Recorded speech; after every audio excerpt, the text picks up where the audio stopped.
Yo, Frostman, how's it going? Good to see you again. Good day to you. Happy Tuesday. Just trying to figure out a few settings over here. Just give me a second here. Refresh this page.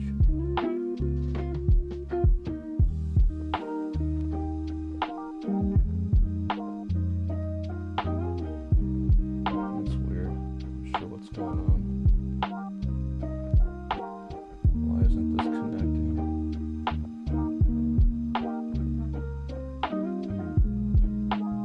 Oh man. Nope, that's not good.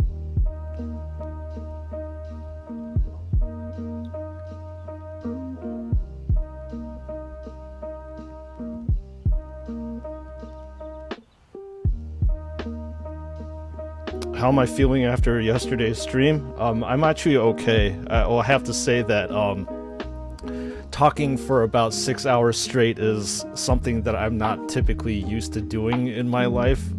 Like I said, back in my old job, I used to train, but that was kind of intermittent, and I didn't really need to talk as much as I do right now. But regardless, yeah, it was. The stream yesterday was a lot of fun. I had a blast talking with you guys. Super enjoyable. Super chill crowd too, so I like it.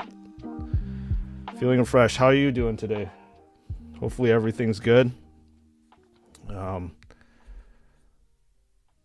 see here. I hope that I got a better camera, so hopefully you should be able to see a little bit better than the camera that I used yesterday. This one actually allows for some macro, so let me know what you think and if you can see stuff that's better, because I actually looked at the video yesterday and it was a little bit grainy. From what I can see on my OBS, it looks like it's pretty decent, the zoom, so you can actually see what's going on. I forgot to turn on my streaming light too. Hey Green Mandalorian, how's it going? Welcome on in to this stream. Happy Tuesday to you too. And like I said, just let me know in chat if you can see better than what you saw yesterday. Man, this looks much clearer today, dude. Okay, good. Yeah, like I said, I was watching the VOD yesterday, and it was not to my liking. The camera that I was using wasn't able to focus in on macro. So obviously, because this is something that you want to see up close, that's, you know, you want to see what I'm doing and not just like a bunch of fuzz. So that's good. Excellent.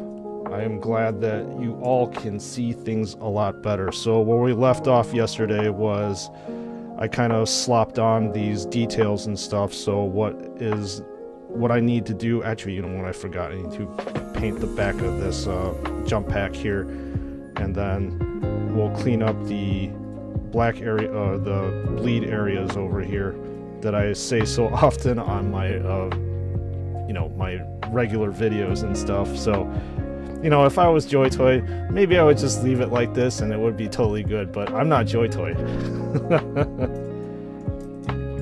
Alright, so let's get to it, gentlemen, my battle brothers. Let's start off with some Lead Belcher. I think it's probably been a while since I mixed this one, so I'm going to use my little vortex mixer off to the side.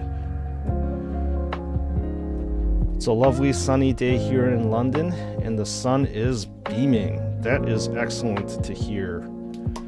Over where I am at, it is cold, breezy, and very, very gloomy, which is not exactly the greatest environment to be in, unfortunately. But, you know, winter's coming. Quoting Game of Thrones, obviously. Yeah. It sucks, but fall is not too bad. It's one of my favorite times of year. I really love actually Halloween.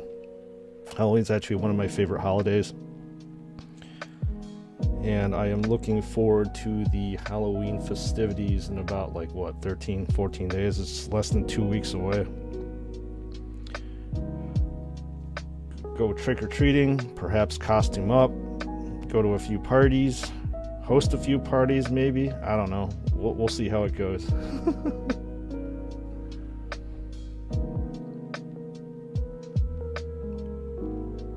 Okay, good. Everything is working normal as it should.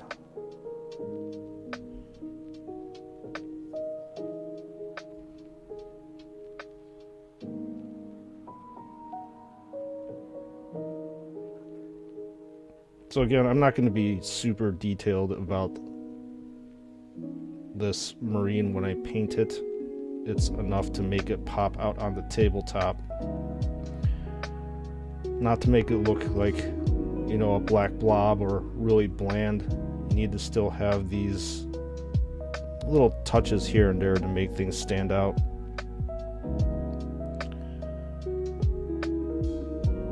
That's exactly what I'm doing. Touches to make things stand out.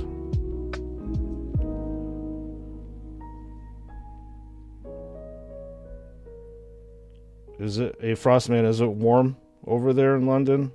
I know you are using centigrade, so I'll probably have to convert that in my brain. Or actually, do you use imperial?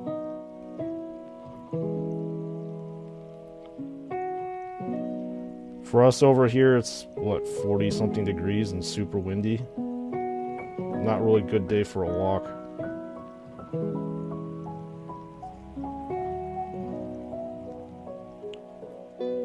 There we go. I think I'll wait for this area to dry. And then I'll have to shade it with Nuln Oil. I think that's about it. Nice, quick, and dirty job, or easy job here. See even close up to see what's going on. Yeah, good.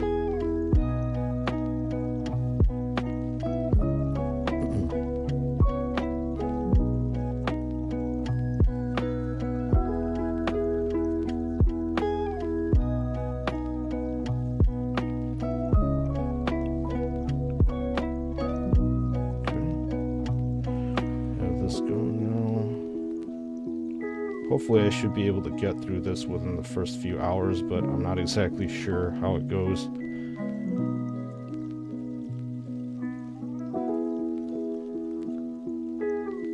You lovely people tend to distract me with chat, and that's exactly the whole point. I want to be distracted.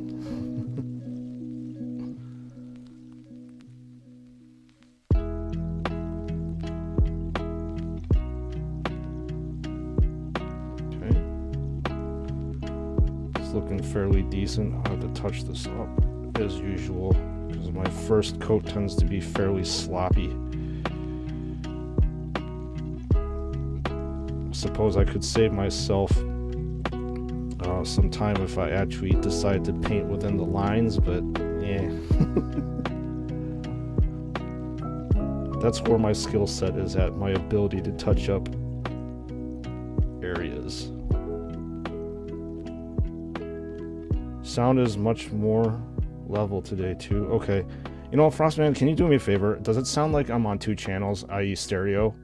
Because I don't know, I was watching the VOD of the stream yesterday too, just to see how the audio was, and for some reason it only came out in mono. I'm not sure if you got that too, or does it sound like it's in stereo right now?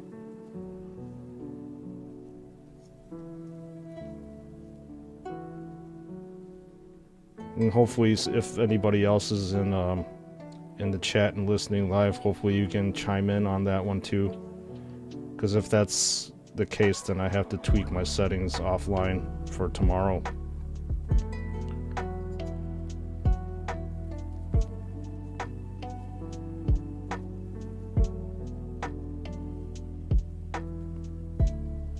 Yeah, that's the thing about streaming too. Like, setting up all the software, the hardware, I really did not know exactly, like, well, I kind of knew exactly what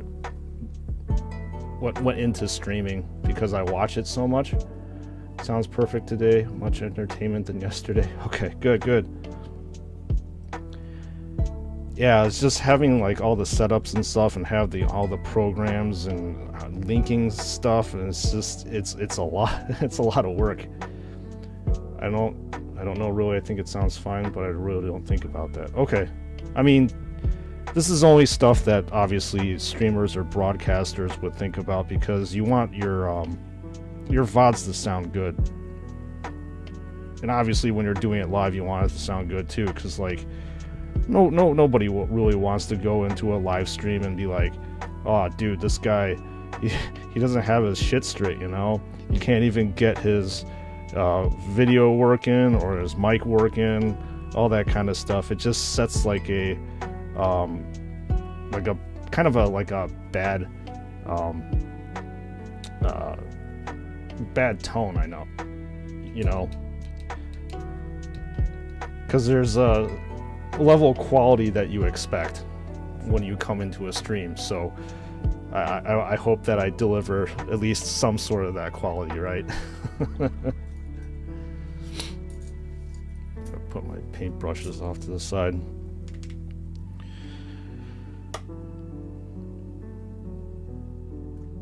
Man, I gotta rewire myself, and like wires are getting in my own way. Don't want that either. There we go. So there's a lot of areas that I need to touch up over here. This bleed is pretty bad, sloppy. There's a lot of bleed over here. There's a lot of green onto this gold part. Do I sound like I'm critiquing myself? Heck yeah, man. I'm my own worst or own best critic, or whatever it is.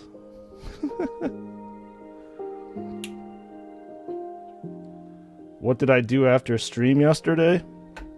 I actually just kind of sat there and watched like my other streamers that I watch online. Like I said, I'm a big avid fan of Twitch and YouTube, and I do watch other content creators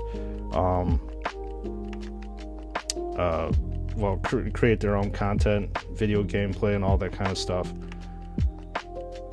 It was just nice for me to shut up and not talk and just sit there and just watch. I'm a lurker most of the time when I'm in other people's streams and chats and stuff. I just like to sit there and take it all in.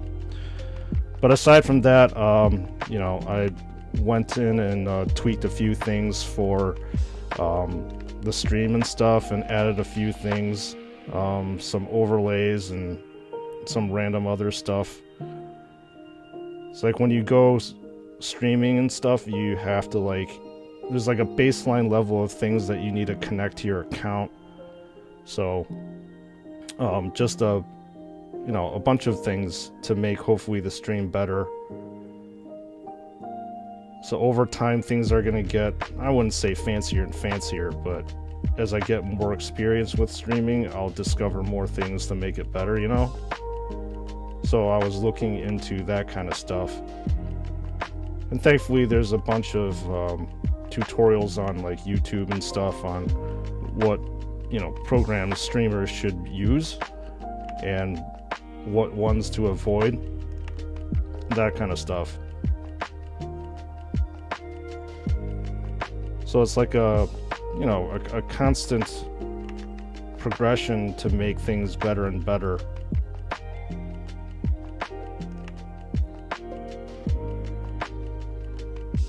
I mean, it took me, I would probably say, at least a few hours to get the basics going with streaming, with all the software, just to figure out how to use it, how to connect it, and all that kind of stuff. That gold pops off well? Yeah. Yeah, Blood Angel's colors, they're really, or for me, they're really easy to work with, obviously, because I've been painting them for so long. I mean, you got the base color of red, and then you have gold, and then you have obviously black for the Death Company. And it's just a medium that I like working with and in, so I'm very comfortable with it. So that's why I don't know if you bothered taking a look at my video about the my converted Emperor's Champion. Like, I just feel comfortable with working in gold. A lot of people don't like using that, but I do, because I paint a ton of like Sanguinary Guard, and they're obviously completely in gold. You don't really need to do that much to make it pop. Just some lighter colors, and then some silver at the highest edges, because if you see like golden sunlight directly, it'll pop off like very silver.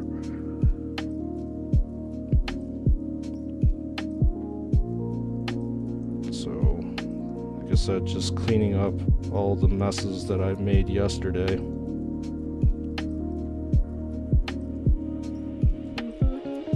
Doesn't look too bad.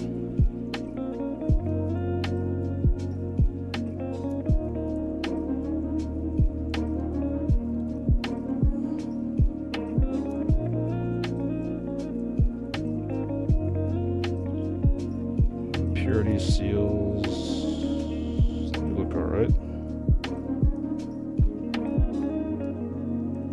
And also, when you're painting too, you also want to try to like obviously make things pop, but not so detracting that it kind of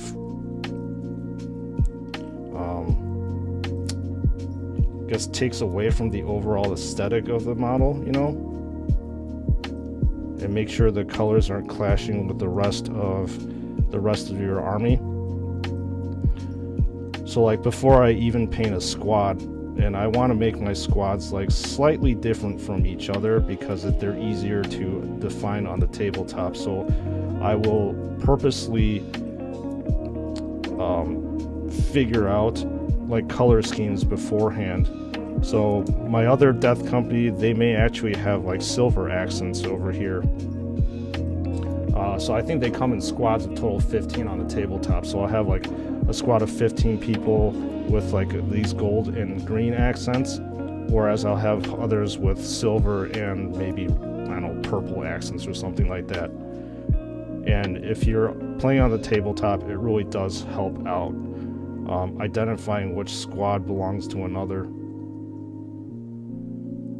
And plus, also in an army too, not everybody is going to be the same, or not every squad is the same.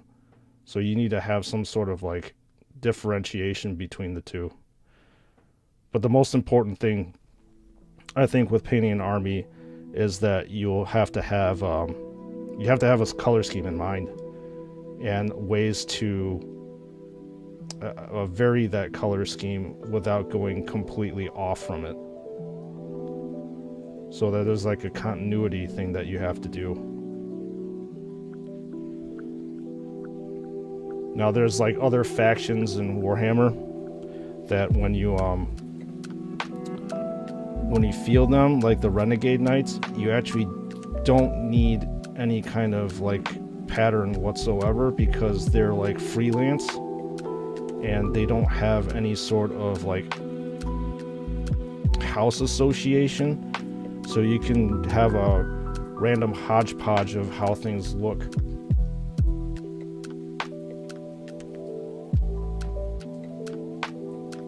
But if you're talking about just an army, you want everything to look as a cohesive unit.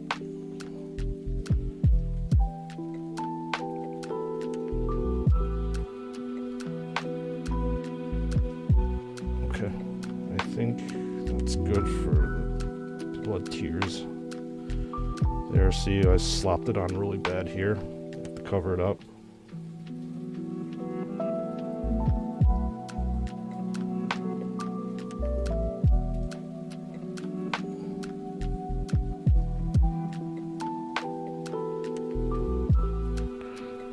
That part is done.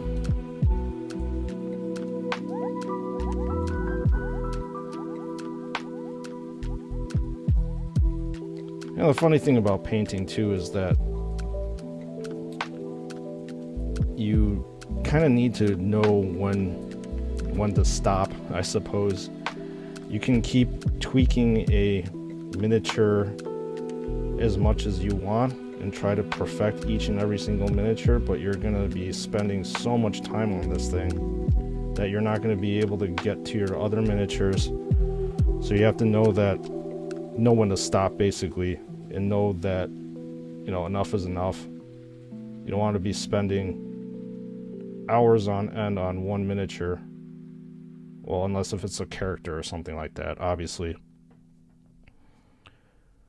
With characters, you should be spending all the time in the world because they're that special, and if you have special characters, well, you spend even more time on them.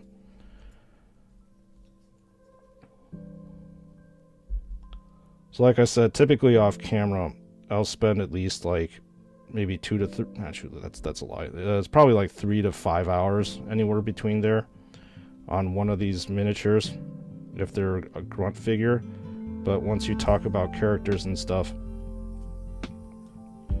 I hear you, too much is too much, yeah.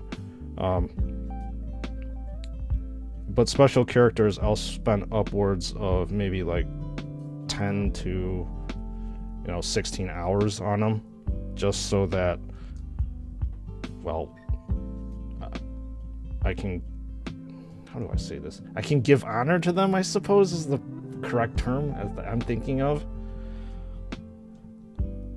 And I also tend to, like, I don't know, this is weird, but reserve my special characters to paint later so I can quote unquote get like more experience, I guess. And then with special characters, I also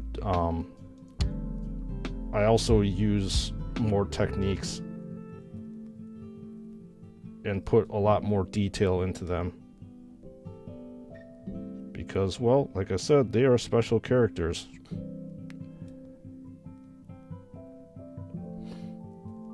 I think this is looking pretty good here.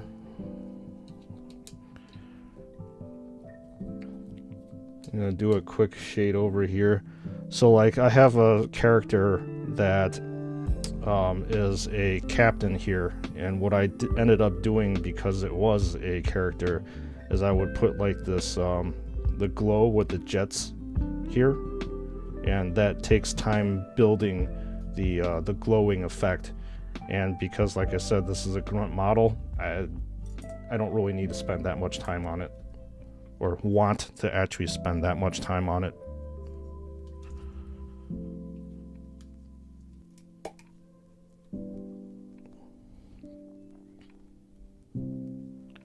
So, as usual, I'm going to be taking the shade here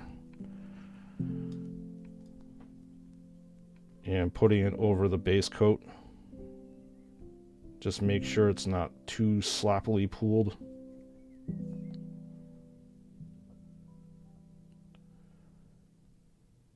I think when I started painting, I don't really remember if Games Workshop actually had these different paints and stuff. They maybe did. I can't remember off the top of my head, because you only had these base coat paints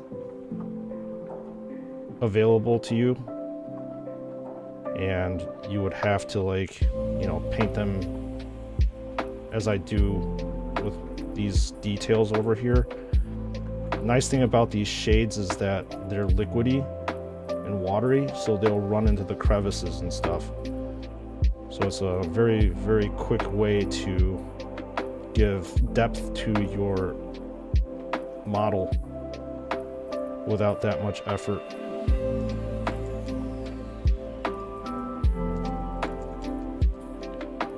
Or if you wanted to do this with just a regular paint, you would have to go in these recesses and do it yourself. And who got time for that?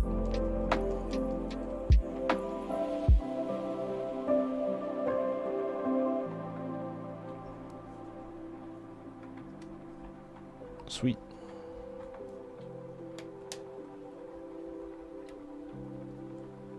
Alright, we'll wait for that to dry.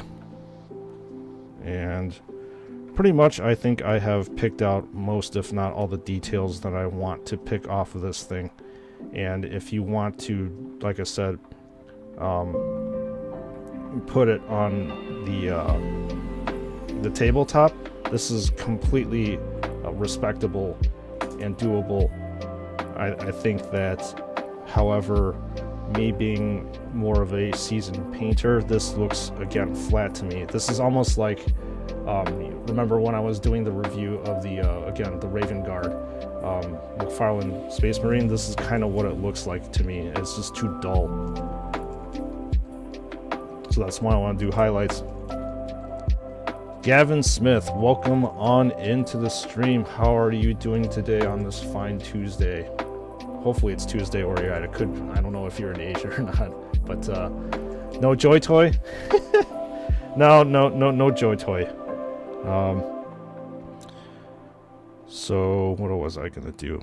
I am going to now highlight. So to really make it pop out, you got the shades, but most people will leave it like that. But I like doing highlights. Yeah, no Joy Toy. As I said before, I have a gigantic backlog of Warhammer 40k miniatures that I need to paint. And since the Joy Toy action figures are already sloppily painted, I don't really need to, I suppose, repaint it.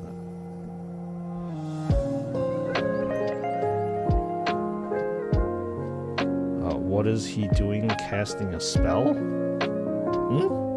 I'm not sure what you mean. Is the Space Marine casting a spell? Well, the Space Marine has currently no arms to cast a spell, I suppose. Speaking of which, what the heck did I do? Where did I put... No. Oh, there they are. I was trying to look for these things. Where the hell did I put them?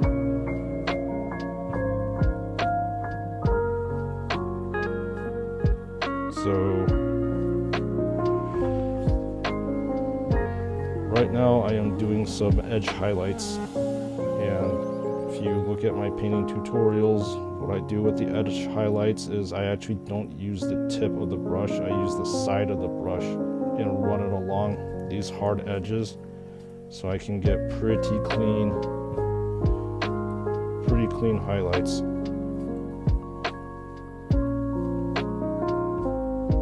You gotta make sure your paint is sufficiently runny enough so it will actually go off on your brush. You're just trolling? You were doing something with your fingers? Okay. Yeah, maybe I just didn't realize what the hell I was doing. A nervous twitch, perhaps? Perhaps a gesture?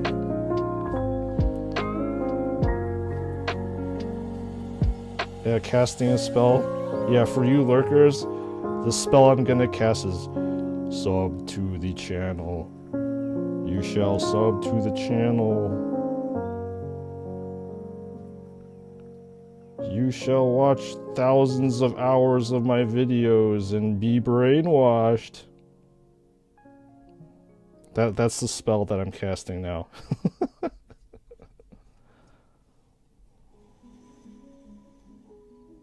Your life will become sprues and studs.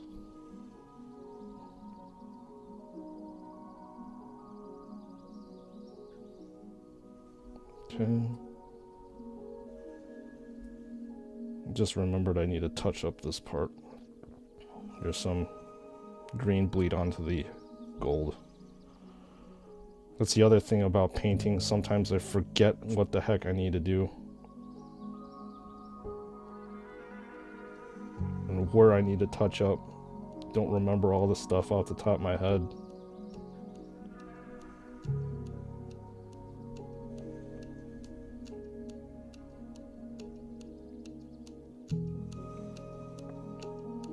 You're subbed, you like my toy reviews,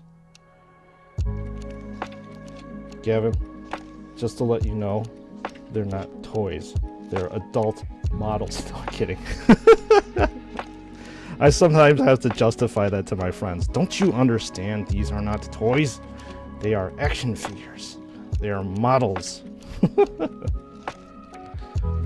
Thank you. I appreciate you for subbing.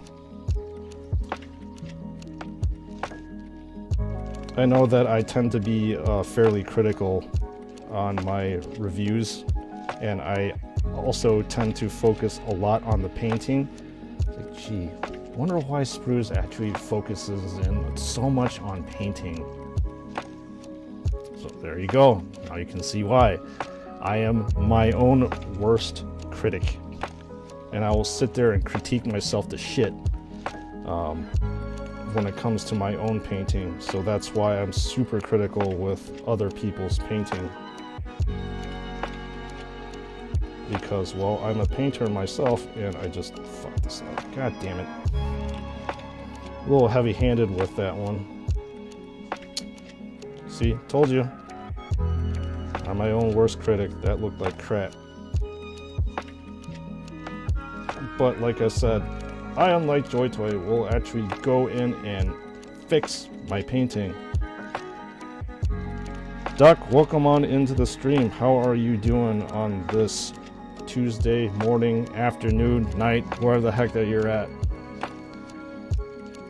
Now, they be called toys. Frostman, you're gonna get in trouble with your wife if you call them toys. You can't call them toys to justify your hobby, addiction, obsession. It's easier when you say action figures.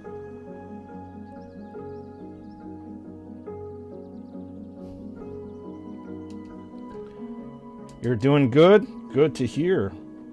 Thank you for joining the stream, jumping on, leaving a comment. Your support here is much appreciated, as I do love talking to everybody in my videos as well as in chat. Talk about pretty much everything, anything, minus the crap that I put in my description. I do not want to talk about that stuff.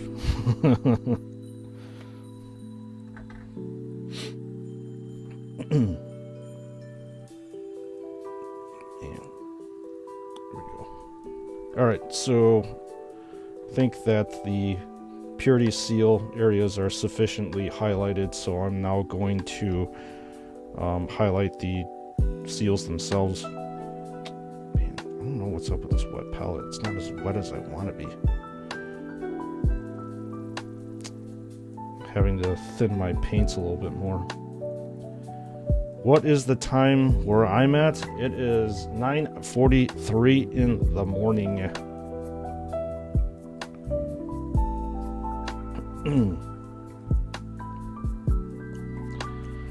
And despite it being a cold, breezy morning, it is still a damn good morning.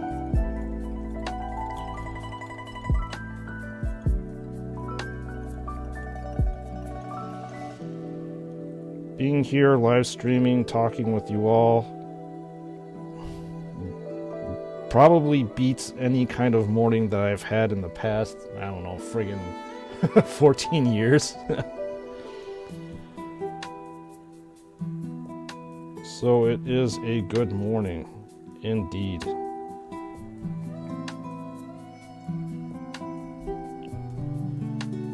So I usually like to highlight the tops over here. Maybe you can actually cover up that green part just using a highlight, rather than going over it with arc armor, or I mean retributor armor, which is the darker gold color.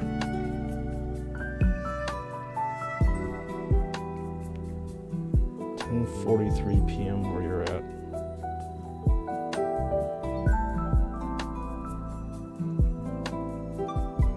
I'm assuming Asia then?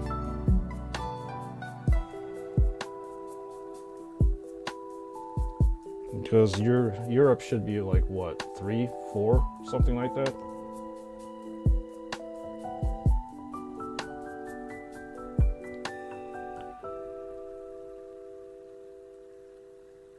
But yeah, thanks for dropping in, Gavin.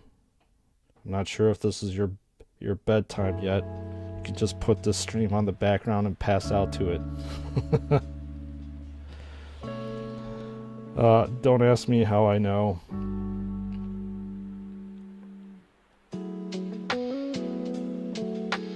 I'm such a stream watching junkie that like late at night I'll just be watching the streams and I'll just pass out with it in the background and wake up like a couple hours later like, alright, I probably should turn this stuff off.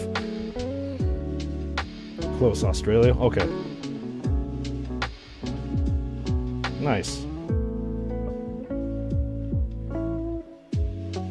5:45 where you're at? Okay.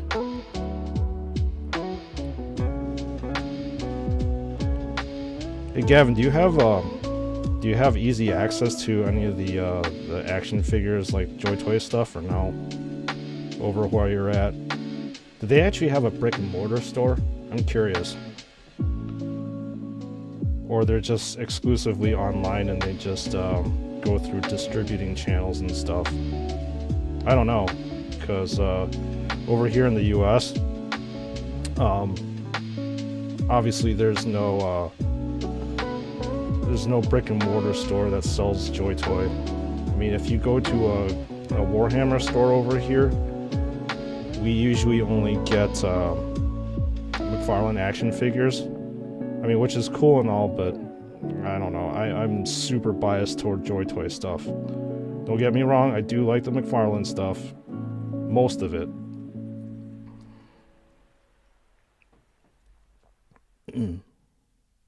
But it'd be super cool in my opinion to like go to a brick and mortar store and pull stuff off of shelves. I miss that.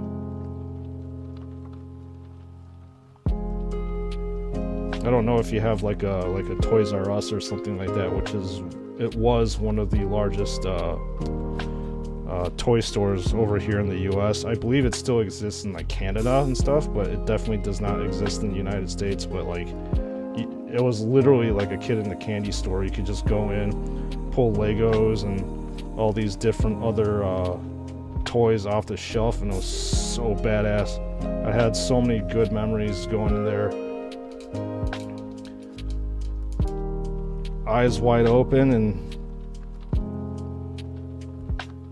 yeah, even as an adult, I went in there like, oh, this stuff is cool.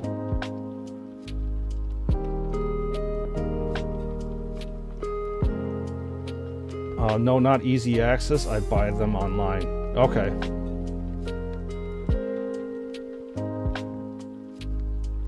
Yeah, that seems like to be the primary way of getting these action figures into our hands. What the heck?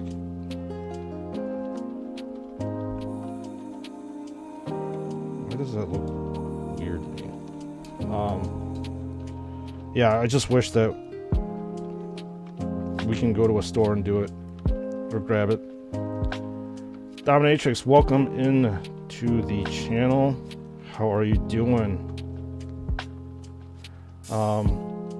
You're the Rob Ross for model painting, chill vibe, happy little brothers. If I could get as popular as Rob Ross, that would be badass. The dude is a master with painting. And yeah, like I've watched, so on Twitch, they actually do stream his videos and stuff, and that guy, he just the way he carries himself and the way he speaks there's like a professionality about him, and he's like super chill. And he's also very descriptive of like how he paints and stuff, which is really cool.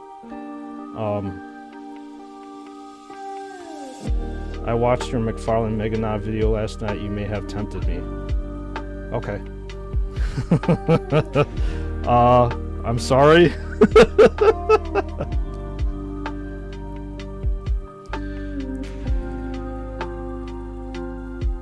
Burning off all your hard-earned dollars.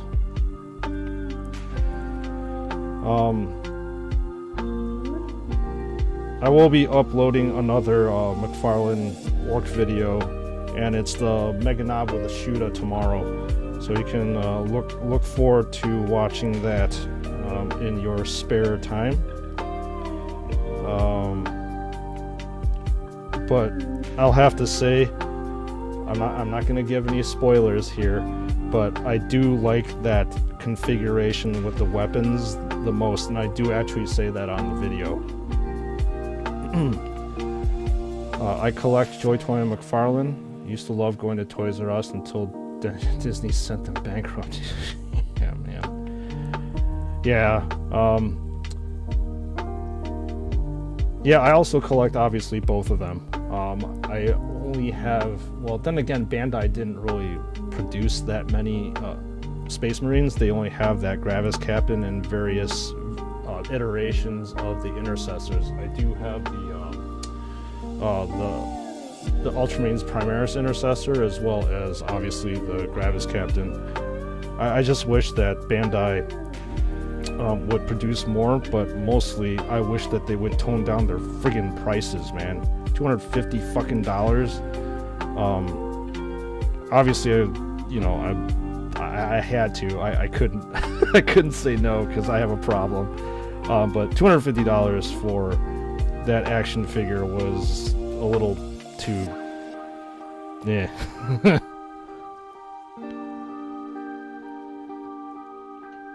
You have all three McFarlane orcs. Do you have a favorite one? If you don't mind me asking.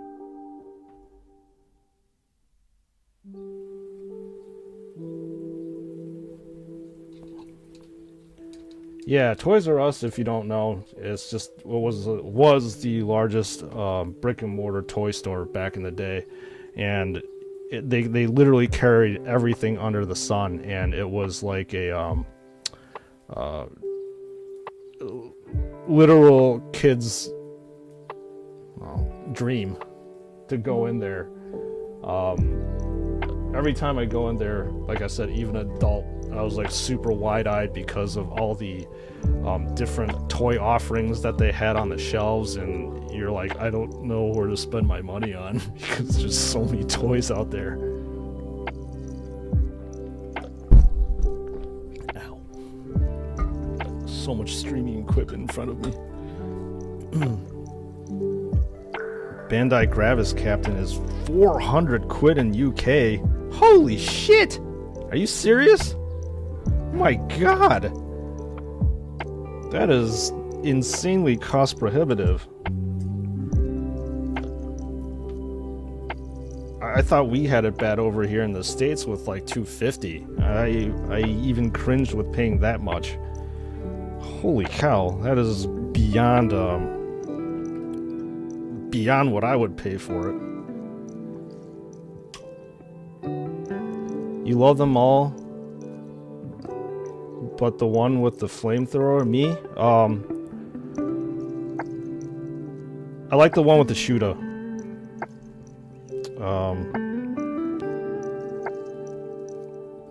If you're talking about the McFarlane one, yeah, I like the one with the Shuda the most. I actually, if you're talking about the Joy Toy one, I only ordered one, which was the just the regular knob, because I like that one the most out of all of them. But the one with the Burna, I believe is the term for it, was yeah, it's pretty goofy looking if I'm not mistaken. You should try Australian dollars. Yeah. Interestingly enough, I was looking online. I also look at a lot of like Lego blogs and stuff, and I remember seeing a guy that I follow that's a big Lego dude, and he was saying that there was like a corn, it was like a corn element of a Lego. I think it was like $8 Australian. I was like, holy cow, that doesn't sound cheap at all for like a tiny piece of plastic. $8? Are you kidding me?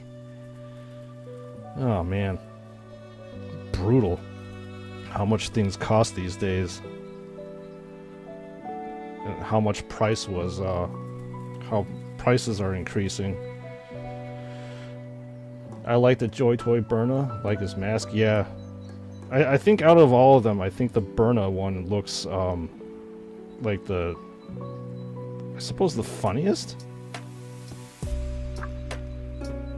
There's a lot of character with the orcs, and that's why I like them so much.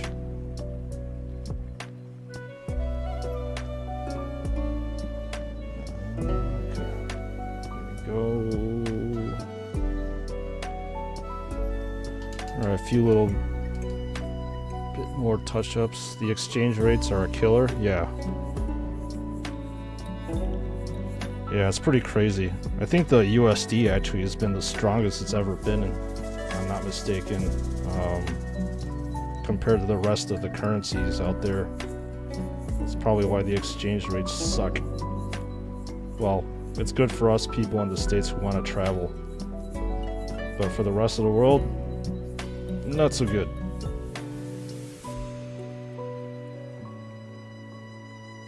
Alright, we are pretty much done with the, I believe from what I can see peripherally, with the highlights and the shading for the most part. Maybe I want to give a little bit more of a silver type of glint to this. I don't typically do this with my grunties, but I guess I will. Sometimes gold needs a little bit more pop, so that's why you have to do this a little silver in the highest areas and points, as I've said many a time before on my painting videos as well as, well, live. It's like the top here, a little bit goes a long way. Go. Yep, US dollar is strongest. Yeah, I don't know how the hell that happened. Too bad I have no money to travel. I would love to travel again.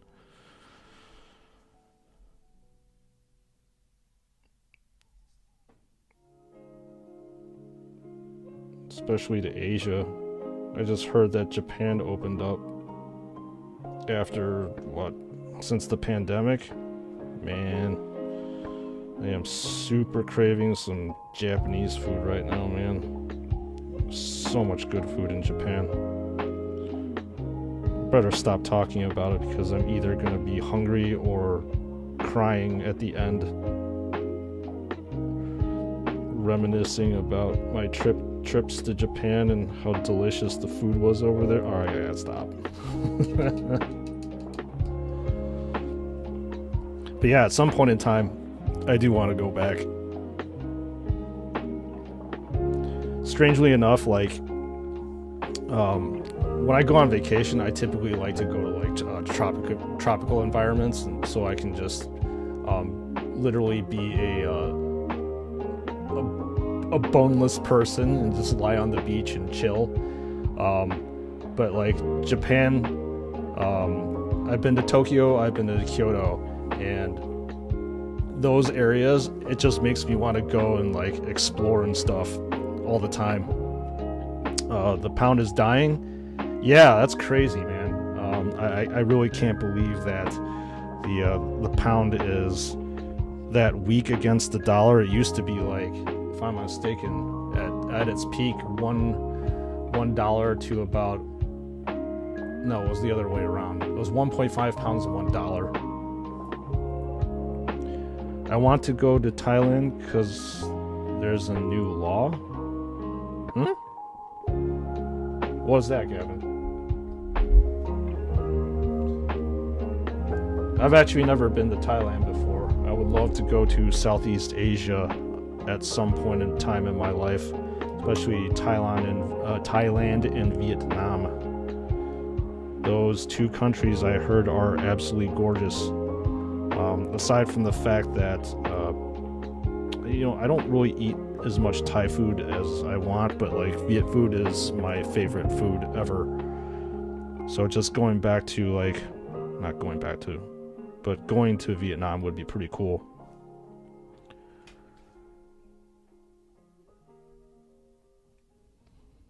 And as you can see, most of my talk is centered around food. I love food. It's such a passion. If I had another hobby, that would be my hobby, to eat food. Anyways, right now I'm gonna highlight these armor panels to make them pop, and you can see it's gonna be a night and day difference after I'm done doing it. Again, edge highlighting here with the side of the brush, and make sure that your paint is nice and runny while you're doing it, because if you put too much pressure on it, you're gonna start getting thicker and sloppier lines.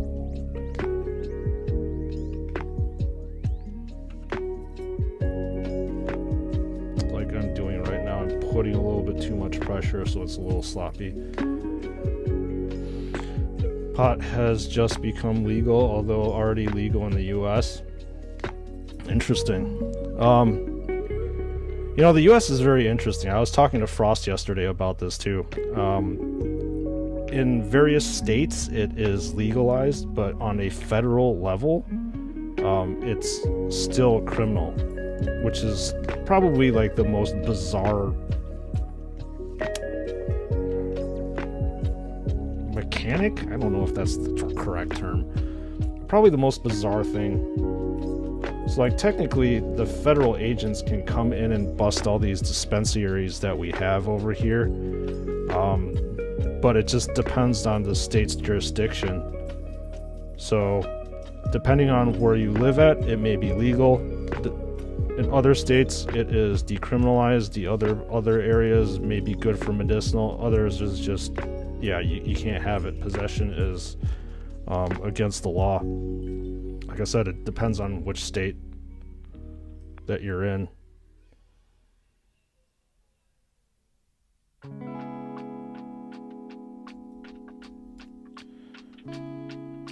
But in all honesty, I'm not exactly sure why the hell this stuff got demonized anyways. It doesn't really make any sense to me. Like, what the fuck do you do? You smoke an indica, your ass is on the couch, man. Yeah, you're really dangerous there.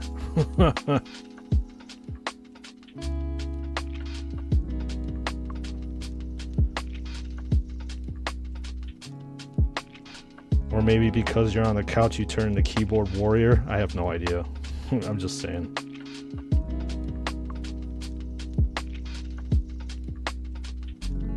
Hopefully one day in Australia. Well, I hope for your sake that is the case too. I mean, at some point in time, like, I didn't think that the US or areas of the US was going to legalize it in my lifetime, but look here, look now, it's legal now, at least where I'm at.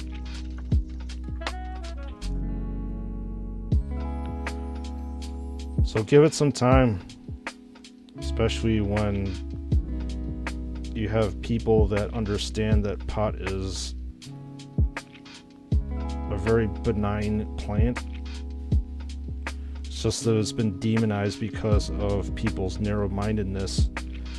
So as people's minds open up,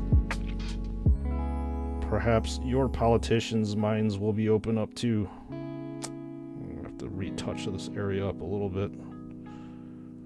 UK will never happen. Yeah, well, it depends on who's in power, right? That's usually how it goes. Which really sucks.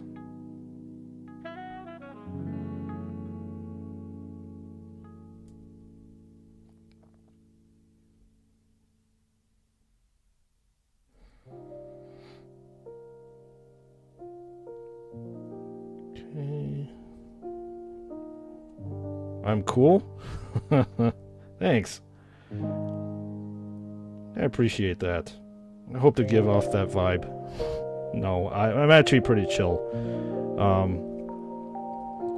For the people that know me, IRL, yeah, I'm pretty chill. I do have my moments, though.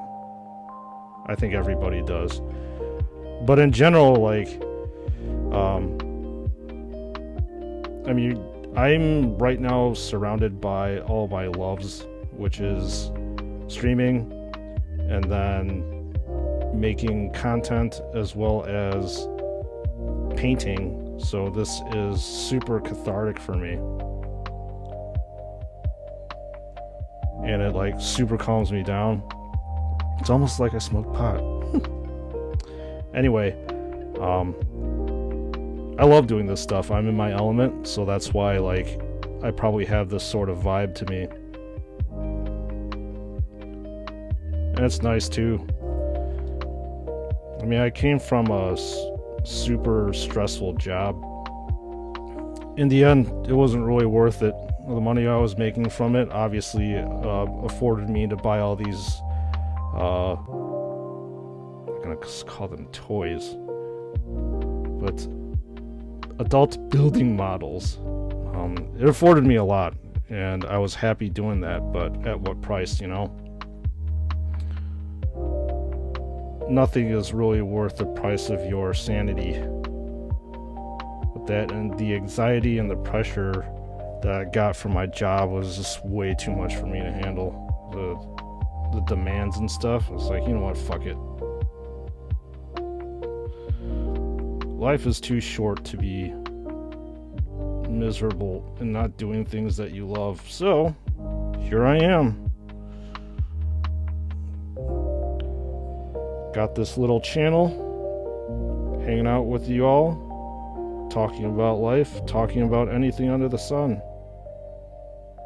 And you know what? I dig it, man. Happiness is the most important thing. Amen to that. Without that, you ain't living. It's not worth being miserable your whole entire life.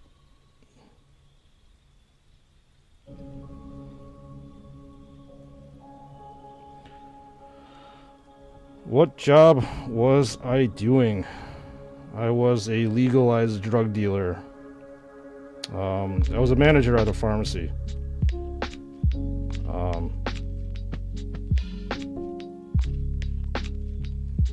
And being in management is not a very easy thing to do, and I was responsible for a good amount of things. Stressed the shit out of me, man.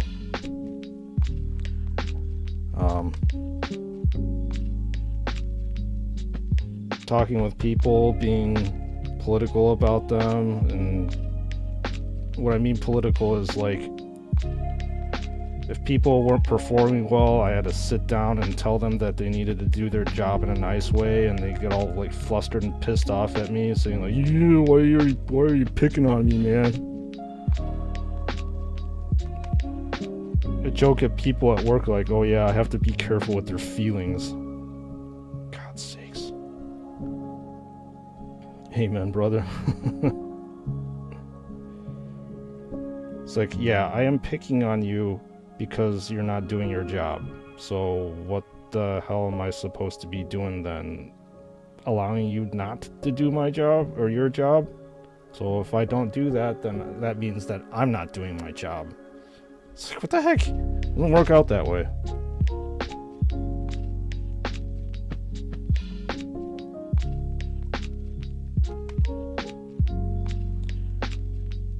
Yeah, there was a bunch of other stuff that went on, but ultimately the decision was for my my own mental well-being and benefit. And look where I'm at now. God, it feels so fucking good waking up every morning and be like, yeah, I get to do this right now for a living. Just hanging out.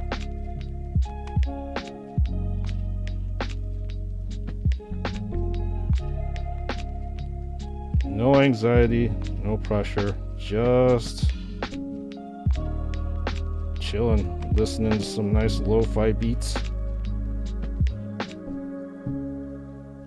and hanging out with you all in chat across the world, and I think that's super cool. I would normally not to be able to get to do this. Yeah, I was a team leader for a while. I hated it, stressed me out too.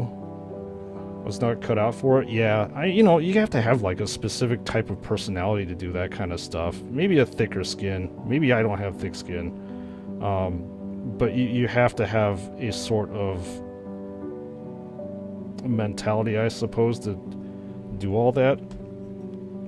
There's some people that thrive in that sort of environment. I, for one, am not. It's like I'm just trying to do my own job and I have to think about other people doing their own job. You know what? Screw it.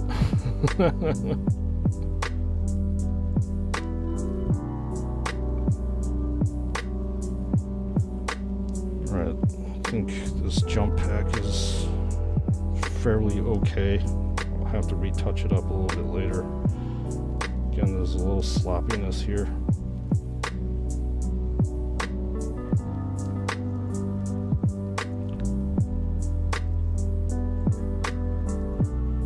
Yeah, management is definitely not for everybody.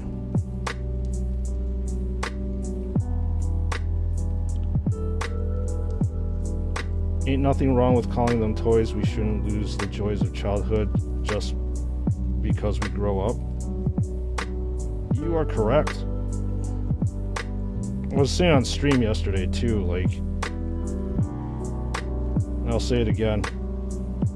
Look what I'm doing. I'm gravitating to doing something that I love from my childhood.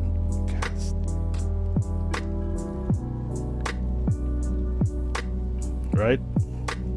You should go and do something that makes you happy, and my childhood was basically surrounded by, so I was saying, Magic the Gathering, Legos, as well as Warhammer.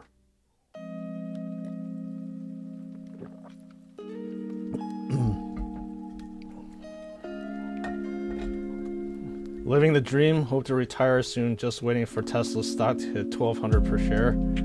Currently at $220. Yeah. You know what? At least their shares are going up. That's the most important thing. Do you actually drive a Tesla, Gavin? Toys, toys, toys? I swear to God, Frosty, if you keep doing that, if you keep telling them that your wife it's toys, you're not going to be able to justify them. If you say toys, it's harder to justify. Let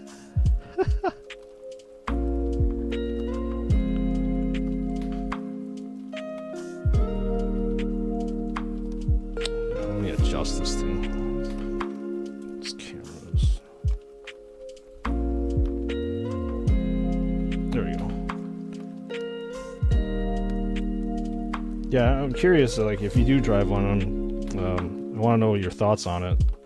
A lot of my friends drive Teslas and stuff, and like I'm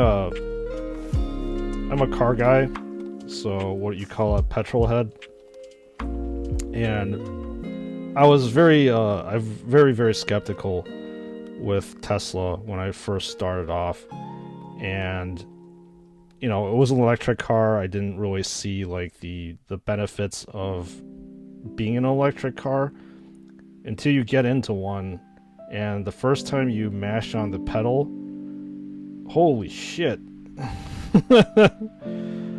You just get like pushed back. So one of my friends has a Model Y Performance, and like the acceleration is just absolutely balls out insane.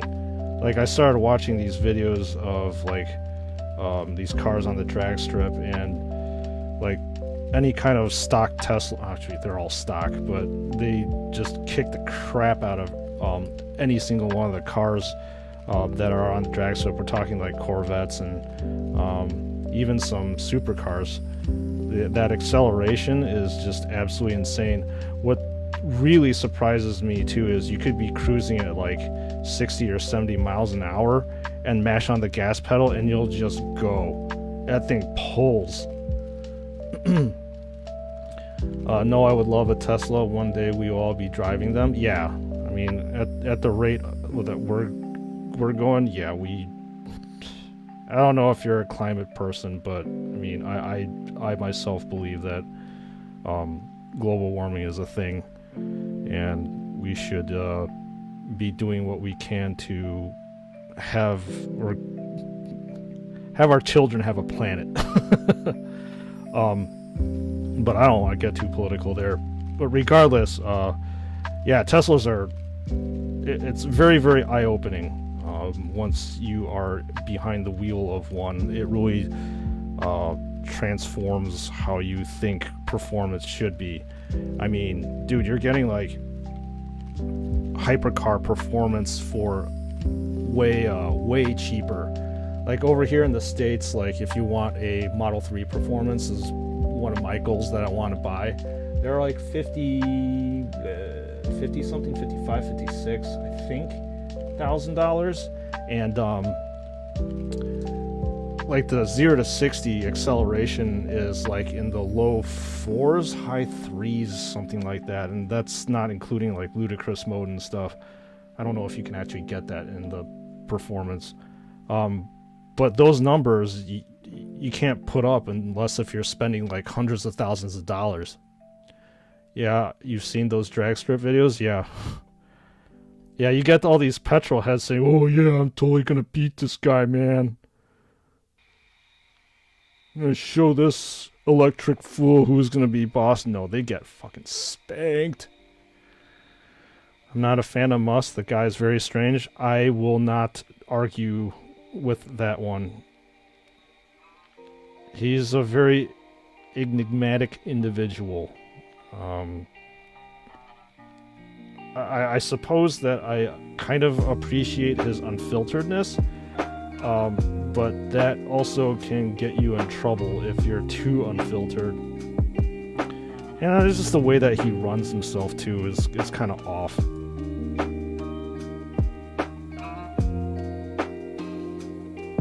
Yeah, his tweets too are like they're pretty wacky, man.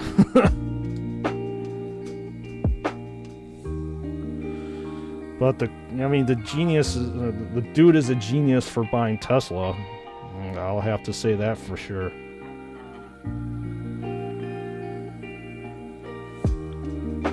And he's got that SpaceX project, if I'm not mistaken, too. Like in terms of, that looks like crap. But anyways, in terms of his business decision, that was a very, very smart business decision. I'm not exactly too sure what is going on with that friggin' Twitter nonsense. Not exactly sure if that was a very informed decision that he made either, but I don't know. I suppose it's too early to tell, and let history be the judge of that one. I have no idea what the hell is going to happen. I don't think he even knows what the hell is going to happen with that one. Or anybody knows, for that matter. He speaks his mind? Yeah, he does. I mean, like I said, there's something about speaking your mind and being honest about things. But at some point in time, I suppose running your mouth and being too honest may get you in trouble. So it's like, how do you gauge that line? Like when you've said too much or you've crossed it, or...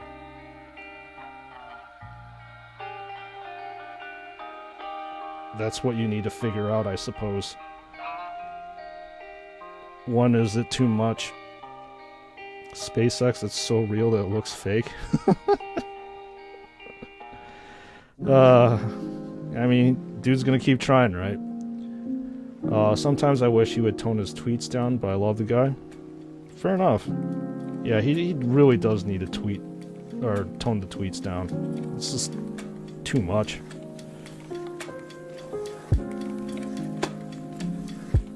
I get that he's concerned about his platform and he's using Twitter as a platform to put his thoughts out, but sometimes, like, you need to have an inner monologue and be like, maybe I shouldn't say anything.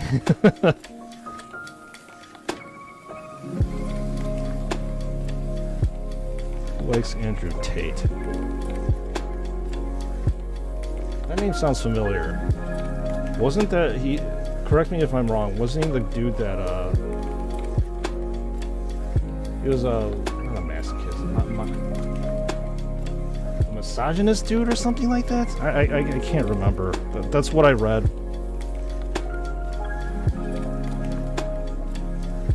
Andrew Tate rocks. I'm not sure if that's sarcastic or not, but okay. Yeah, I don't know too much, and I'm not gonna jump into saying things that I don't know about.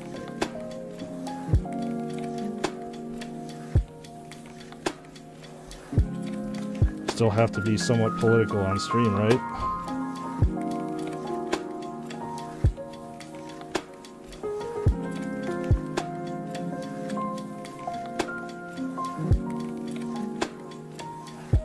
Yeah, that's somebody's actually not misogynistic, I think. Okay. Fair enough.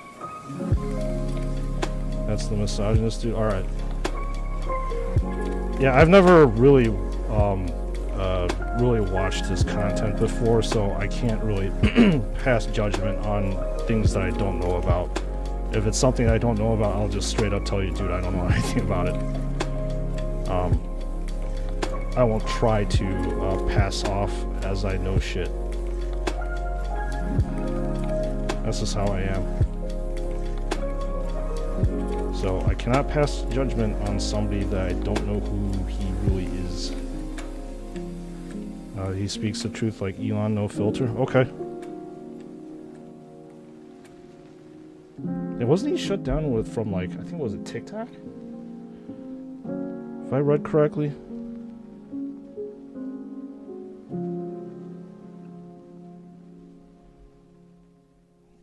Alright, we are nearing near completion with the highlights here. I think I'm almost done. Don't want to spend too much time on it. It's been an hour already.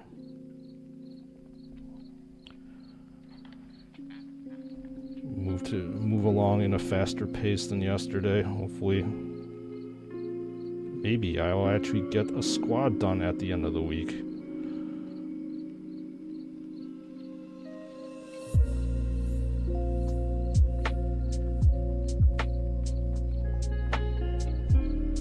You're a wise man, sir.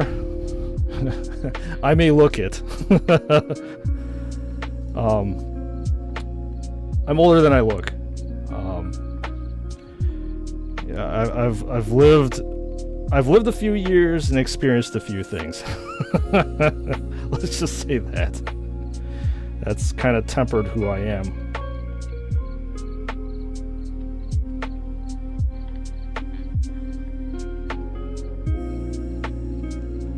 You know, when you're young and hot-blooded and stuff, you kind of go doing things on a whim without really thinking about it, but later on when you get older, you kind of think about like the consequences of the shit that you do, and you turn to a little bit more calculating with your actions and stuff.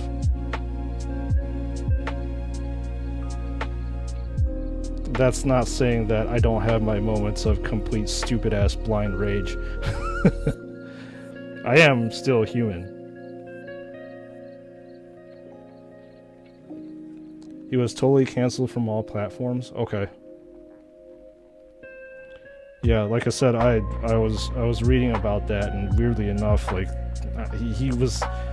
Dude, I watched, like, video game streams and stuff, like Elden Ring, and one of the streamers actually brought up Andrew Tate, so that's the only reason why I know like anything about him. Just from what that particular chat was talking to him about. So it was interesting that the dude was so I guess so popular or unpopular, what do you call it, infamous, that he just went on. It was like he was a topic of conversation on a video game stream, and apparently he's a topic of conversation on a painting stream now. You just got back from the gym? Nice. Yeah, you gotta stay fit, right? Was it leg day, arm day, cardio day, everything day? Man, I haven't been to the gym in eons.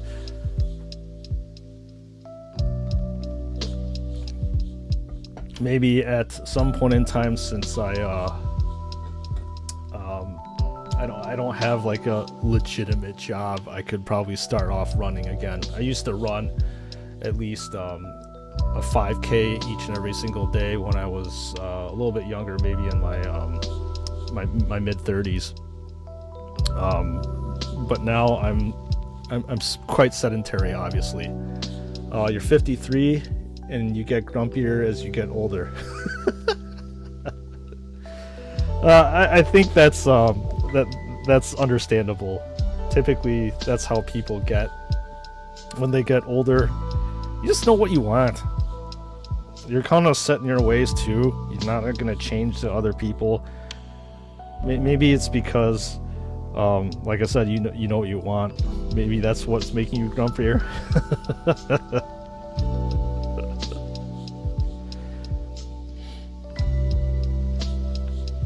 So I'm going to clean up the heavy-handedness over here.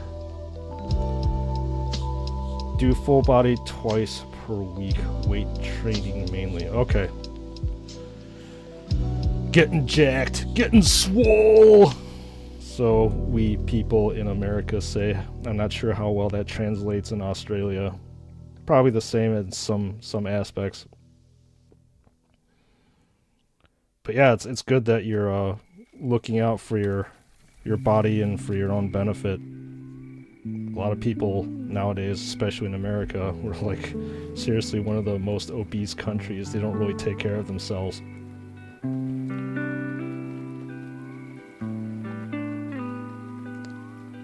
Hell, I'm guilty of that too. I don't take as well as care about myself as I should. Too much delicious food.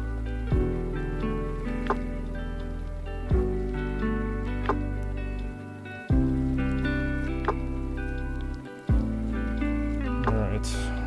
A little bit more touching up. Just make this model a little bit more passable. I spent too much time on him, like I said before. This looks, it's messy, but it's alright.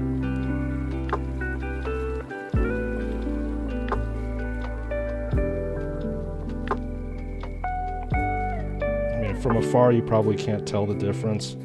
It's just because you're looking at this up close, you're like, oh god, there's some chunkier lines than in other places compared to others.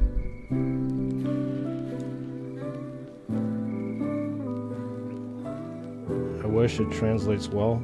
It's a good way to reduce stress. Yeah, for sure. I mean, if you're working out, it's basically you against your own body and your own mind, right? You push yourself to your limits. Because I remember when I was running, you know, there were some days in which I didn't really want to run. But when you're out there running, it gets your mind off of things, and it's just like I said, you against yourself, and you get to push yourself. It's also, like you said, stress relief, and it's very important these days to find an outlet for your stress. And for me, when I was when I was running back in the day, that was my outlet. But as time progressed on, you know, the channel, making videos, painting, building Legos, that was my stress relief. Took my mind off a lot of things, just focus on literally the task at hand, and just be able to like relax that way.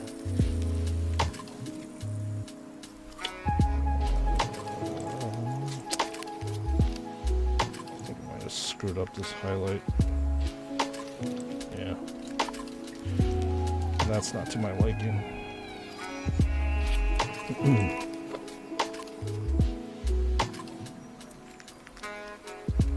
Made it a little bit too thin. Nothing like a good old repaint can't fix or solve.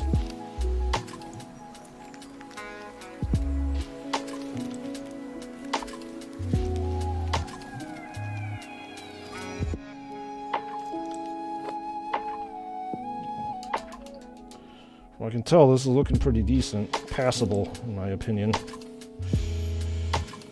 So we will move on to the fun parts, which are the armaments. So if you didn't see, I have these guys kitted out with a power fist and melted gun.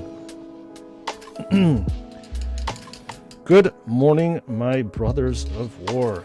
Christopher, welcome on into the stream. How are you doing on this fine Tuesday, I believe afternoon? Yep, welcome on in again. Thanks for dropping by the stream. Your support, as usual, is much appreciated. We obviously are finishing up this action figure. Jeez,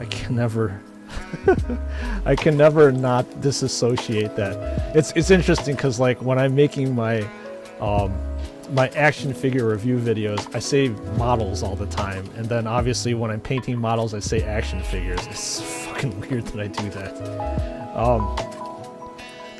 that. Yep, painting Warhammer is also a stress relief. I want to get in the hobby one day. Okay, fair enough.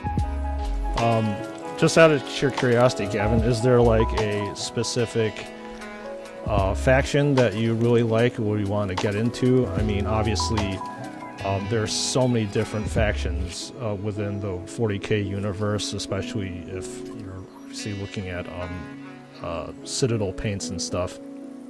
Or not Citadel, Games Workshop models. I mean, you got your Eldar, Necrons, Orcs, obviously Space Marines, Imperial Guard. Oh, you can't call them Imperial Guard, sorry. Astra Militarum, Leagues of Votann. Holy crap. So there's so much. Dark Eldar. I could go on forever.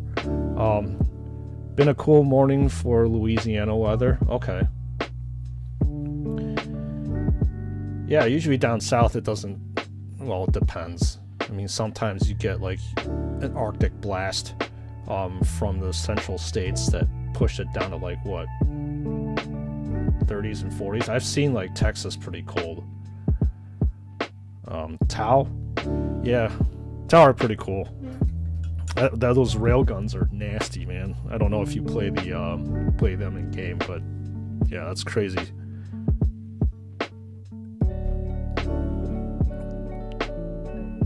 Orcs and Necrons are cool. I totally agree with you. They are very cool. Orcs are interesting. Like they're supposed to be fearsome, but yet they're supposed to be like the comedians of the 40k universe. So they walk a very interesting line with just how they're portrayed in the lore. Same thing with the Nurglings too. I find them hysterical, but yet they're a patron of a god of death. Necrons are cool, yeah. Like, I'm a really big fan of the monoliths. See, I actually remember today what those pyramid things were called. Those Doomsday Arcs are super cool. The Destroyers, yeah, they're a super cool army with an interesting, I suppose, like rule set to them. Especially they can reanimate. They call it reanimation protocols. So just because in the game on the tabletop, if you take one out, you can actually regenerate them, which is a super cool mechanic, and it goes well with I believe the fluff of the Necrons as well. So it's nice that Games Workshop did bring the fluff into the game. No, I haven't, but I may try looking into them more for lore to see how they are. I like the side of good. Okay. I think everybody has their own preference. I mean, I'm also a big fan of the Eldar. If I didn't have my Primaris army as well as the Firstborn Blood Angels army to paint, I definitely would get back into the Eldar again. And you know, it depends on perspective sometimes what's good and what's a good army and what's a bad army. mainly because, like, the Eldar, they're obviously out for their own interests and to protect their own race, right? So they'll do things that may help the Imperium or may hurt, because, you know, their Farseers are saying, you know, they should attack a Forge world or something like that owned by the Imperium, whereas they will go out and help the Imperium with the Chaos thing. So it's interesting. What's good is a matter of perspective. You also like the League of the Damned. Isn't that that special Space Marines chapter with all the fire and stuff? I don't remember the fluff behind them either. But those miniatures are super cool. I'll agree with you on that one. Okay, I am done with this part. And let me see what I'm gonna do here. Put this guy off to the side. Use this to stabilize. Looks like this Power Fist is going to be a simpler one to paint than the other.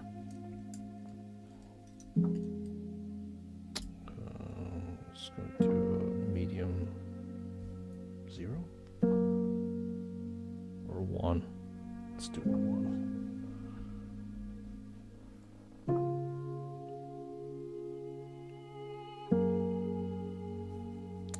Can I show you my Warhammer painted army? At some point in time I will.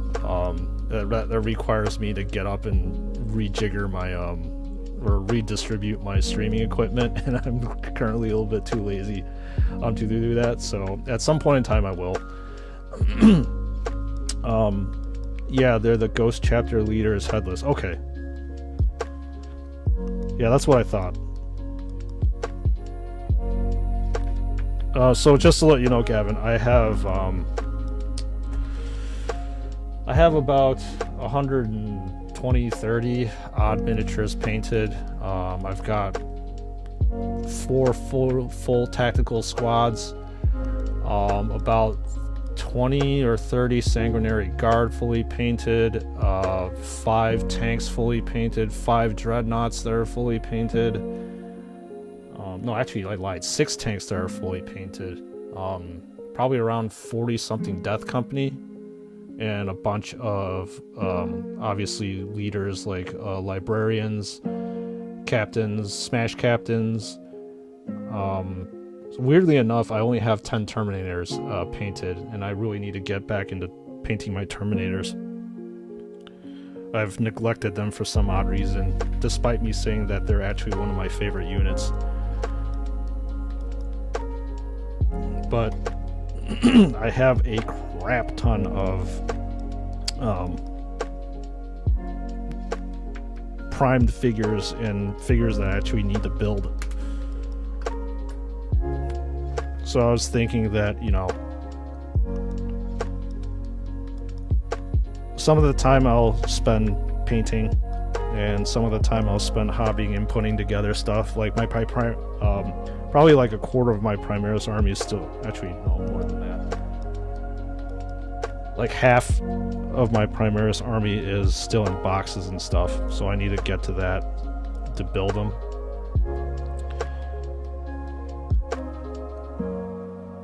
And then if you want to hang out and see me build some Lego sets and stuff that I've just not gotten around to building, I could do that too. Just to give a little bit more variety on the stream, because there's only so much painting that I can do in a week. Wow, awesome. How long have I been doing it for? So the second time I got into Warhammer, it was basically 8th edition.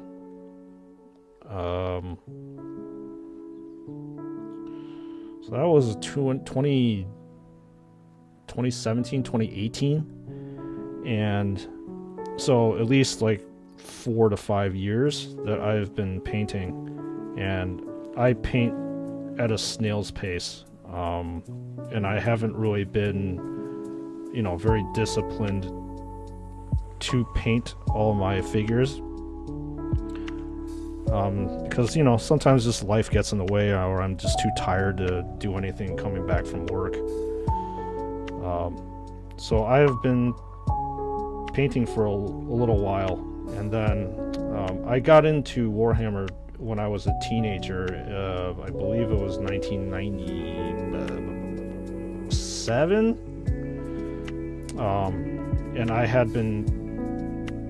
I was painting then, and I painted for a couple years, and then I went off to college, or what other people call university, and then yeah, let's just say life happened, and I put more priorities into college, education, friends, ladies.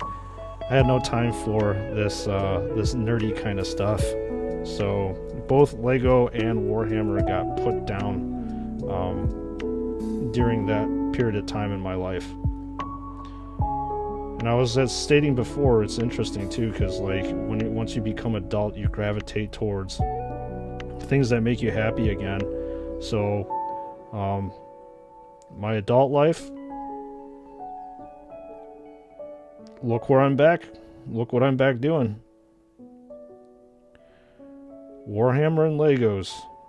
Although I actually did get back into Legos a lot quicker than I got back into Warhammer. I still remember, because I still have the first set that I bought. I'm staring at it right now. It was a 2011. I got back into Legos.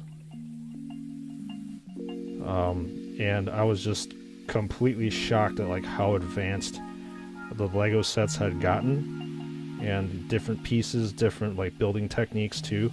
So started collecting Legos again in 2011. Still collecting them to this day. As you can see behind me, they're all Lego cars back there. Translate my love of cars into a hobby of building them, because I obviously can't afford a Lamborghini Sian or a Bugatti Veyron or a Porsche GT3 RS or a Ferrari Daytona in real life, so the best thing I can do is just have a working plasticky replica of them.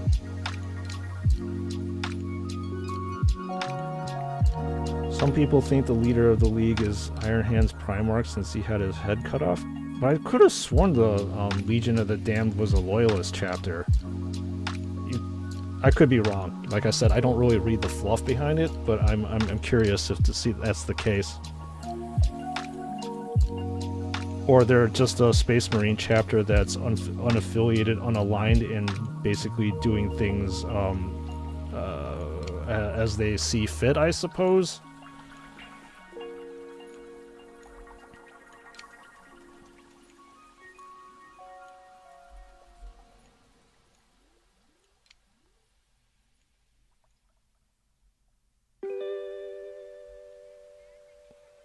Okay.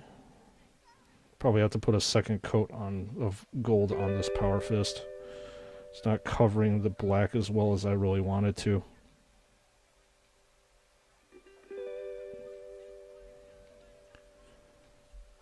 Yep, I'm the same. Got back in action figures a few years ago. I want to paint all your...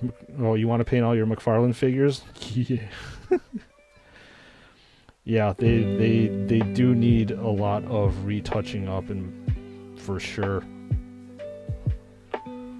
I mean, that's the one thing I'm like super critical about in my McFarlane review videos. It's just the paint schemes are just like a little weak. They don't have like the same pop. And I know that he's trying to keep the cost down and stuff. But, like, for example, that Chaos Marine, that color scheme is just weird. They could have put a little bit more difference there. Alright, so this is pretty decent for a first coat. To look at the pauldron now. Let's see how detailed I want to make this. They are good, guys? Okay. Thanks for that clarification. That's what I thought.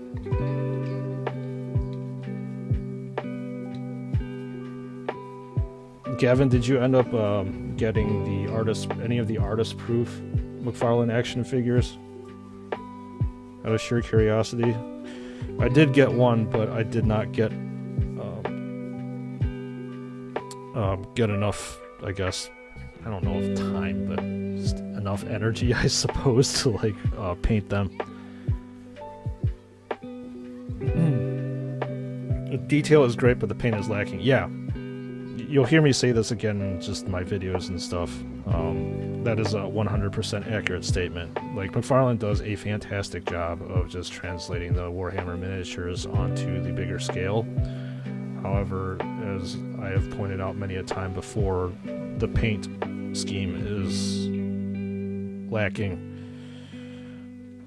There's barely any highlights. Actually, there's no highlights, barely any shading, so it just looks like, you know, monochrome, one-dimensional.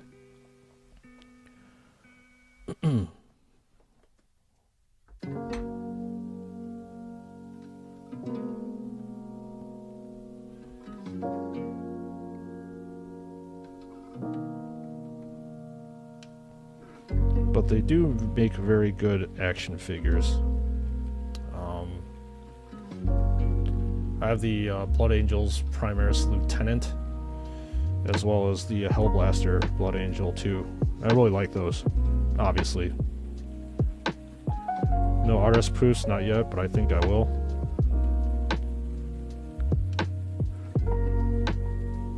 Yeah, you know, I'm curious about that. Like, for me, I like to,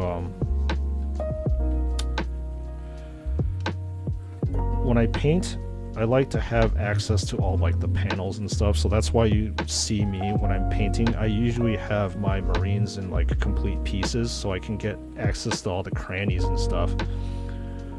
So I think if I were to paint, like, an artist-proof one, I would have to, like, well, I have to take it apart. And they call that a stage painting. So you paint in like small stages, so that, like I said, you can cover up all the panels and stuff. And I don't think I've actually taken apart a McFarlane action figure before. You've seen me take apart the Joy Toy ones, but I've never actually been bored enough to get into the guts and in the internals of it. So I may be bored enough to actually do it on a video. If there's enough people asking for it, I guess I will.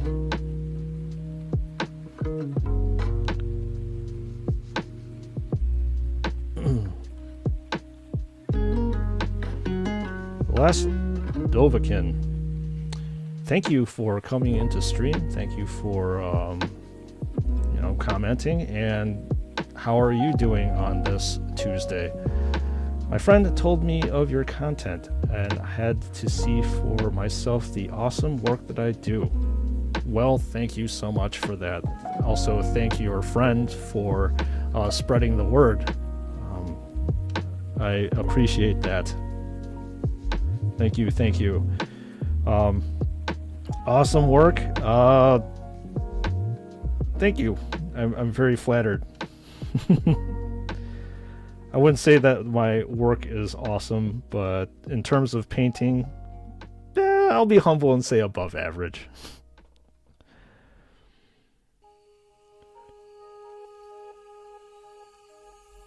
Although I think, like I said, on my regular videos, I tend to be a little bit too critical about the action figure companies' paintings and stuff. What is going on here? Why wasn't I able to see that alert? Oh, hang on.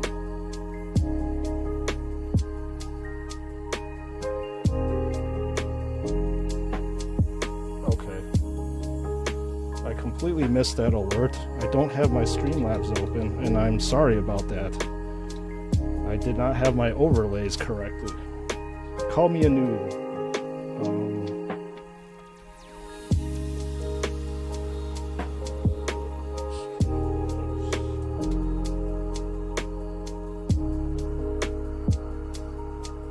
Sorry. Just need to figure something out for a second.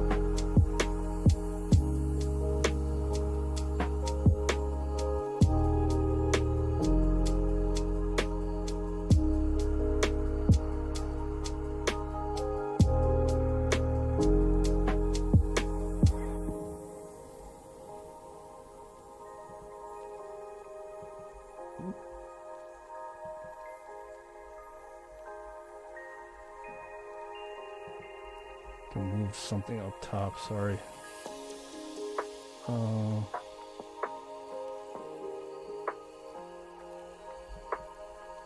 Move up.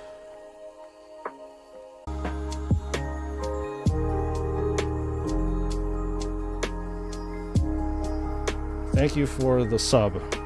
That's what I missed. Much appreciated. You are well. Thank you. How am I? I am effing fantastic. I'm in my element. What can I say? I really love what I'm doing. I love talking with fellow enthusiasts of the 40K universe, and if you're a fellow Lego fan too, yeah, I'm doing pretty damn good. His company is a private one, so he doesn't have to follow the bigger company stuff and make the price higher. He wants to keep the price down. Yeah, that's what I thought. He's also one of those people that are almost like devil may care, if I'm not mistaken, from my like read of him.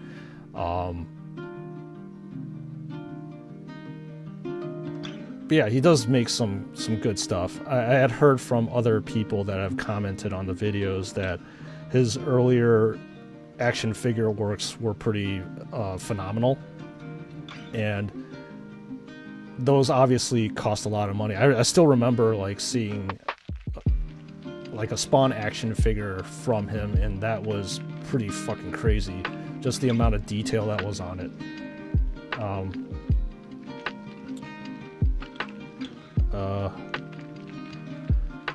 Yep, I definitely want to take him apart.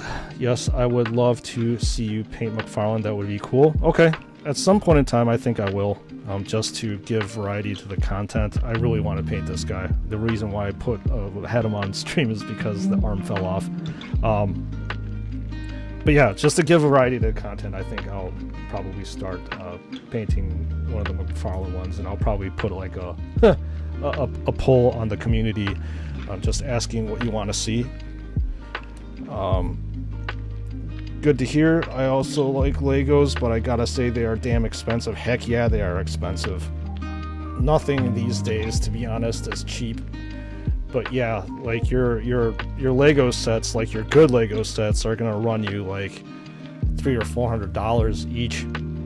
I mean, hell, the ones that you see behind me are like a good $300-400, like I said.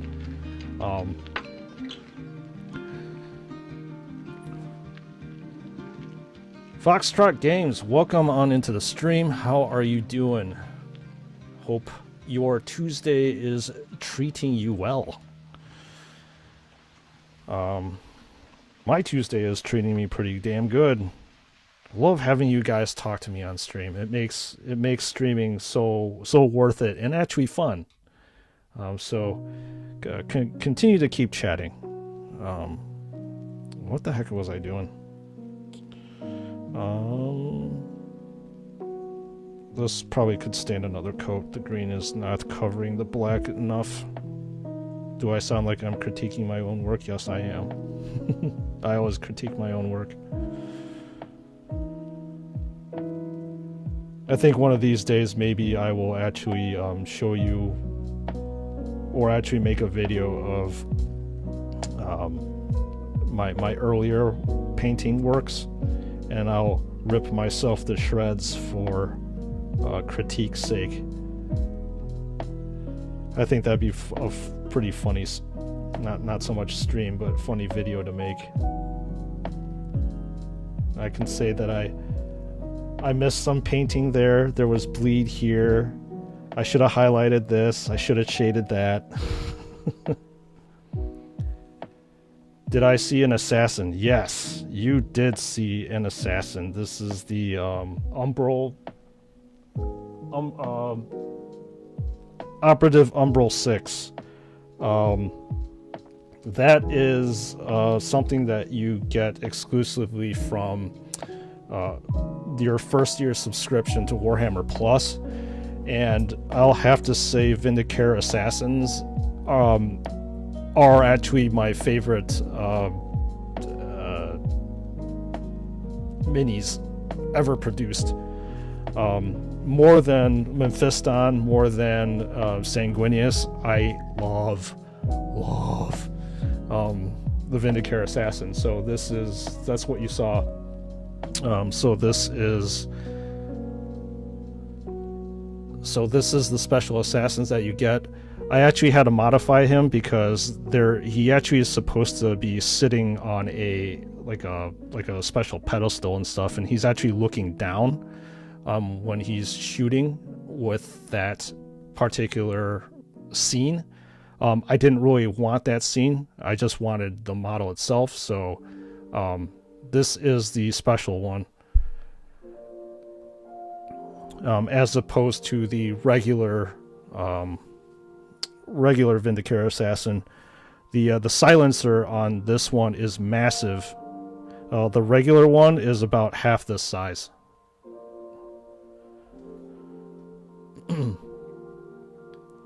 His early figures with statues and heavy detail. In 2010, he did full posable figures for Halo, maybe later, but you could be wrong. Okay. How long does it take for the paint to dry? Not that long. Maybe about a couple minutes or so, tops. That's the thing about how these paints are formulated by Citadel or Games Workshop. They do dry up fairly quickly when you put them on. And the reason why the paint is kind of like not drying as quickly is because I have a wet palette underneath here that keeps like the paint patent. And plus, it's easier for me if I was using a little bit more advanced techniques to blend. But I'm not doing any wet blending right now. I usually only do wet blending when I'm doing like transitions, such as like on power swords and stuff. Have you watched the Angels of Death episodes yet? And what is your comments about them? Yes, I have. That was actually the main reason why I signed up for Warhammer Plus, because I just wanted to see, aside from like the Space Marine independent film, I guess, or the independent 6-episode series, I wanted to see our lovely Space Marines in action. My comments about him, I despite the so the art style was very interesting. Obviously, it's a super desaturated type of style, where obviously the grays and blacks were very, very prominent and very dull, and when you saw the red, they really stood out. So it's supposed to give you like that grittier atmosphere. So I like that, by the way. Mainly because, like I said, the translation to the Grimdark universe was very, very accurate with those episodes. And I really liked it. I really liked that series. Out of all the other series that were offered, I watched a little bit of Hammer and Bolter. I did watch the one with the Tau one. I don't think they really had that much of an impact to me as the Angels of Death.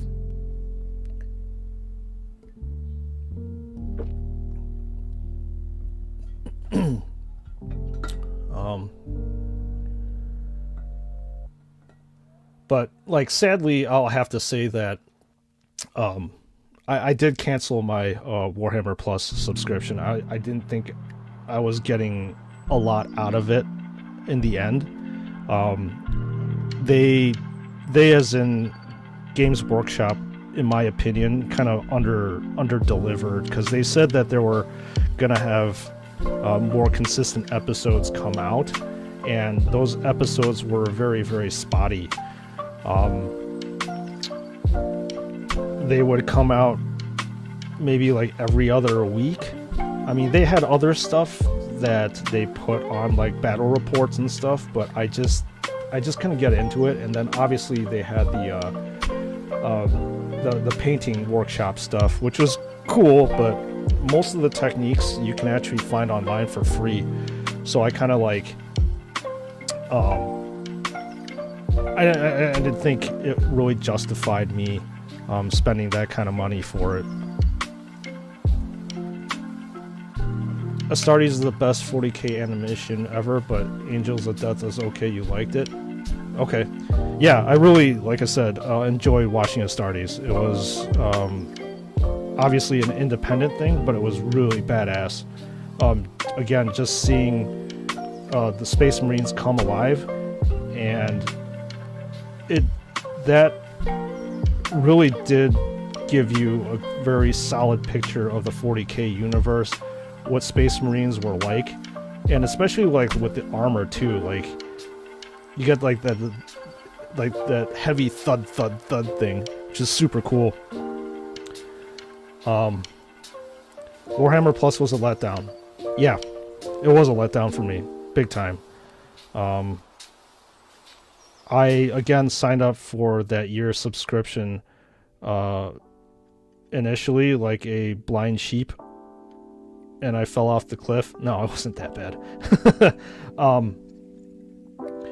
I just it wasn't enough for me to keep the subscription.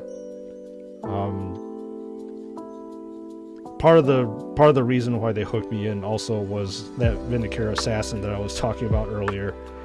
I knew that I had to get it, so I was going to see how it's going to be.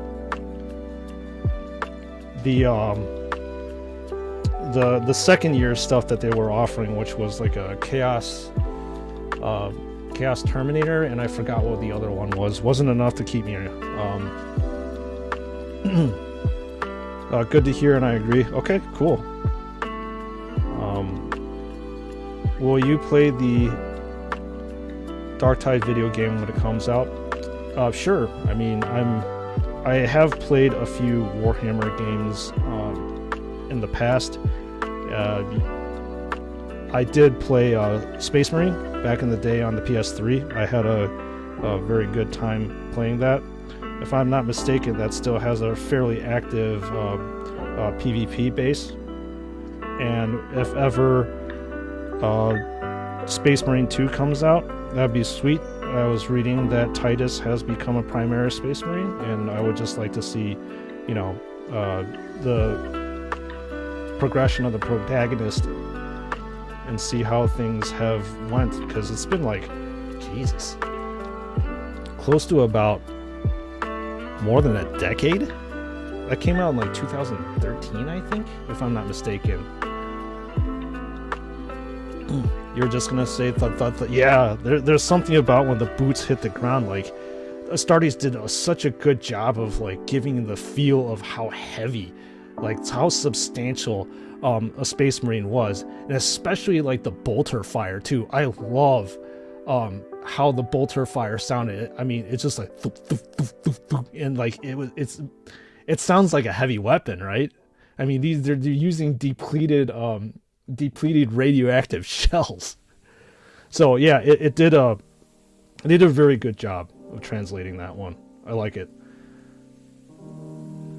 The Orc Mini they offered was cool, but not worth keeping. Okay, yeah. And Space Marine on the PS3 was complete absolute forest fire. Yes, it was and still is forest fire. I spent a ton of time playing it.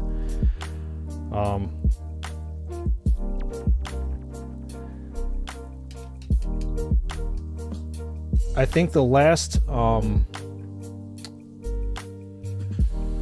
last game that I played for from Games Workshop was, I'm struggling, Inquisitor Martyr. That was the last one. I completely forgot the name of it. That was the last one I played.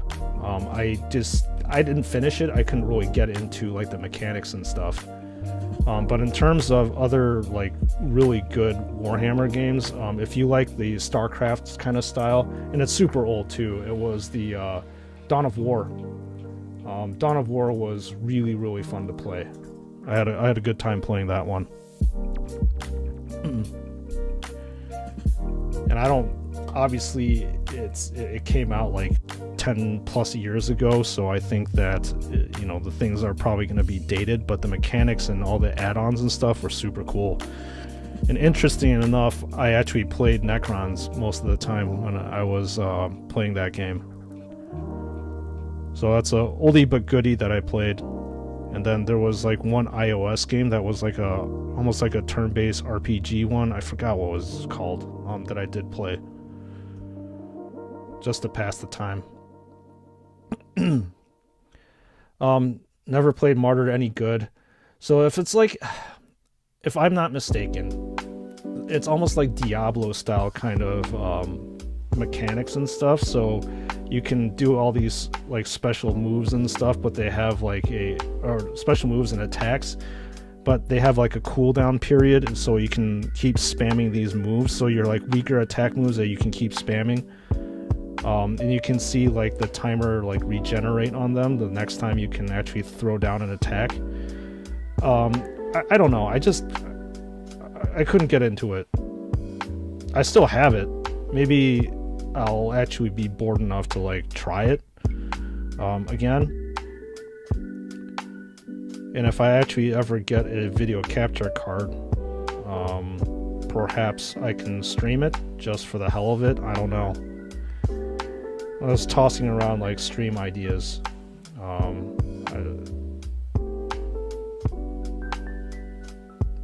I don't know if I really want to become a video game variety streamer, but that's something I'm open to. Somehow I missed that one on PS3. Yeah, Gavin, I don't know if you have an access to a PS3, but I would highly recommend you try to pick that one up if you have the financial means, or actually any of the means possible. Mainly because that is, and still to this day, is my favorite Warhammer game that came out. I'd watch you play it, why not? Okay. I mean, I suck at video games. I don't suck at them. I'm not like god tier status compared to the people that I watch playing video games. There will be a lot of swearing and I will be dying a lot. Cause like when I'm in Twitch, I watch a ton of obvious video game streamers, and they are just absolutely nuts. They'll no hit really hard games, or no damage really hard games, and do like challenge runs and stuff. I am not at their level. So I was thinking, there is so many lore for Warhammer 40k. I can't get enough from the games. Do you think they can get a MMORPG or just a single player RPG where you can have factions with?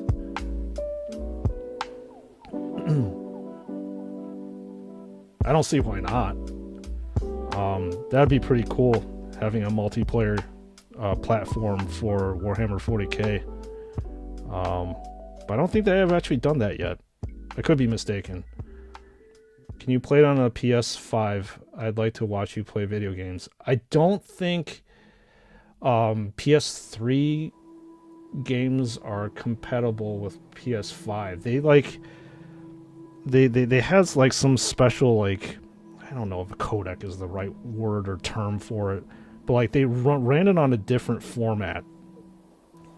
But like you can play PS2, PS4 and PS5 games, if I'm not mistaken. Like I said, on a PS5, but PS3 for some odd, weird friggin' reason, it just didn't translate.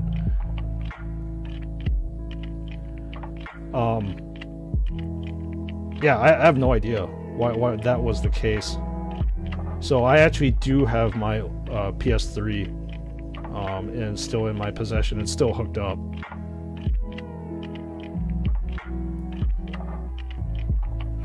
Each having its own respective races and classes, and be able to go to other planets and so on. I know there might be some agreements or disagreements. Yeah. I mean, the Warhammer 40k universe is pretty huge, so why not, right? Why not?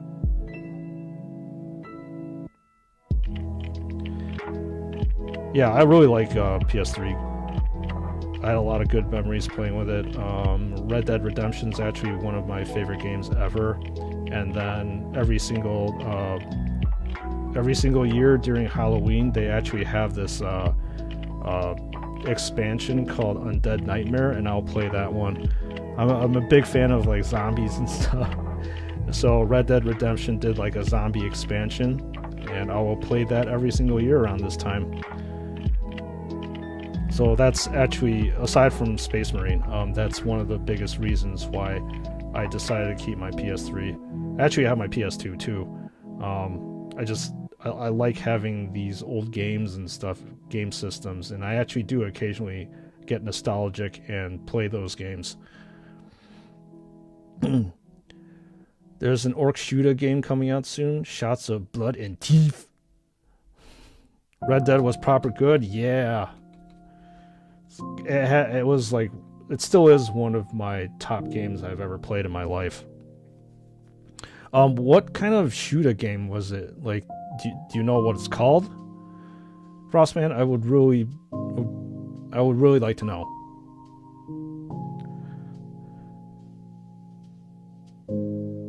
Like anything Warhammer 40k, I would be willing to take a look to see how it is. And then I'll pass judgment on it later.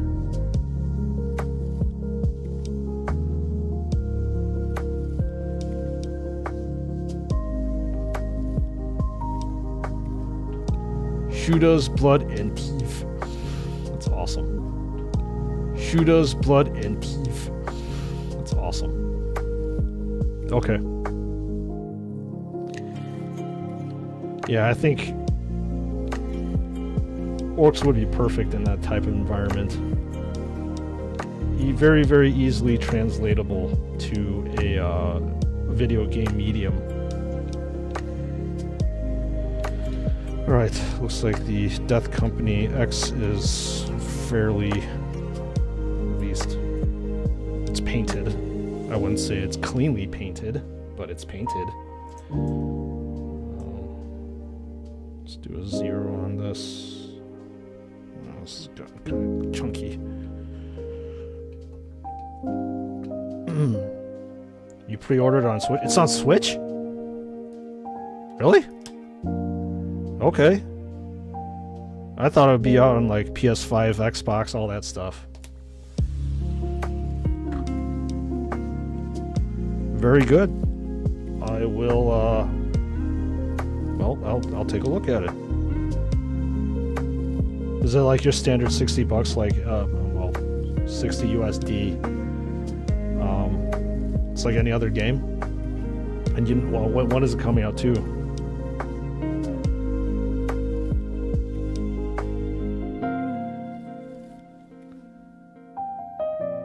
Okay. PS5, alright. I will take a peek at it off stream to see if it's worth my dollars to spend money on.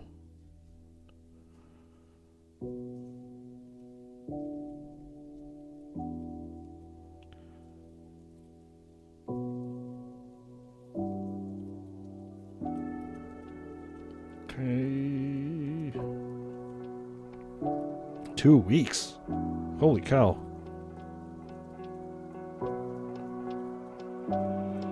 check it out as an FPS. It sounds like it. It's looks fun. Watch the trailer. Okay. Yeah, it sounds like an FPS, right, Frost?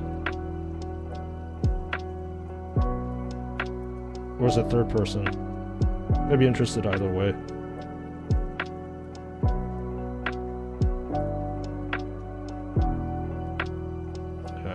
This is really messy. Whatever. I'm gonna fix it later. Okie dokie. Shade time.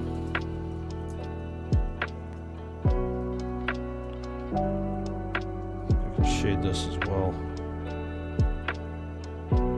Clean up all the rest of the stuff. Yeah, maybe repaint this part up here.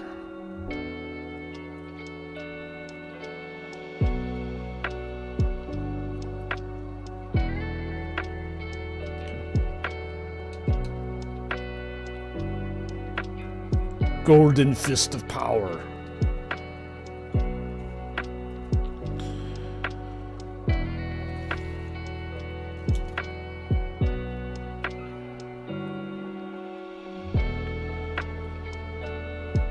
To shade the purity seal ribbons.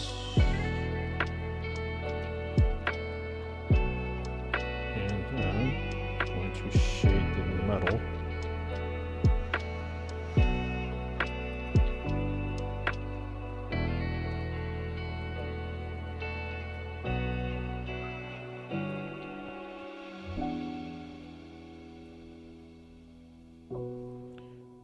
There we go. Looking good. Obviously there's gonna have to be some retouching going on here. Might be a little bit too much pooling. Gotta wick this off a little bit. Don't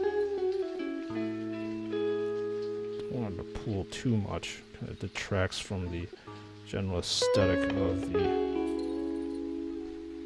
purity seal ribbon.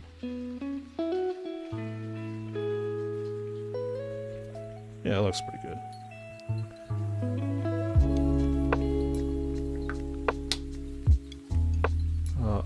I would really appreciate if they add a Space Marine game where you are a Blood Angel whilst working your way up to a Death Company. Okay. I'm not sure if you really want to work your way up to a Death Company, because after that,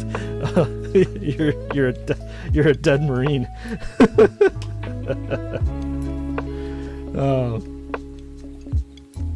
Or just the natural progression of a Blood Angel, I suppose. That's typically where they meet their end, if I'm not mistaken.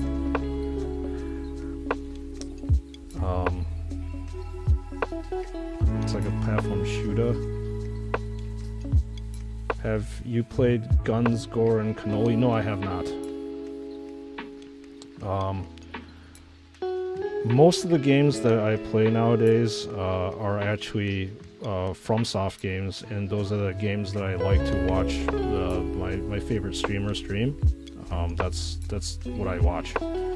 I don't really deviate out of those Souls-like games very much. Checked it out, it looks cool, like a cartoony platform side-scrolling game. Okay. Yeah, I don't really deviate outside of those types of games. I just really like the environment and the challenges that FromSoft actually throws at the players. And I commented yesterday that there's something really satisfying about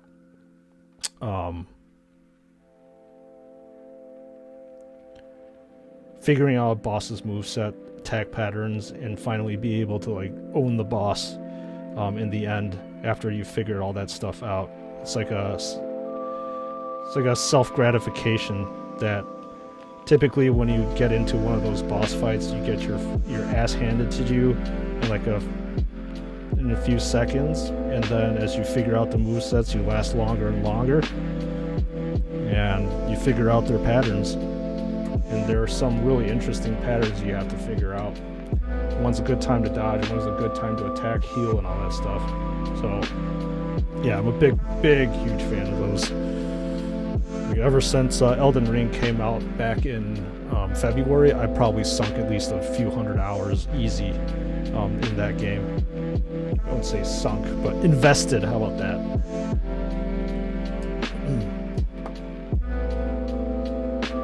Looks like I missed the spot here. There we go. Cover it up. Okay.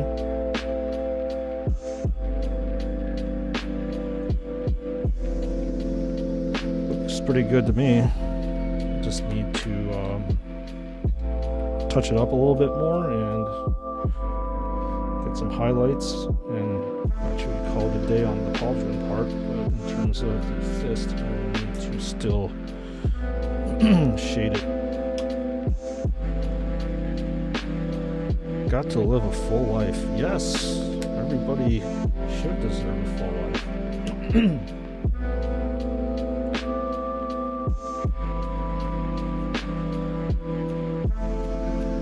There we go.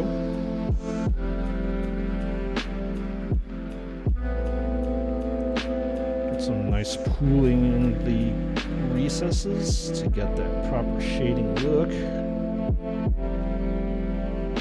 Man, I really love shades. I'm gonna sound like an old man and say, oh, back in the day, they didn't have shades. Right? Well, I could be wrong. Maybe they did have shades. I just didn't have enough money to afford them. Or maybe I just didn't know what the hell they were. Or both. But they certainly do make your adding dimension to your minis a lot quicker, make them a lot better. Draw the pooling away here. A little bit too much pooling over here as well. You want it to be dark, but not that dark. What's the biggest Warhammer model I have? I have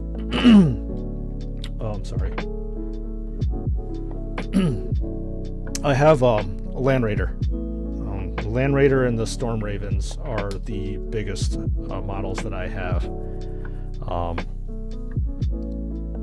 In terms of like character-wise, it's Sanguinius.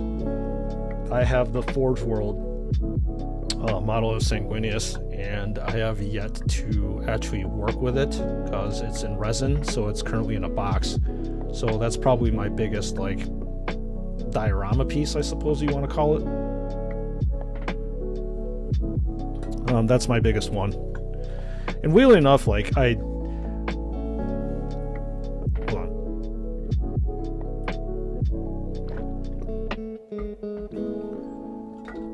actually like, I don't enjoy painting larger scale stuff, mainly because I don't use airbrush, and when you're painting large surfaces, especially by hand, you really have to thin your paints down like super thin. I've gotten impatient quite a few times and painted it a little bit too thick, so you can start seeing the paint lines and the brush lines on the armor panels, and it really pisses me off seeing all that stuff because I have perfectionist type tendencies. So one of these days I had to master how to use an airbrush, because you're able to get pretty thin coats and even, like most importantly, even coats with those panels, those large panels.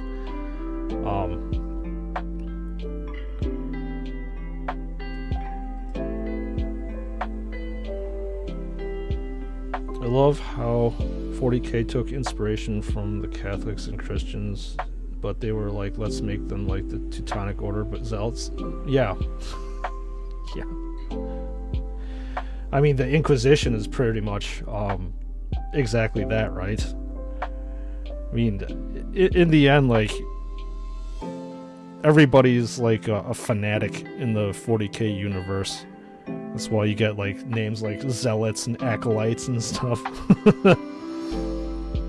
We were just commenting too on stream yesterday that the whole entire Warhammer world and aesthetic, I mean, it's cool and all, but you would never want to live in that type of environment. I sure as hell would not. Dark, dismal, and just death literally at every turn, and sometimes like even in death you can't even die. When you look at the Eldar with Slanesh,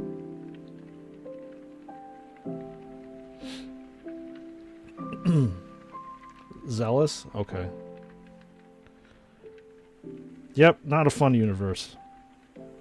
But it's cool to paint the figures from the universe though. Never would want to live like that. Especially on a Forge world. Can't imagine how it would be just living in a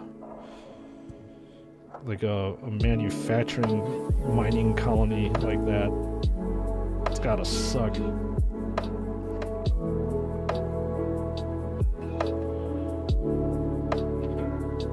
Took a lot of inspiration from the Romans. Yeah, they did. I think Games Workshop took influences and kind of merged them from just different areas, right? I mean, I know the Boys in Blue, aka the Ultramarines, have huge Roman Roman influences. I mean, just look how their chapters are organized, and basically they use, well, Roman numerals.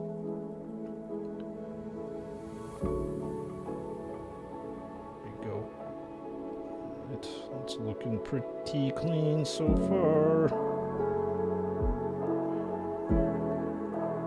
I mean, in the old ages, they actually accidentally accused innocents of heresy.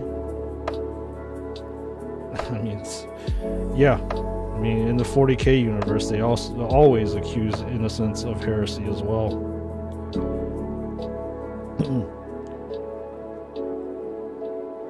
I mean, look at our Space Marines, right? You have in an age with las cannons, rail guns, bolters, all this advanced technology like the prism cannons and stuff. You still have influences from the Middle Ages,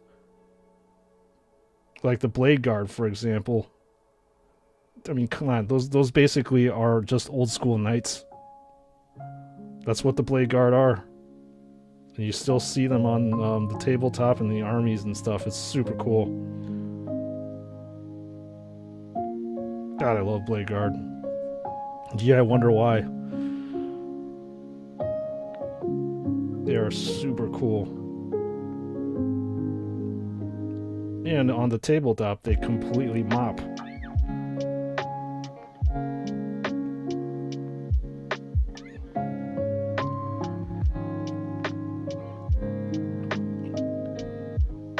They will mop up everything on the tabletop.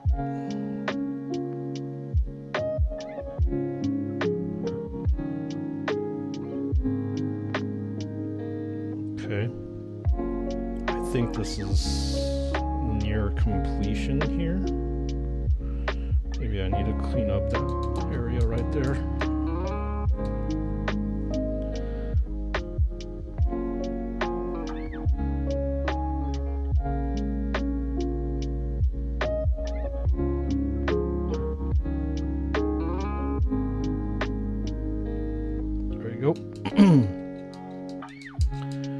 Need to clean up the purity seal metal itself because it's got the green bleed here.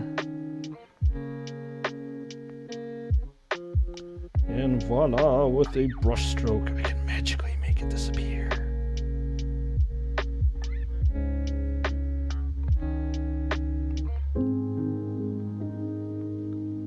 So World War I, love the tanks and the mechs.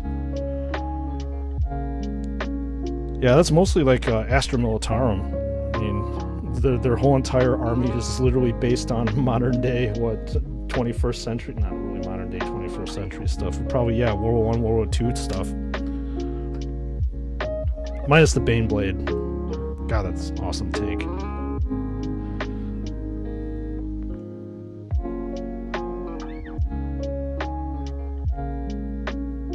I really wish I had like time and the monetary means now to like randomly buy just cool miniatures from the Games Workshop line. But yeah, I would definitely buy a knight, Imperial Knight, a Baneblade, probably one of the Demon Primarchs, not exactly sure which one.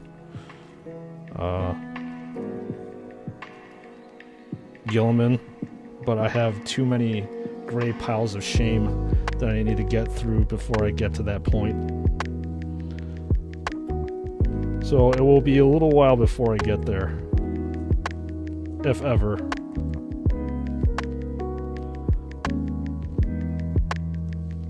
Just focusing on my Blood Angels, and at some point in time I will have to focus on my Primaris only army as well.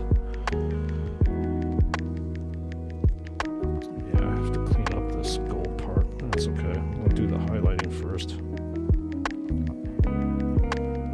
You like Gravis armor because bullets just bounce off of them? Yeah.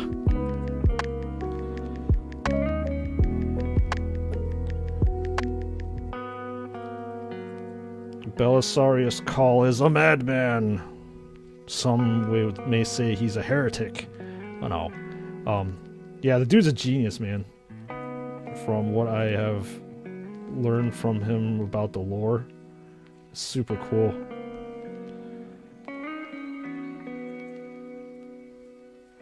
As I said on stream yesterday, I'm a big fan of the Phobos armor. I really like that. The stealthy feel about it.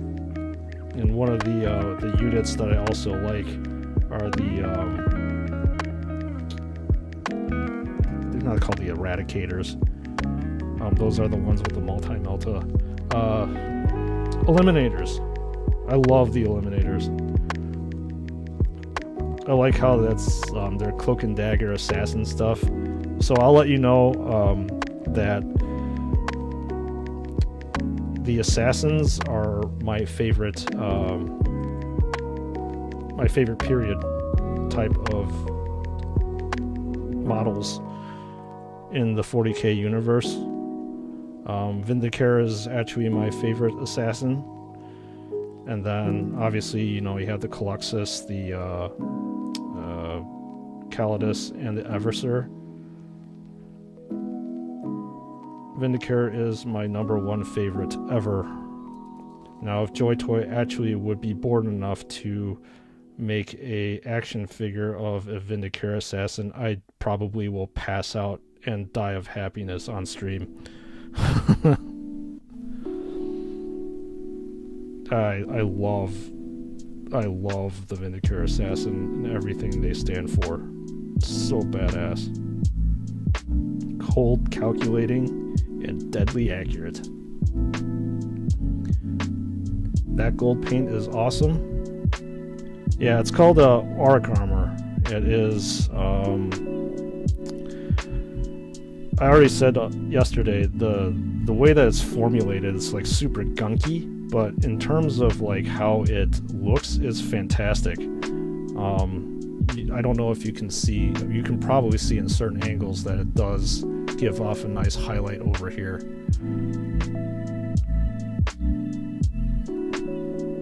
But I typically will use Retributor armor, which is this darker gold color, and then shade it so you can see this color, and then this is the Auric armor side by side. And I'll do a first stage highlight with this, and then my last stage highlight is always going to be the Stormhost Silver at the highest points. What is my opinion about the Raven Guard? I love the Raven Guard. I like the stealthiness and I really like courteous's model as well. In fact, my whole entire Primaris only chapter is Ravengard's successor chapter. I call them the Nightshades, but I have not. I've only painted one miniature, just to get like a certain. What I was talking about earlier was, with every successor chapter, you have to have a story, a background of them, and like a color scheme. So I actually did paint one up, but yeah, the Ravengard are super cool. I dig the story and the lore behind them, and just how they typically operate and stuff.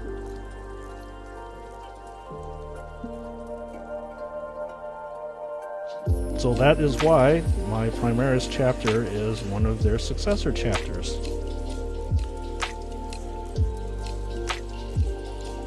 Okay, I think this fist is pretty good. Just need to clean up the black areas. I need to highlight the Purity Seal ribbon here. And hopefully the Cyberite green is still patent. I hope so. Should be.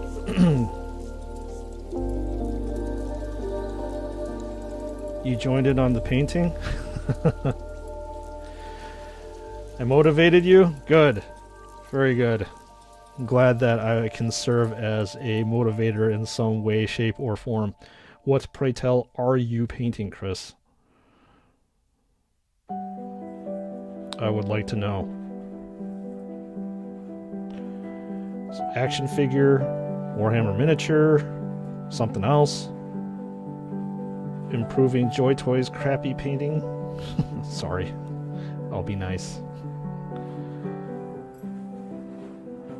I really would like to know. Got to improve this. Got to make it better.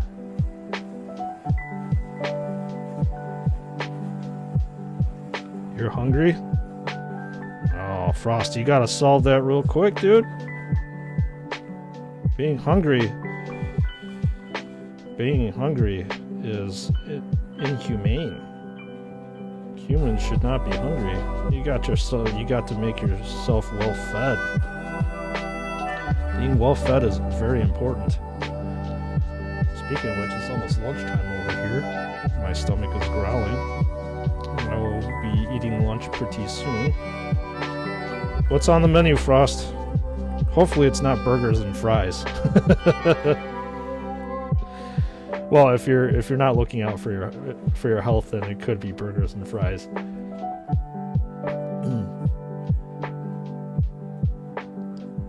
The Joy Toy you were working on yesterday, you did all the mods you wanted? Okay. Joy Toy's painting is better than what you could do. I don't know about that, Gavin. It's just whether you want to take the time to learn and whether you want to be patient about things. What I'm doing right now is not something that came naturally to me. It's just something that you have to learn.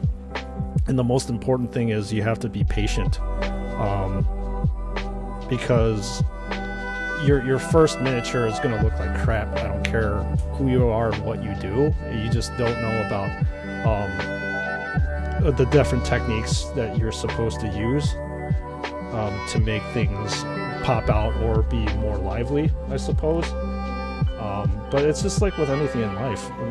If you try it, there are very few people who can master things on their first try, and I think painting is one of those things that I doubt people can master right away. And these headphones keep popping off.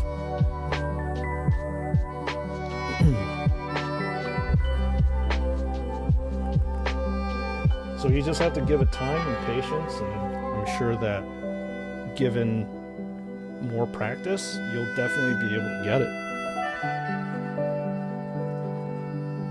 You have no idea what to eat, but your belly is cutting. do I have my first effort still? I would like to see the change. Yeah, I do. I do.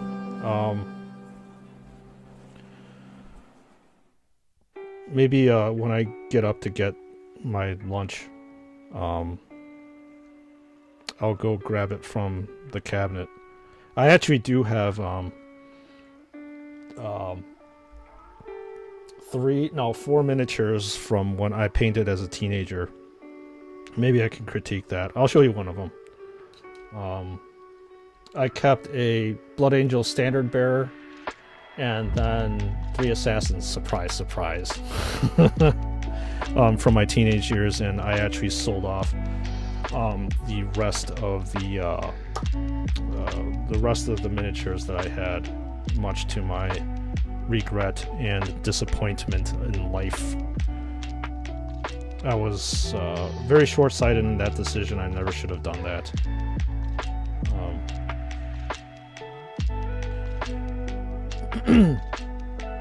If you could be anything in the 40k universe, what would it be?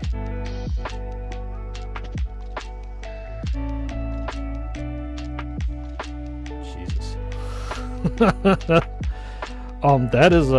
That's a tough question. I'm a little bit.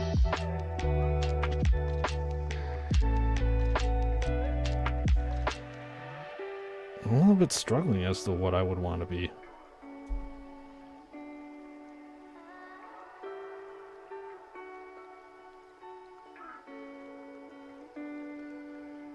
Vindicare Assassin? Just because I love I just love that figure. I like the aesthetic. I love marksman type stuff, sharpshooting stuff. To be weapons proficient.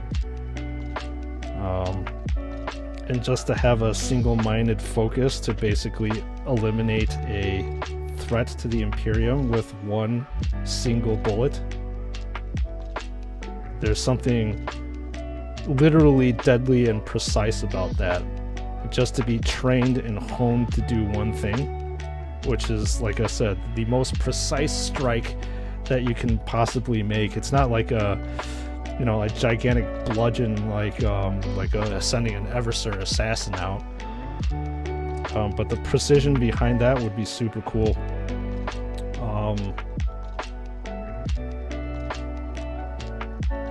I don't know what else would I like to be. I thought about Psyker, but there's no way, man. I mean, I love like magic and like psychic abilities and stuff, but like to be a Psyker in the 40k universe, now I'm thinking about it, would completely suck. Never know if your body's gonna be taken over by a demon of the warp or just messed up. Yeah, this is too much. Bacon and eggs would be a suggestion. Just living the student's life here. Living the student's life last is actually ramen. That is my student's life. Nothing like tossing a $1 packet of ramen in water and calling it a gourmet meal. Sorry, gourmet meal. Did on purpose. I cannot count how many times in college that exactly was my meal. You like to be alive? Yeah. You are completely right. Gavin, time for bed. Been nice hanging out. Bye. Thank you for hanging out in the stream, Gavin. Your presence is much appreciated. Thank you for your support and coming in here and chatting. I understand that it's probably really late over there. Have a good rest, and I will hope to see you later on in a later stream. Take it easy.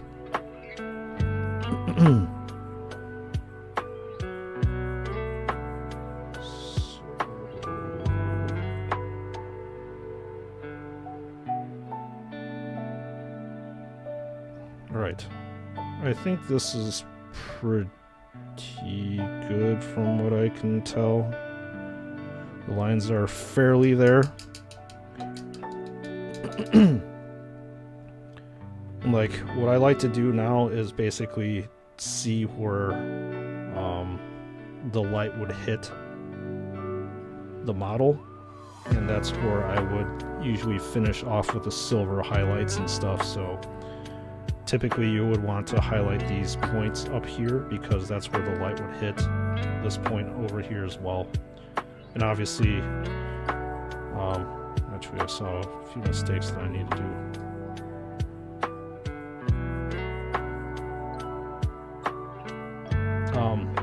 And obviously I'm going to go color some of these panels with the gray.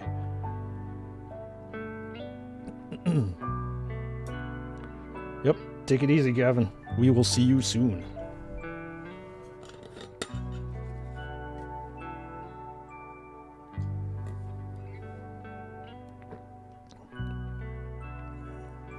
You did some simple paint work. Like, what do you define as like, what's going on here? What do you define as simple paint work, out of sheer curiosity?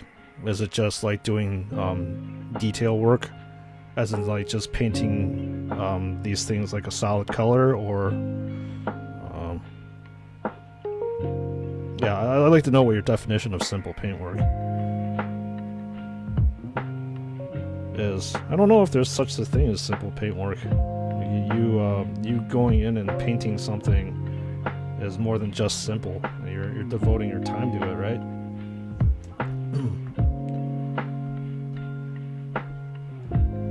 So highlight the highest points. So technically what you're supposed to do with these second stage highlights is your first stage is supposed to be thicker, the thicker of the two highlights, and it's supposed to be and your second stage is supposed to be thinner, because you don't want to overwhelm your first stage.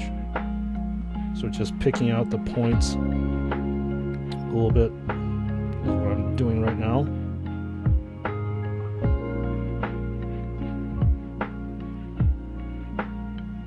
And yes, I'm concentrating.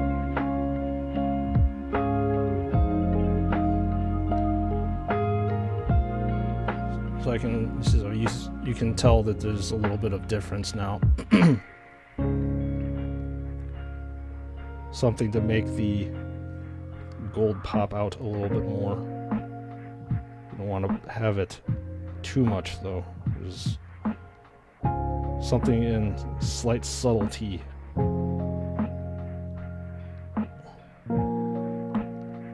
you go. And there we go. Okay, and then probably with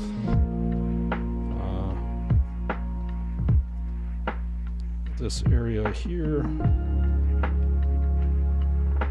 just a light silver highlight up here. Gently stated. Okay. I think we're looking good. Sweet.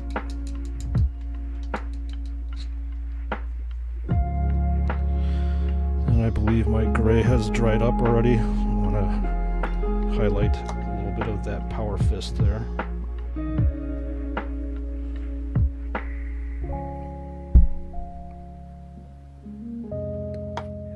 Okay. Here we go.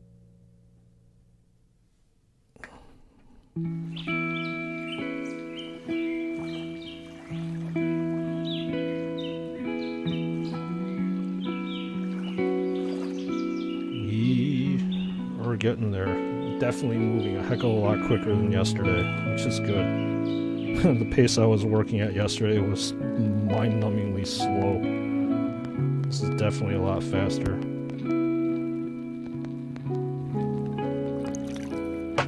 Just one miniature in 6 hours is a huge travesty even for me. I'm usually not that slow when it comes to that kind of stuff. I want to have a nice, like, to when you're painting, because I don't want to keep painting these things.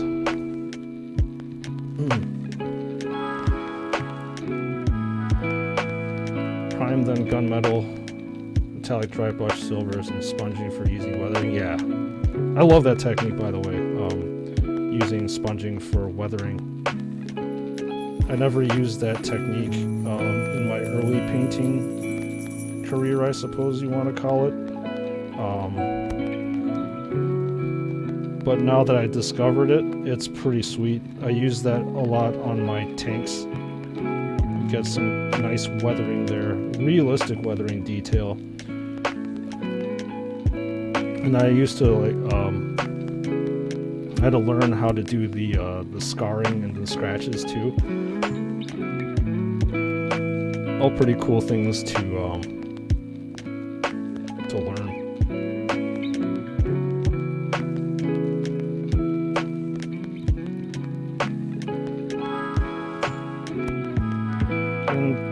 Painting is one of those things in which, as I said before, it takes practice. Nobody really ever is going to be really great from the get-go, but as you develop steady hands,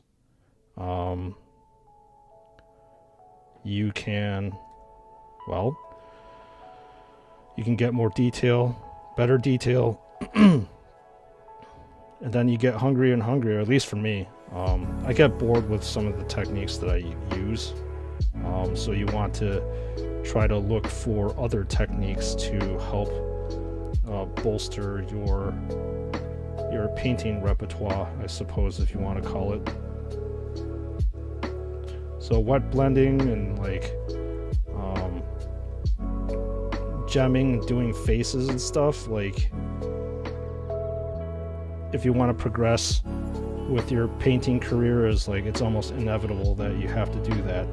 Plus, it's good to be growing at something that you're going to be doing for quite a while. So like me, for the foreseeable future, I'm definitely going to be painting these lovely Space Marines. KFC for dinner today. Oof. Dude. You have no idea how much I love fried chicken. A lot of my friends, they know how much I love fried chicken, and you're making me jealous, man. Crispy skin, juicy, delicious chicken. You're killing me, dude. Yeah, fried chicken's awesome. It's literally a top tier meat in my opinion. That was yesterday. You too? Man. Both y'all are eating good. Too good. I want to eat like you. Yeah, I can't remember when the last time I had fried chicken was, in all honesty. Probably a month ago? It's a complete travesty. Fried chicken is the business. It is the only business, friend. It is the only business. Holy cow. Now I'm craving it. Some of my family members had fried chicken just a few days ago. I completely missed out on it. I was like, oh man, you had fried chicken without me? I'm sad. I want fried chicken myself.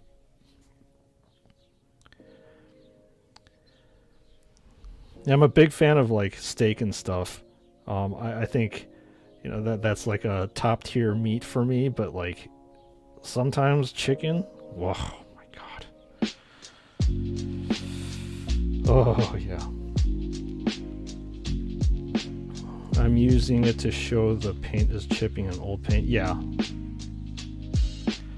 Yes, I agree with you, Frost. That's way too long to have to be without chicken. I'm getting a massive craving for chicken wings too. And Korean fried chicken, chicken wings,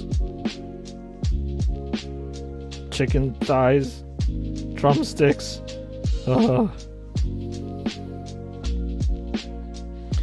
Then again, you can only eat so much of it though, right? You're gonna get sick if you keep, or you're not sick. Well, maybe. Your cholesterol is definitely gonna spike with all that fried food, but it's so damn good. Why is it that everything in this world, all that's good, is bad for you? Such bullshit. Tomorrow is Wacky Wednesdays at Steers. So I don't know what Steers is. Can you elaborate, Dovahkiin? And what do you do at Wacky Wednesdays? Is it like some kind of special deal on chicken or something like that? Out of sheer curiosity.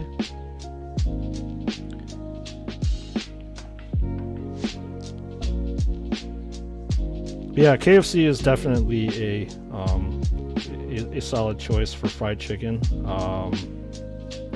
In the United States, we have this chicken place called Popeyes. That's usually where I typically will go eat my craving for fried chicken. And I don't know if they have this franchise in the UK, but they have like a Filipino actually run a fried chicken place called Jollibee. I don't know if you've heard of it, but their chicken is also very legit. There's something to be said when, you know, the skin on the outside is super crispy, and then the meat on the inside is super tender and moist and juicy.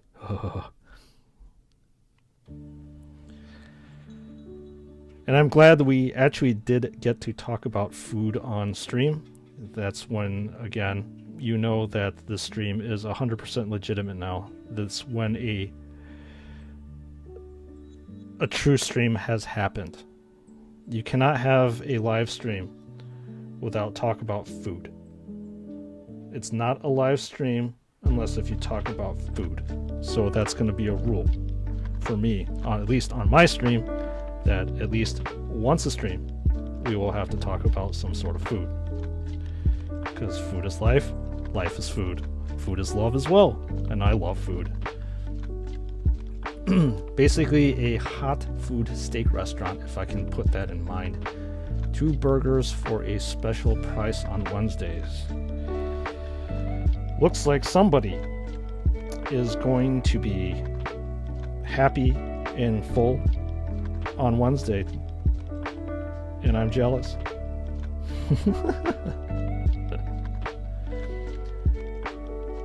How much is that? Like, so you said Wednesdays were special, so like if you were to get the same thing on like another day, what's the price difference between a special day versus not? That's my question.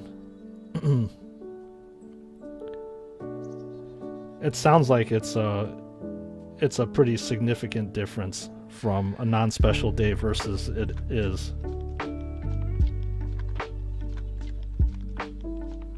Okay, picking out the details here. And it is almost lunchtime, so I think after I paint these areas gold very sloppily, it's time to get some lunch. Can't wait. For me, lunch is probably the most important meal of the day. I do actually do I don't purposely intermittently fast, but I just don't eat breakfast. So the last time I ate was like 6:30, 7 o'clock yesterday. So by the time I reach this point in my daily existence, I am starving. Gotta plan the weekly student salary. 60. What's SAR? What? I'm sorry. Pardon my ignorance. I'm not familiar with that currency denomination. Oh my god, I don't know. No, I don't know if you can hear my stomach growling, but it is growling right now. So I'm going to tough it out and paint this area here. And then we are going to, or I am going to heat up my food. Because I can't wait any longer. There we go.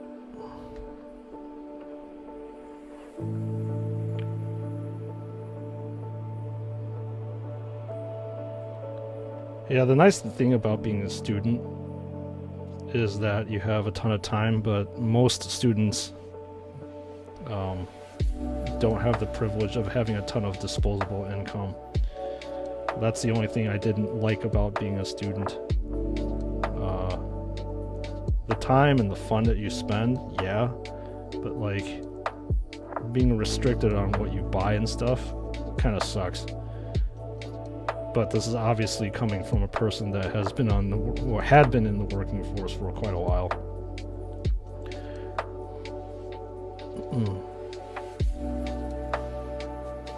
Okay, so we are getting there. Slowly but surely, this melted gun is almost done. And if this was actually any other miniature, especially if it was like a in the hands of a captain or a lieutenant, I typically will start doing like a melted burn on this thing. It adds like a different character and dimension to the gun. So maybe like next week, because this week I want to try to paint this squad, and then maybe next week I can focus in on painting a character. And I think that maybe you all would like enjoy watching me paint a character, because that's when I start doing a little bit more I wouldn't say advanced techniques, but I add more to the model than I am actually doing right now. And as I said before, I'm just doing this. I'm just painting these grunts just to get by, because I have so many grunts to paint. Especially if you're focusing on food for bodybuilding. Oh man. Yeah, I would think that having a limited income when you're bodybuilding is tough, because like you have to that's crap here. You have to eat an X amount of calories, if I'm not mistaken, right? To build your body up, and without those calories you won't bulk up.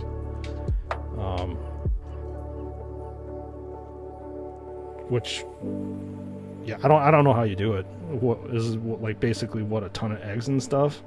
I don't bodybuild, obviously. I'm a scrawny Asian. Not scrawny, just proportioned in the belly Asian.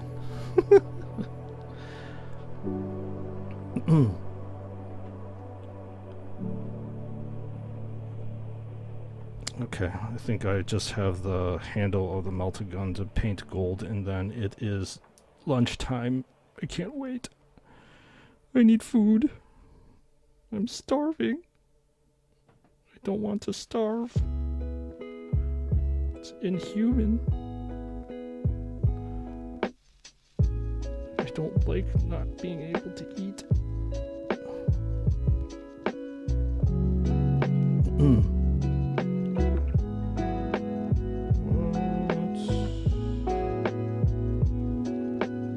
2,000 calories a day if you're training. This is on top of your regular, the calories that you would regularly burn off just to, like, I suppose, live, right? Because an average human, I think, roughly burns around 2,000 calories, and then you have to eat on top of that, right? In order to bulk up. That's my understanding of things. I could be wrong.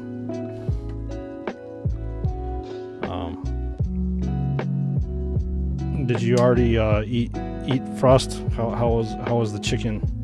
Was it a godsend? Was it the best thing that you ever ate? No, that's a stretch.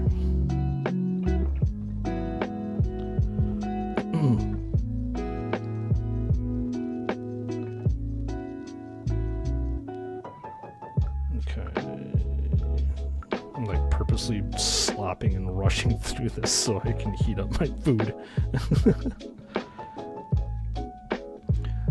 I'm starting next year, likely have a gym freak brother. He's also studying next year and he likes to make an experiment with food. Okay. Cool. Just came back from KFC, gonna dig in now. Yeah, that's what I'm talking about. What am I gonna eat? Pretty much leftovers and stuff. I've got I usually put like a lunchbox almost together the night before.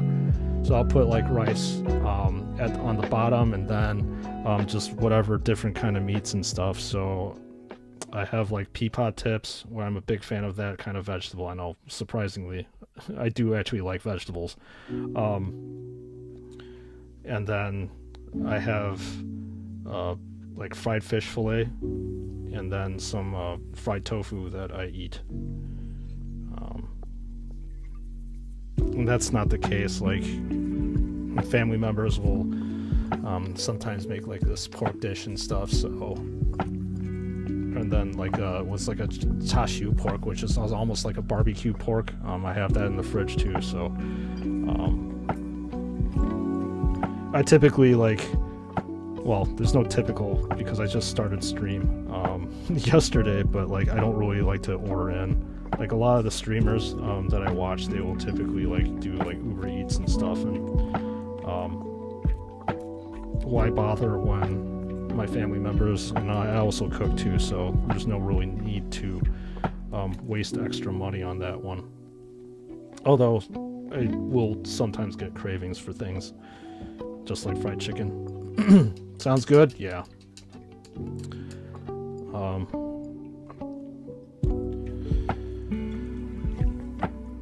I'm gonna pause the audio a second, so it's gonna sound really quiet. I will be back in a few minutes. Just be patient. The only reason why I paused the audio is because I think I might have. I don't know if the channel that I have really cares that I'm using that. It might be like a DMCA, but it should be okay. So I'm gonna pause it just in case. So I will be back in a few minutes. Just give me a second, okay?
Alright, I am back. And let's just fire up the music again. And if you're bored enough, I can actually show you what I'm eating. Fish, rice, tofu, and veggies. And that's it. It's good enough for me. I'm going to disappear now as I scarf food down. But I still will be able to chat with y'all. Oh man, I can't wait. Oh, so good.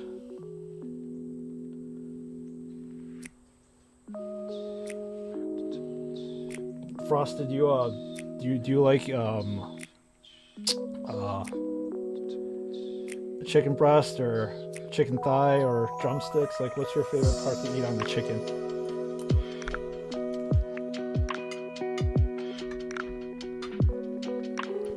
I'm a big fan of drumsticks. If I had my way, I would be sucking down chicken drumsticks like there was no tomorrow.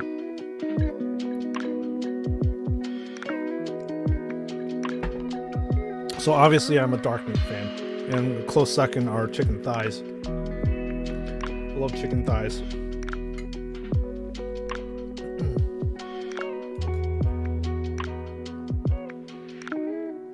They are tasty too.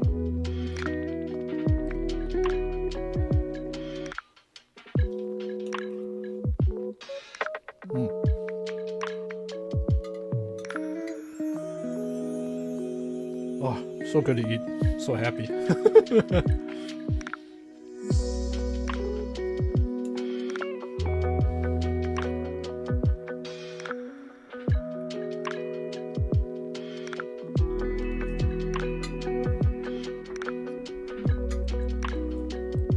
I think that one of you wanted to see my one of my old models. Let me bring them out real quick.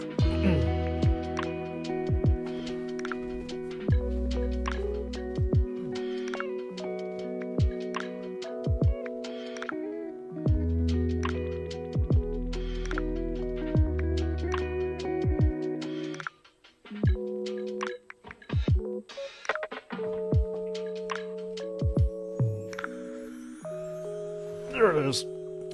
So this one is an old school Blood Angels standard bearer, or you call them an ancient, I suppose. And this is it's metal. This is actually cut from the second edition Blood Angels Codex, and I glued it onto the standard. And I painted it black. So this is my first, well, not first model that I did, but so this is the top of the standard. I did some gemming back in the day. There is some shading going on, but there is no highlights whatsoever. And I really like the, like as I'm feeling this, like nowadays with the plastic, there's no like real heft behind the miniatures that you're handling, so they lack that, and there's a heft behind this. So I'm going to critique myself now.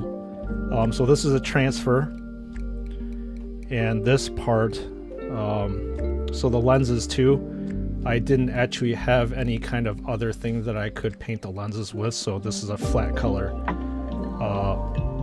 No highlights, there is shade, and I would have to say this is an okay job compared to what I do nowadays. So this is the OG miniature that you're looking at. So you can see all the different flaws and stuff with working with the metals. But yeah, 1992, good old stuff. Well, there it is. Blood Angels Ancient for your viewing pleasure. It looks nice. I would say it looks decent.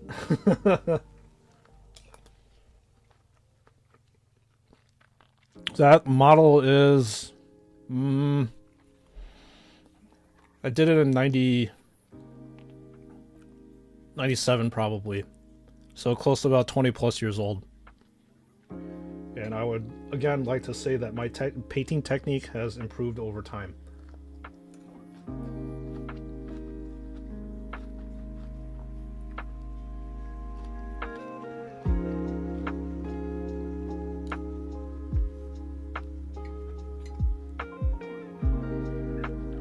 And interestingly enough, I did actually win a local LGS store painting contest. I painted I still have it too. I painted a Vindicare Assassin. And if you look at that Vindicare Assassin to the one I did not too long ago, there's actually a painting tutorial on how to do it. Like, it is literally a night and day difference. Like, even at looking at the Vindicare Assassin that I did way back when I won first place, it looks very dull and very plain compared to what I'm able to do now.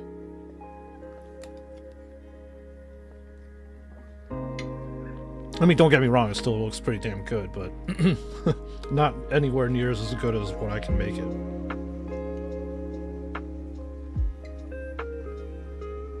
Obviously, I'm an older adult.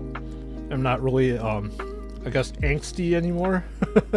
So I had the time to actually devote to painting things.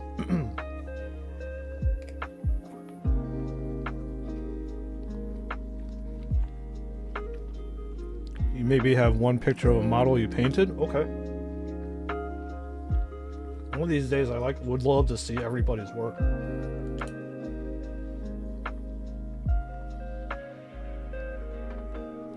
Because everybody has a painting style they like to do.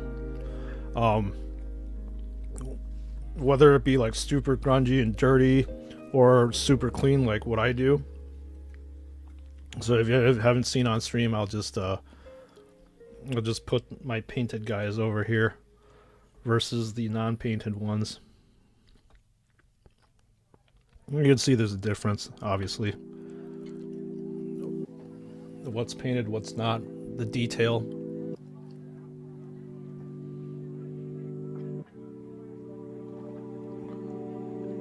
You're probably going to lose power at 8. It's 7:17 now. Anthony or Archon, I don't know what his name on YouTube, but he'll be watching the streams then. Okay. What? I'm sorry, why are you going to lose power? Do they have rolling power things in the place that you're at? Pardon my ignorance, I'm sorry. But that sounds terrible.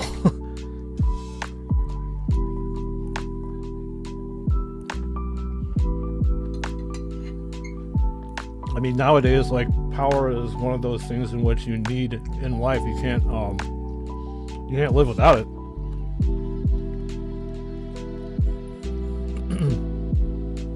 My bad. I just checked Instagram. It was the first 3 models that you painted. Okay.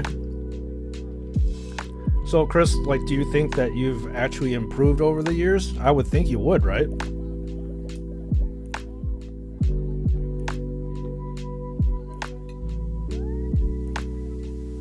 You get comfortable with what you're doing. You're mastering what you're doing. Load shedding just my problem in our country. Don't want to involve politics. Okay. But yeah, dude, that sucks, man.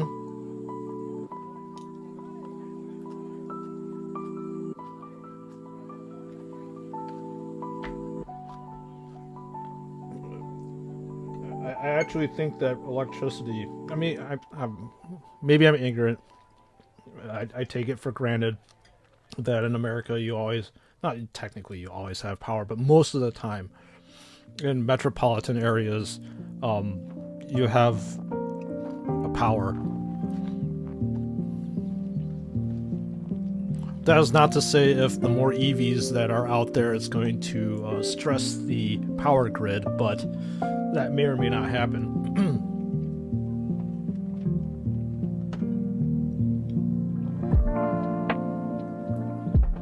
But I'm sorry to hear that. And hopefully your country will get that fixed.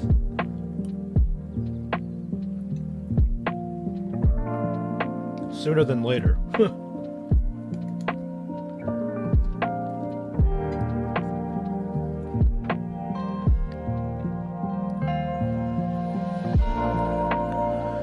Though there's a chance that they won't turn it off. You're from South Africa. Okay. I think we had a viewer, a subscriber yesterday. Anthony was also from South Africa. So cool. Very nice. I always like to see where everybody's from. It's really cool with just, I'm going to sound like an old man here, but just with the advent of the internet and stuff, being able to like contact and talk to just random people from across the globe, it's really fucking cool to me. I love it.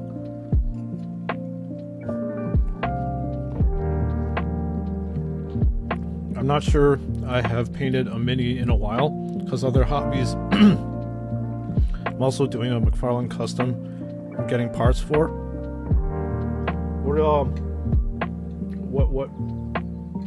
What action figure are you doing, Chris?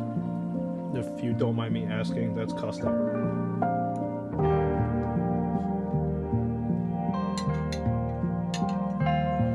And what is it based out of?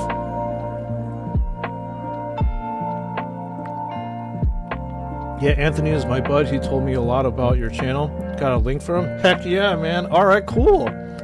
That's awesome.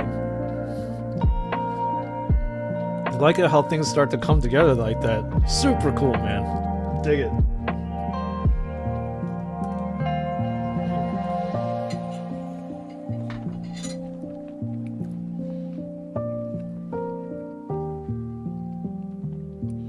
Yeah, Anthony was super chill yesterday. Hopefully, we'll see him on stream again.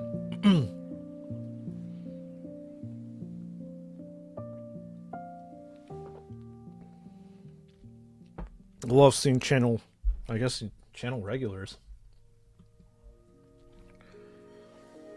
Very, very nice. Makes me happy. Alright, almost done. I'm sure you probably don't want to look at static models for the rest of the stream and have me talk like a disembodied voice in the background. So, almost done.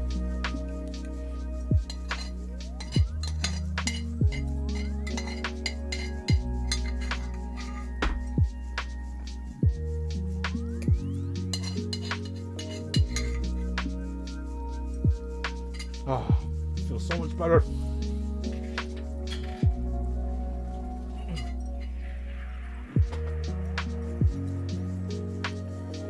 Oh, Forge is so good.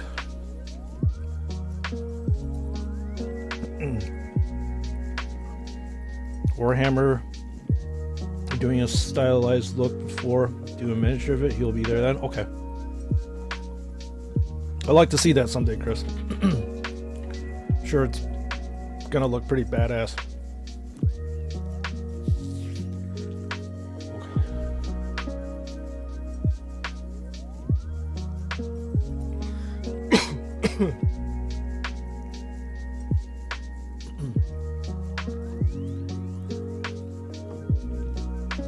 All right, and the show must go on.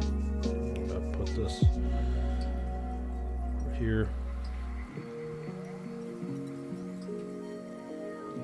Set up the rest of the painting stuff. Chuck myself on camera again. There you go. I'm fully fed, happy, kind of sleepy to be honest.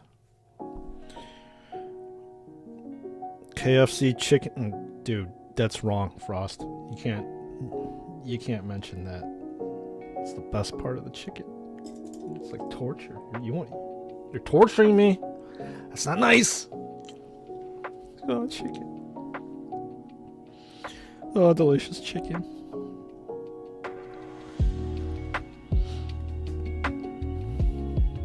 Yeah. chicken skin is best. Definitely the best part. Alright, looks like I missed a few spots with the gold, and my gold has dried over time, so gotta go over this part.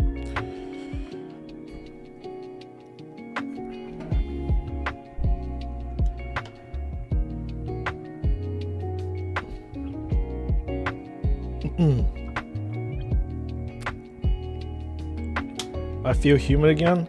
How was lunch? I also feel like my full self again. Usually when I get hungry, I get super hangry. I get irritable. I get headaches, and I get like super dizzy, and it's not good. But yeah, I feel good. It was good. Thank you.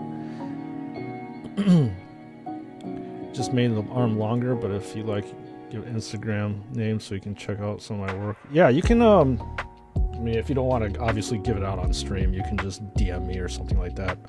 Or just send me a message at Gmail. So it's just spruesandstuds@gmail.com.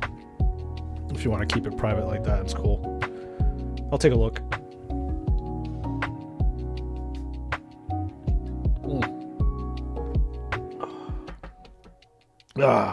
It's another benefit of working from home. Wasn't able to do that at my last job. A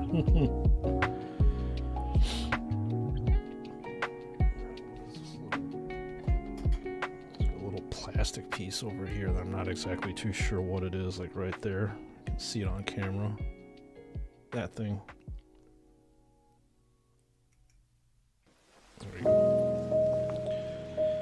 Clean that up. It's like an errant piece of plastic, I guess I didn't do it. Beer, amen. It is.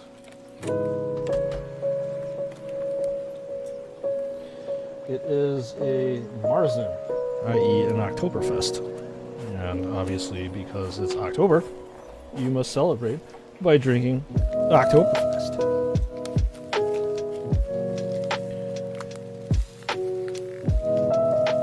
So yeah, beer is good. I don't know. I don't think YouTube actually gives a shit. Just as long as I don't glorify it. But I used to be a huge craft beer fan over here in the States. And I would always be seeking out the rarest beers, IPAs, barrel-aged stouts, sours and stuff. I just kept drinking beer, and then I got bigger and bigger and unhealthier and unhealthier, so I had to stop. Don't get me wrong, I still love beer, but I had to put it down for a little bit. So I'll drink beer every now and again.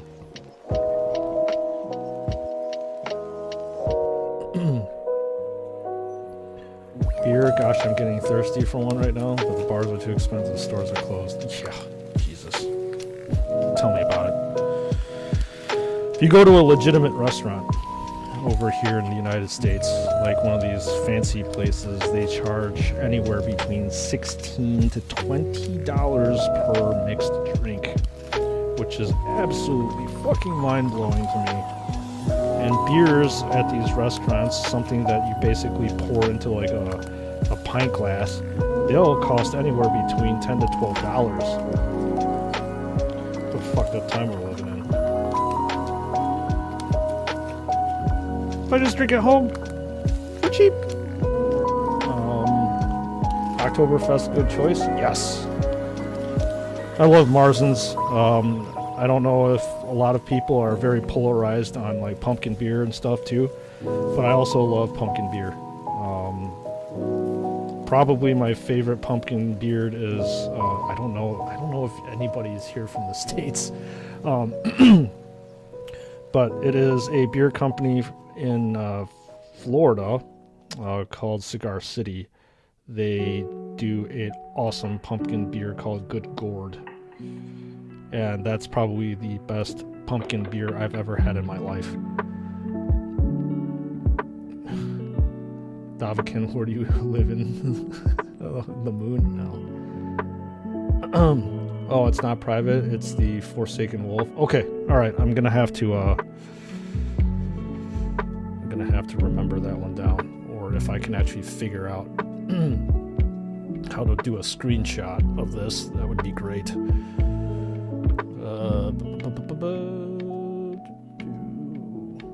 Or I can just do the good old school way of doing a screenshot, which is take a screenshot of this on a cell phone, which is what I'm doing right now. All right, good enough. Pumpkin beer, yes, pumpkin beer is a thing, at least here in the United States. A lot of the craft breweries, in order to differentiate themselves and basically, yeah, stand apart from the crowd, they had to start using these adjuncts, so different things in their beer to brew. So people have gotten crazy and like brewed apples in the beers and Keiko nibs in the beers and fudge in the beer and all these random different things. Oh yeah, that's right, Chris. You did say that you live down in Louisiana. So yeah, they'll do all these crazy stuff with beer nowadays, just to make themselves relevant. I mean, there's a place out by me, that they'll start doing something like a milkshake beer, almost like that. So it's like super thick and fruity. It's almost it's weird. It's super thick too. So it's definitely something that you have to get used to.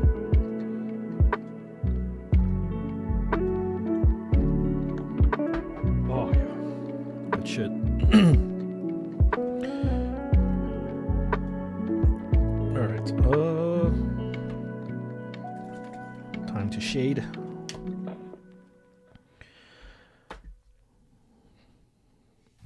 We're moving along. Good stuff. Just need to paint the pauldron of this thing right here. I don't think I should put too much detail on that pauldron and leave it black.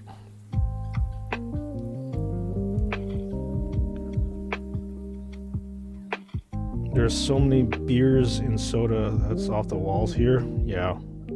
As I said before, like, in order for these beer companies to set themselves apart from other companies, they have to start brewing with other random different things.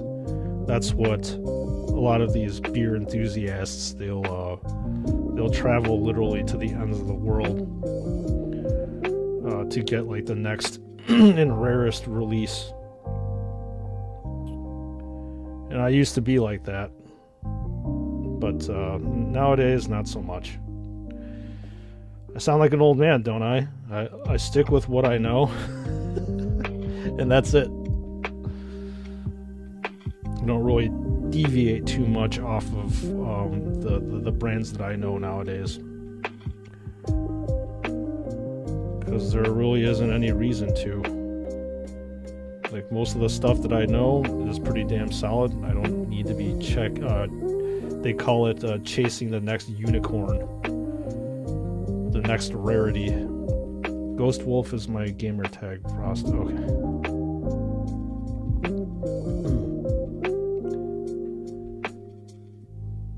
Okay. It's looking pretty good.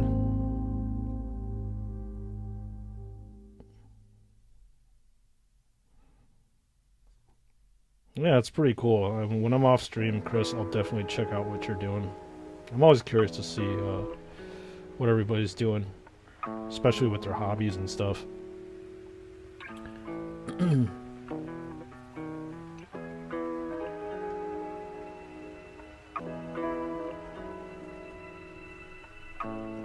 do things for the love of it.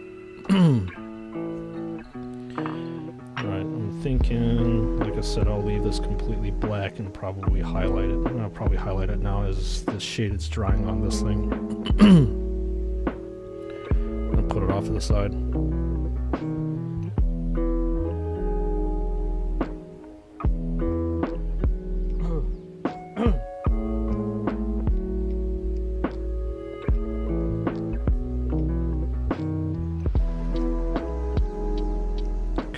Looks like, grip it down here, there's no highlights that would happen down here because if you're gripping the Meltagun, it's supposed to look like this, and this is where the light would hit it up top.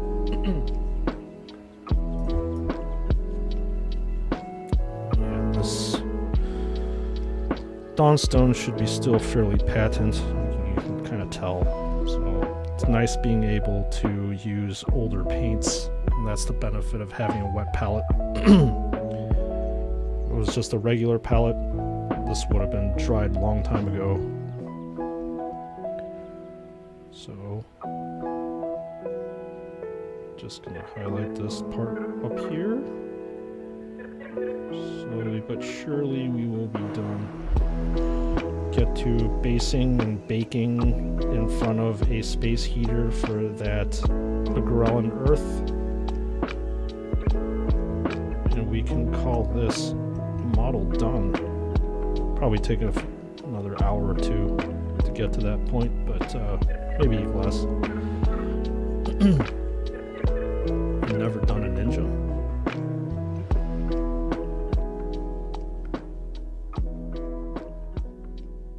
Just said, Chris, most of the time you're doing what? Warhammer 40k action figs, right? Custom stuff? Yeah, it's pretty badass though. Custom's always cool. Let's see here. Way too heavy-handed there. Gonna have to redo that. Does not look good. That does not look good either. God damn it.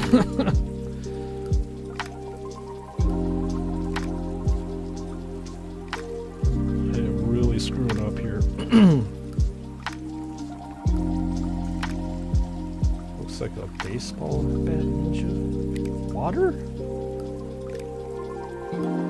Are you talking about the music, Frost? Yeah, there's some elements of water that you're hearing right now with this track.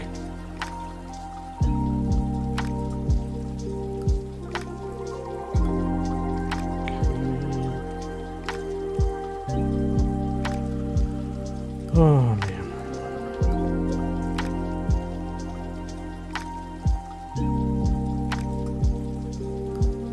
Alright, that line is a clean line. Very happy with that one. The rest of the lines that we were doing earlier was complete trash.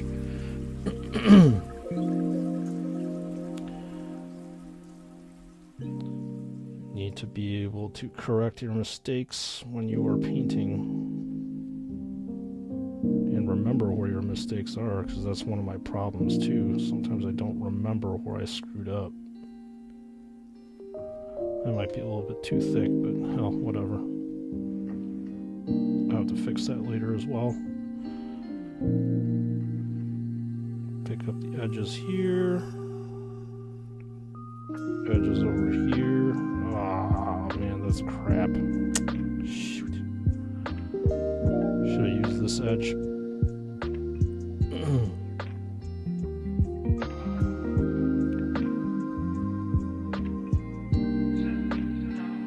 Is that Knights of the Old Republic?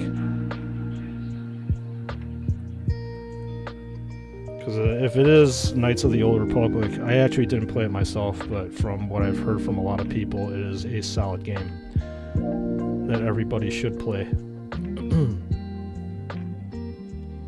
A lot of people do end up gravitating to that.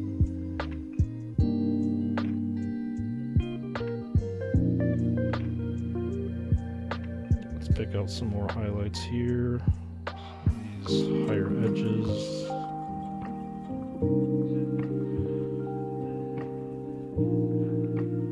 Okay, well, I think that's going to be serviceable. Maybe a little bit more detail over here. And I screwed that one up too. God. Nope, this is complete garbage. Old Republic, but Knights of the Old Republic was also good. Okay, yeah. There we go.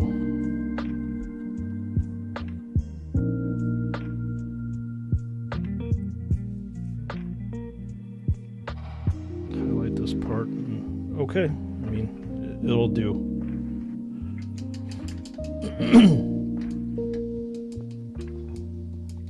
That'll do, pig. That'll do. Alright. Clean up the messes.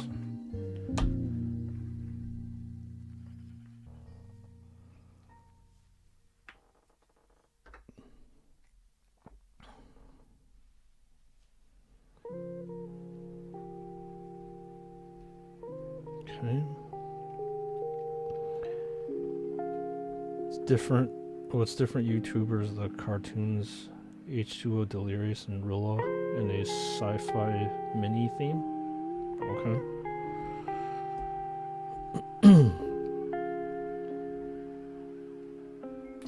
Alright, so I went a little bit thick over here. Just need to clean this part up.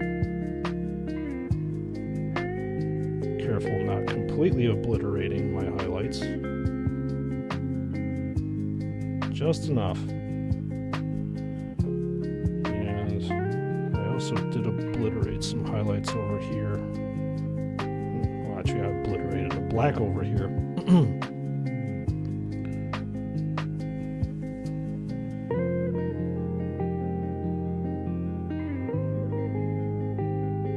Just leave enough up top.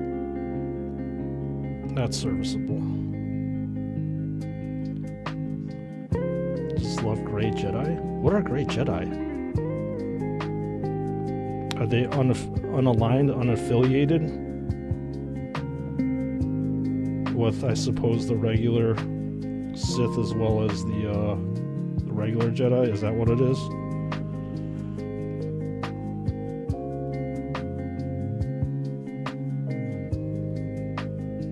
Strangely enough, like, I do appreciate Star Wars, but I didn't really get into the universe as much. I know that might be blasphemous to a heck of a lot of people, but I am a huge Star Trek fan. Always grew up with Star Trek more. I just like the Star Trek universe a lot better than the Star Wars one. But that's just my personal preference. Just align myself with that.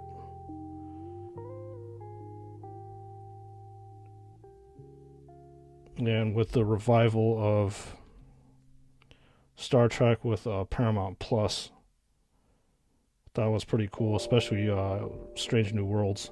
If you all watched that there.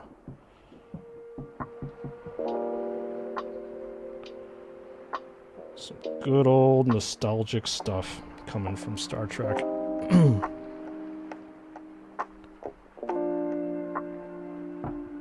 Okay, this is looking fairly decent to me. No offense as long as we don't talk about Disney Star Wars.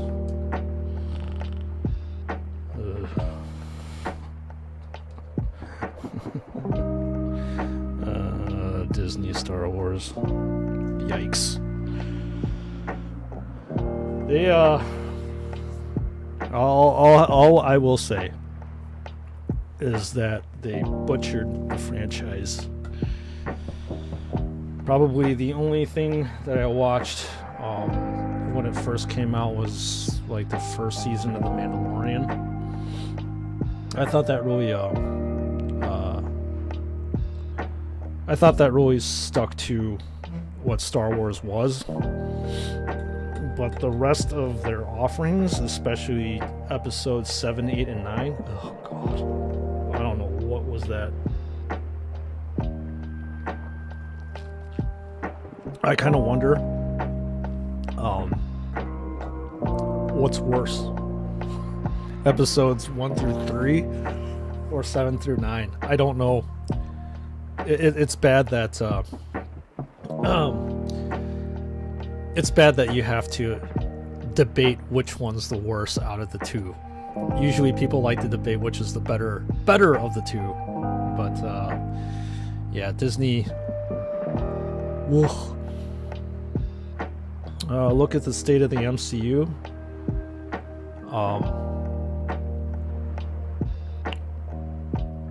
Not in a good state. Let's just say that. It's just... I'm really sick and tired of just seeing like superhero movies coming from Disney. Like, come on, there's other stuff that you can do, or apparently not do. But I could sit here on a tirade about them, and that's not going to be very beneficial to anybody here. They killed off Star Wars. I mean, those last 3 films. What films? I don't even consider them films. I don't know what to even call them. Mandalorian, they did well. The Book of Boba Fett tragedy. I did not watch the Book of Boba Fett. I just can't justify ponying up the dollars to watch that stuff. Maybe if I get like a subscription for free or something like that, I'll watch it, but definitely not that.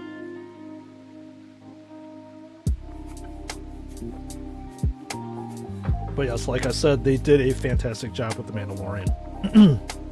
They once they kind of like put Star Wars in more of a small screen format, I thought it's pretty damn good.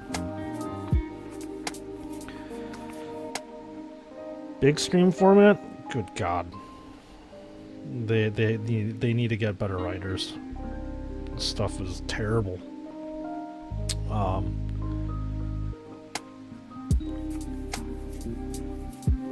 Atrocities? Yes. You made the column atrocities instead of films? Yes, Dominatrix. Completely. You are completely right. They are abominations of the Star Wars realm. And if you have to debate episodes 1 and 3 being better than 7 and 9, good God. That's a terrible debate to have.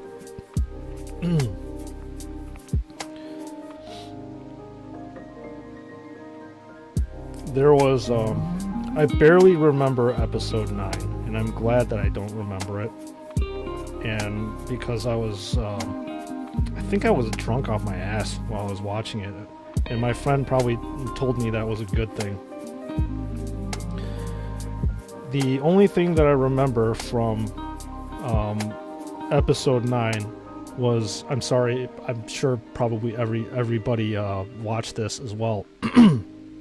So, sorry if I'm spoiling it for you, but I'm not really spoiling it because don't watch it. When Ray kissed, what's his face, Adam Driver's character, I just remember just fucking dying with laughter. I just bursted out laughing, and like people were looking at me as if I was like fucking crazy. I was like, oh my God, this is what the hell is this shit? But yeah, I just busted out in complete laughter because the whole entire situation was just absurd, and that was probably my only like lucid moment during that. I don't know what the hell you call it again. Atrocity. The rest I do not remember, and I do not care to waste my time nor my money to watch it again. Even if somebody were to offer me to try to watch it again, I would definitely say no. My time is money, and I don't want to spend the time on it.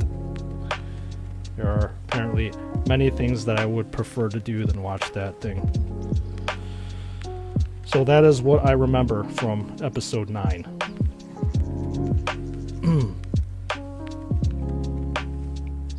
Kylo is no Vader. Some goth, yeah, he's got some major angst going on. Again, failure. I'll have to admit though, one of my weirdly enough favorite Star Wars films is actually Rogue One. I believe that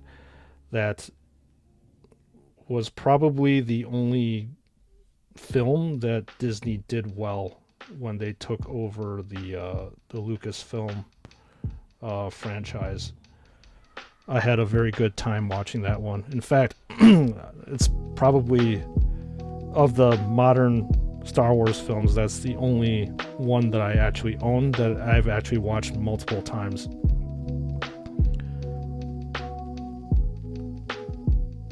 I mean, you had like, it was perfect. You had the triumph and then the tragedy at the end.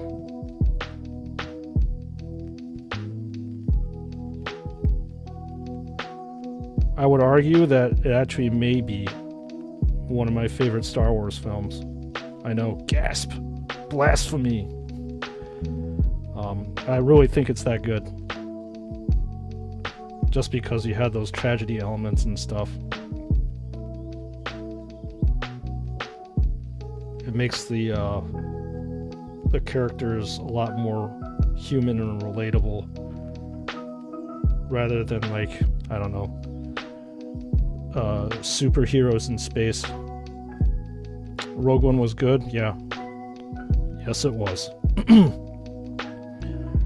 Vietnam Star Wars movie.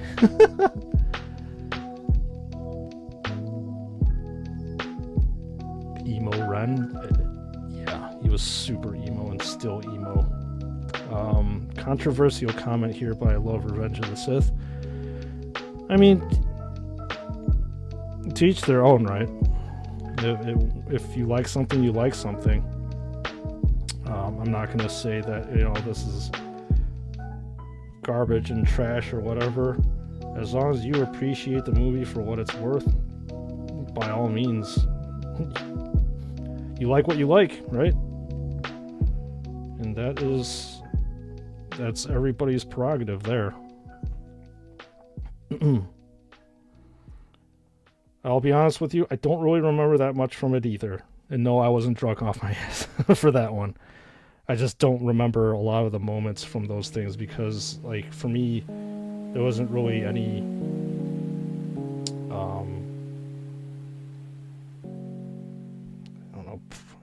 I don't know if poignant moments is actually the correct term from it. But there were no standout moments that I could remember that really made me relate to the characters and stuff.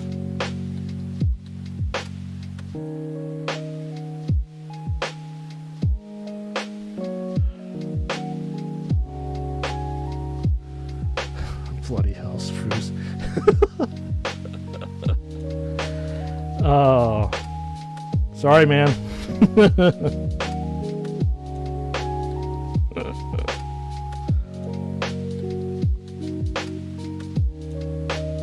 But like I said, I gravitate towards Star Trek. If you want to talk to me about Star Trek, I can talk about it ad nauseum.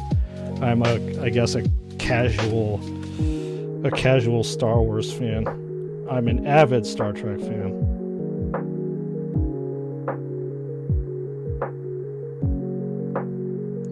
Let me get this part done. Okay. I think this is looking pretty good. It's relatively clean, passable.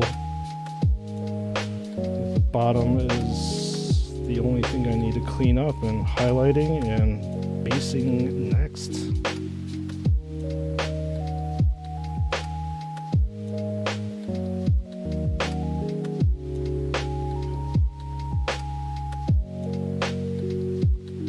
Then we get to rinse and repeat again with another blank slate, a black slate actually, in this case.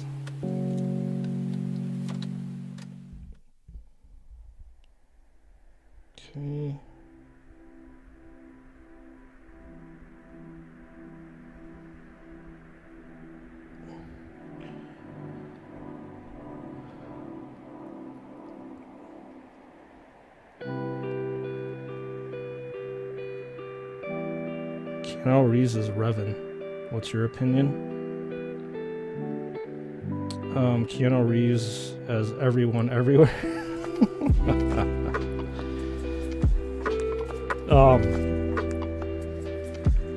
I mean, Keanu Reeves is pretty awesome.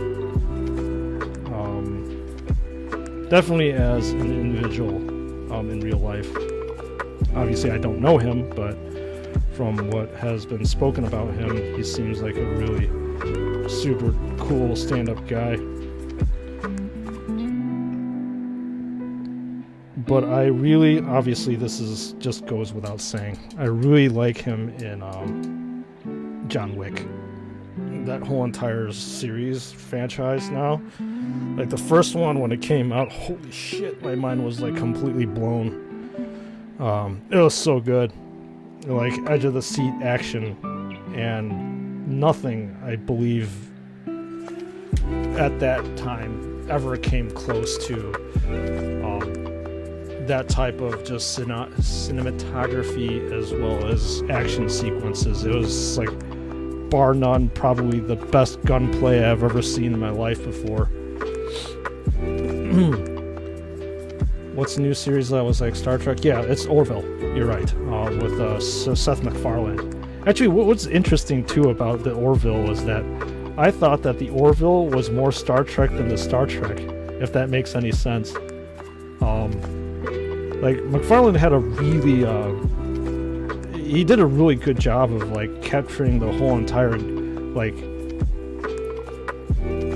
Star Trek: The Next Generation vibe, and somehow like being masterful enough to make it funny,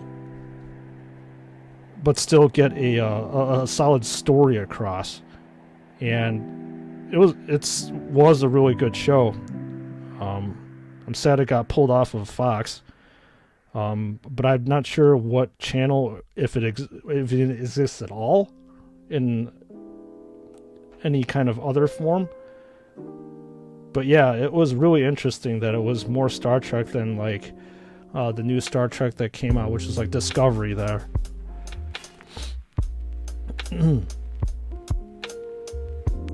Baba Yaga, yeah.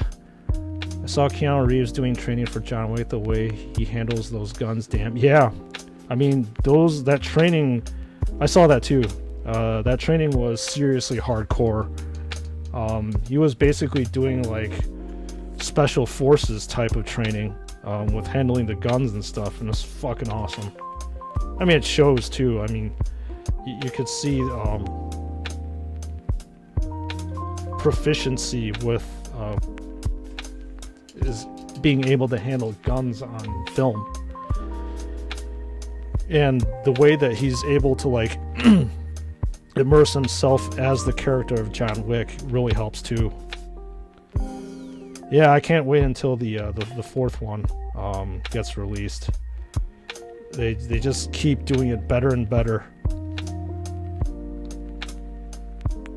and I hope they don't fuck it up. But the rate that they're going, I think they're doing pretty damn good.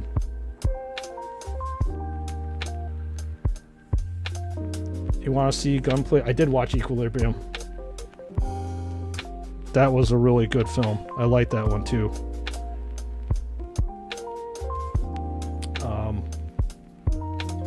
What do they call it? Gun bata or something like that? Or I can't remember what the term was. But they mentioned it. They mentioned it in the movie. On the shooting range, I saw that. Damn, yeah.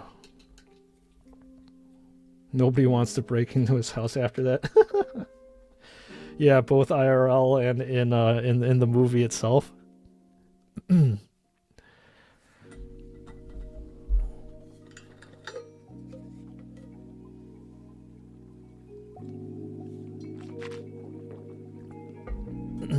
Gun kata, yeah, okay.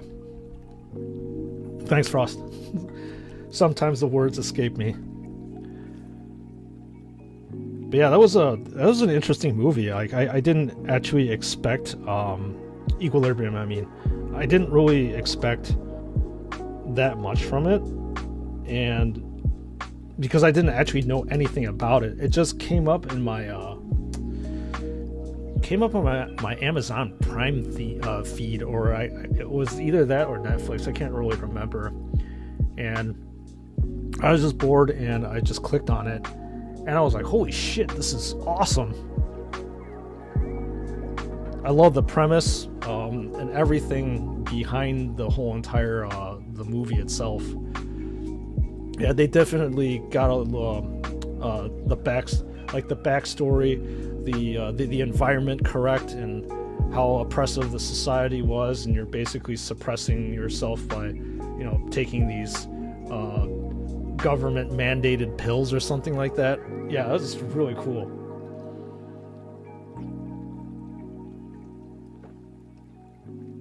Yeah, like I said, I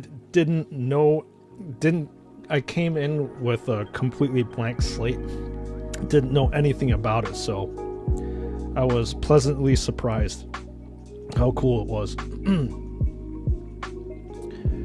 Christian Bale is a man with no emotion. Yeah, he did. He was very, very good at that one.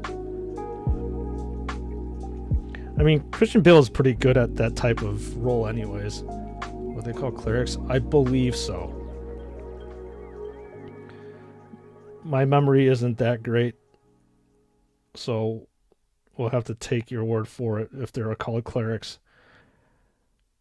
I mean, in the whole entire Dark Knight Batman series, he kind of played somebody with little to no emotion too, or at least like an even keel emotion. Maybe not. He did get ragey. Sorry, I take that back.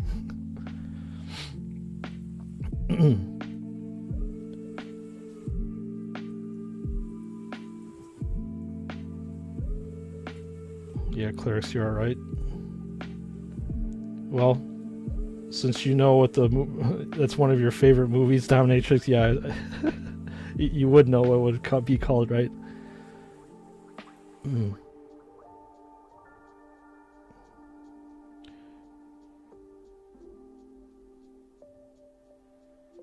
Cleric John Preston still chills my blood, but in a good way. That's probably one of the things that I should rewatch. It's been a while. Pop on an oldie but goodie.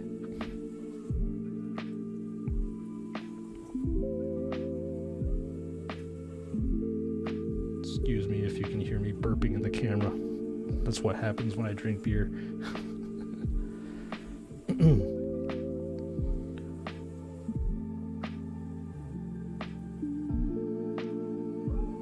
Alright, this is looking pretty good.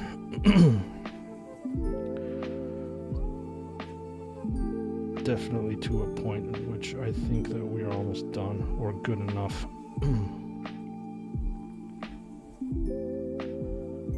A light highlight here. A highlight here.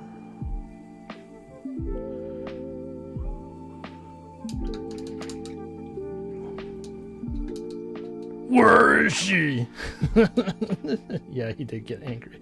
I remember that.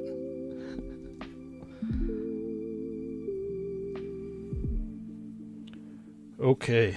All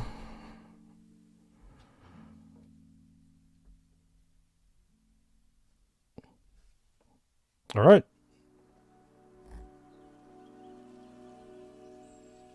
There we go. Good enough.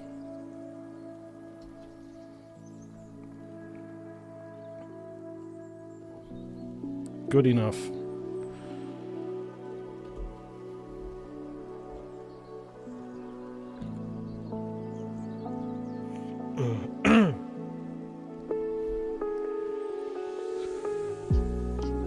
Basing time. Even though I don't like doing it, basing time is a good time because that tells me that this mini is almost done. Again, I have to warm up this putty.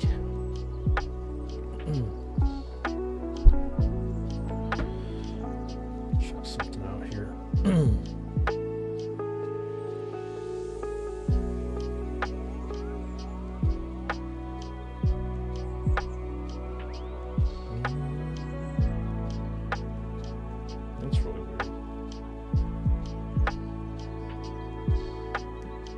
Sorry, I'm trying to warm up the putty so it can grip the bottom of the base a little bit better, because I don't want to be painting this and all of a sudden that I push the mini into this thing, which would suck.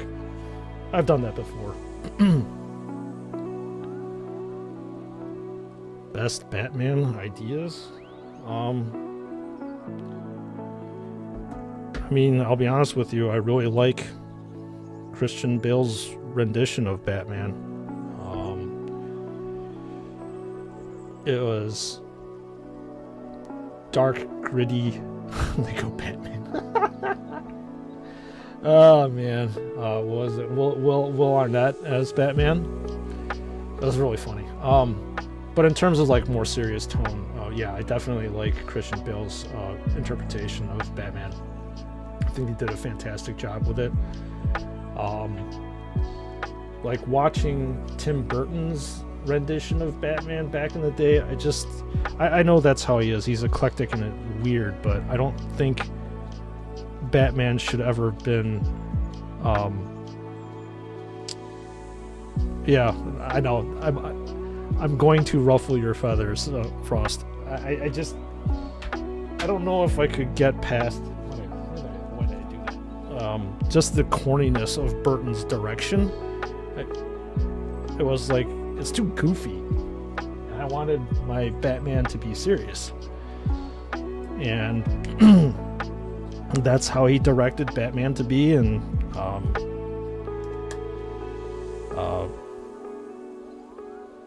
that's what it was.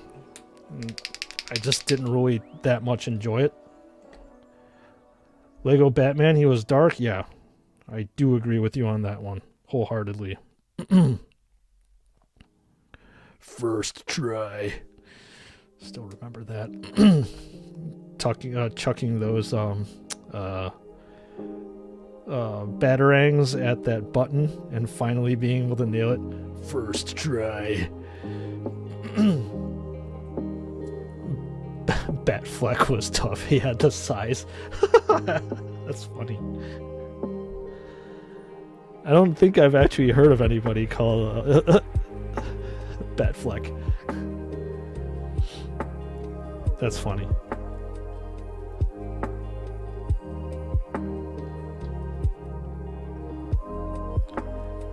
No, that wasn't Lego Batman. It was in a Lego movie, I believe. That's what I was quoting or remembering it from.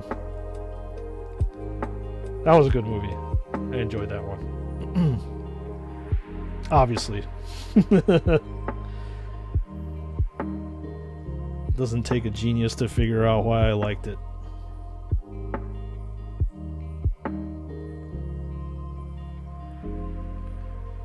Sprues, I agree, but it's all we had at the time. Jack's Joker was cool. Come on. Yeah.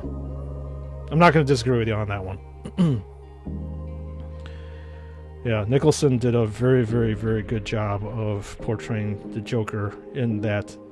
So for the Joker, you wanted that, like, comical, but yet, like, deadly feel about it.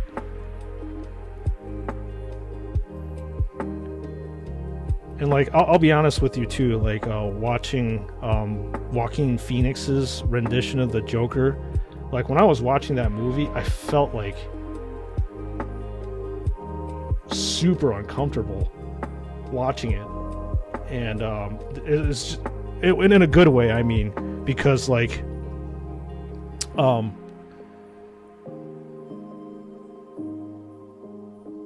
because he just did the character so well. And that's an impressive thing, when you're so immersed in that character and do a good job of it, that you're making the audience feel like not right. And I really enjoyed watching that movie because of that singular fact, that I was uncomfortable, because you never know what he was going to do or what's going to happen. Can't forget Pattinson, he was good.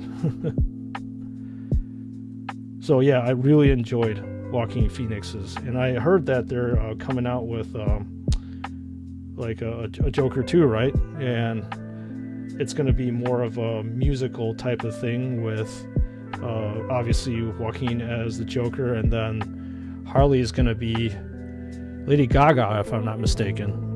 I'm interested to see how that is going to be, how that one's going to turn out. You haven't seen Joker? I think you should watch it. Yeah, it is a very, very weird movie. It's darker, obviously, and as I said before, it does make you feel uncomfortable because the character makes you feel uncomfortable. But it definitely, in my opinion, is worth definitely a look-see.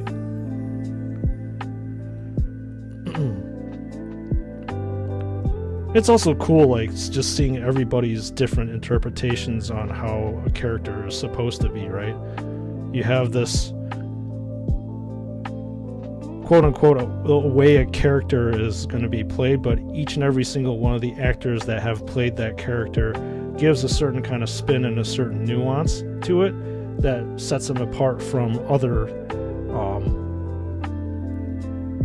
actors that have played before and probably afterwards. I mean, each and every single one of these actors, that's why they're paid so much money. They have to like own the role, and they have to give it their own spin on it. I mean, if you look at the Bond films, is it good though? I think it is. I think it really is good. I enjoyed watching it a lot. But yeah, that's how you make the characters your own. You give your own spin, and that's what makes like this archetypal character out of the archetype and so memorable. Anthony, how's it going? Welcome back into the stream. How is this I guess Tuesday night working out for you? Hopefully your day is good. Yeah, hopefully your day is going well. Thank you for introducing Dovahkiin to the channel. It's much appreciated that you are spreading the word, and that's usually how channels get bigger, and I appreciate you for doing that.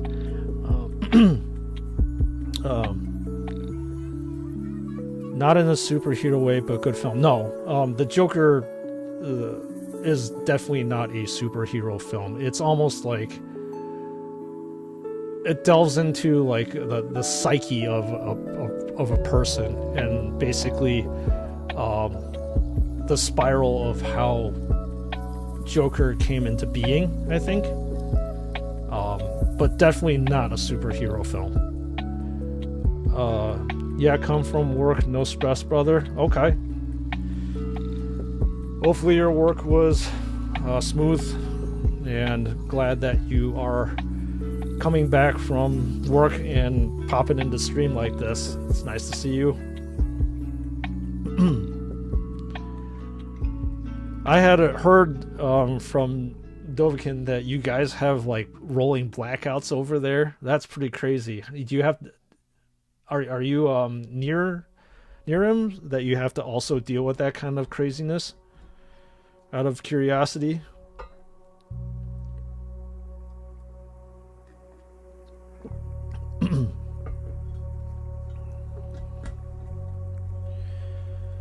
Okay. Basing again, so I will need different things here. 2 base. And need this ground earth.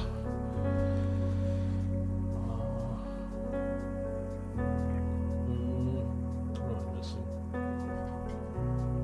This tool and a crappy brush. There we go.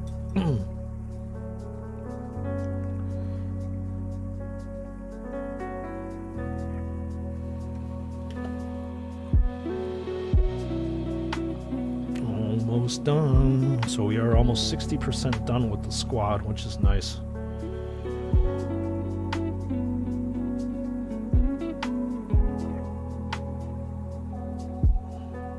It depends. Sometimes the work does not pay me enough, but yeah, we are close. When my power is on, his is off. Jesus Christ.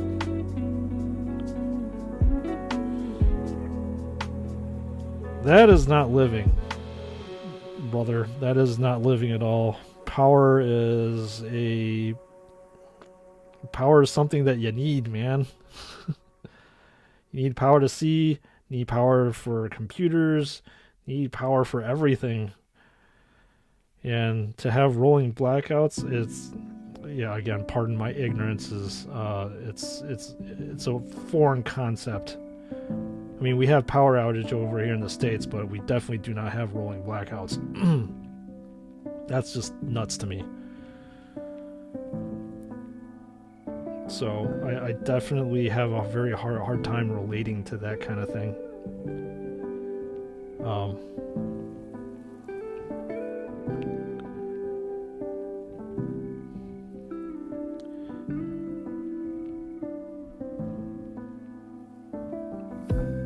Gotta watch the kid and be back. Okay, good luck, Frost. Kids can be very, very combative in the shower and the bath when you're trying to bathe them, splashing all over the place, wriggle out of your control. Kids.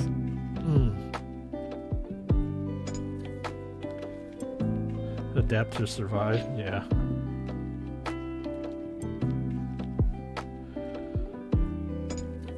So what do you do for work, Anthony? Sheer curiosity. How do you get your dollars, your hard-earned dollars, to spend on Warhammer?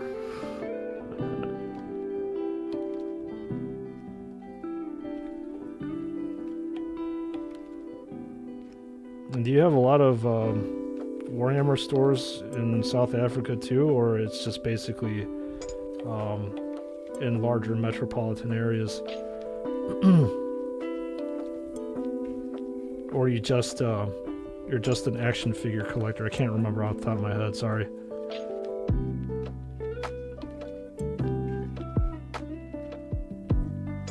She loves the water? Okay. So that shouldn't be too much of a problem then. Well, a problem in one way, in that she's probably going to soak you because of splashing around. You're in IT? Okay. I mean, that's good. Everybody needs IT, and every single job and work field. Hopefully, I don't know if you're a work from home kind of person, but a lot of the people that I know that work in IT here in the States, they work remote, and they really like it. I'm not sure if you have the opportunity to work remote, or they require you to be on site when things inevitably happen to your company's network. Nah, man, no GW stores over here. Need to order from them. That sucks. Again, sorry, I'm privileged over here in the States.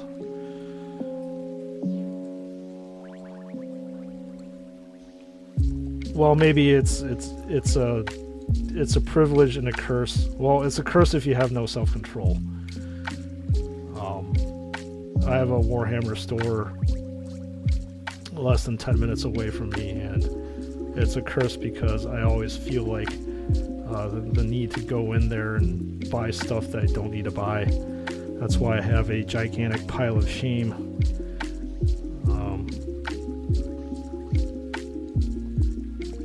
That I still need to paint and assemble. My man cave is just filled with boxes and gray marines. Okay.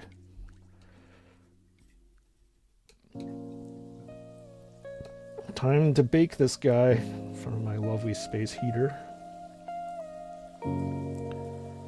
My internet keeps being in and out, so I'll catch everybody later. It's been fun. Have a good one. Dominatrix, have a good day. Thank you for popping in the stream. If we don't see you again, Take care, and hopefully we shall see you soon. Alright, baking time.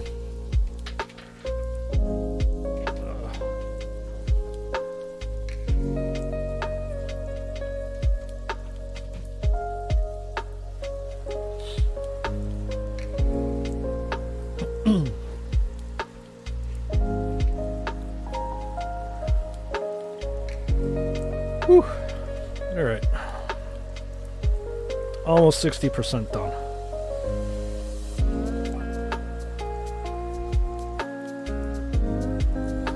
I think we shall... I don't know which one to do.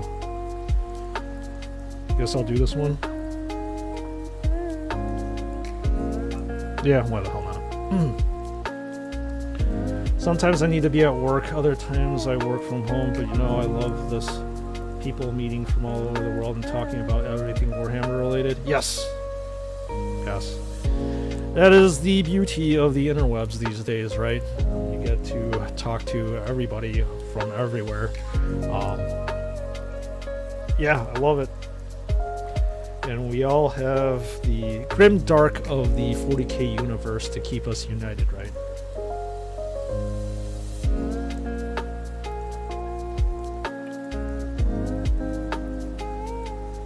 What day is today? Tuesday? Okay. Hang on a second. Somebody's at my door. I will have to mute this probably because of the OCA. I'll be back in a second. Sorry.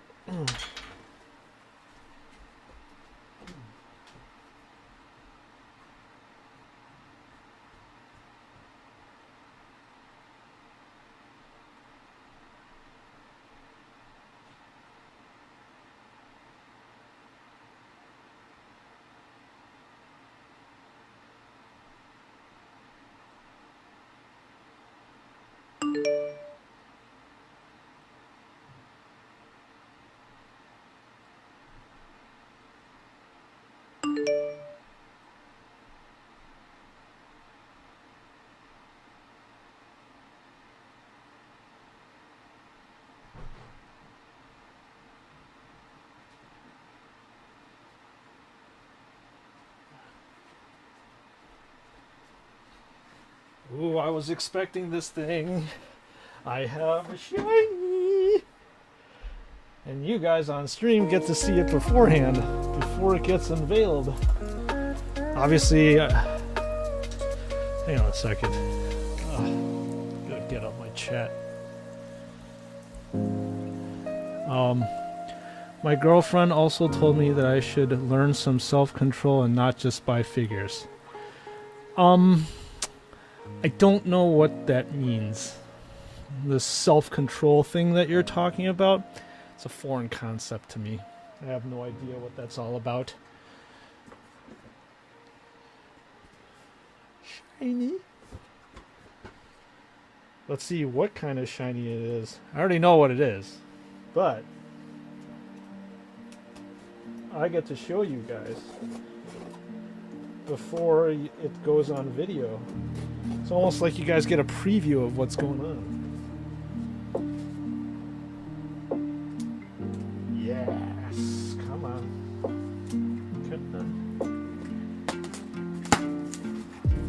And the only reason why I'm showing you is very related to this channel. Oh yeah, shiny. Trying to get the suspense build up for content purposes. I'm kidding. I don't do that. Oh, come on. It's wedged in there really good. Yeah.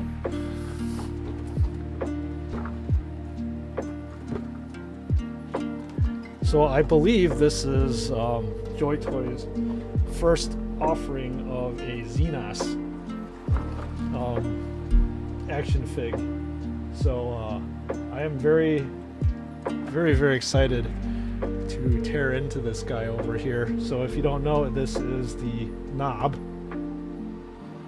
And he's got, I believe, a power claw and some kind of, is it a Shuda? So, yeah, buddy. I'm very excited for this one. Mr. Nob Nazabog. So, there you go. Look for the video at a later time and date.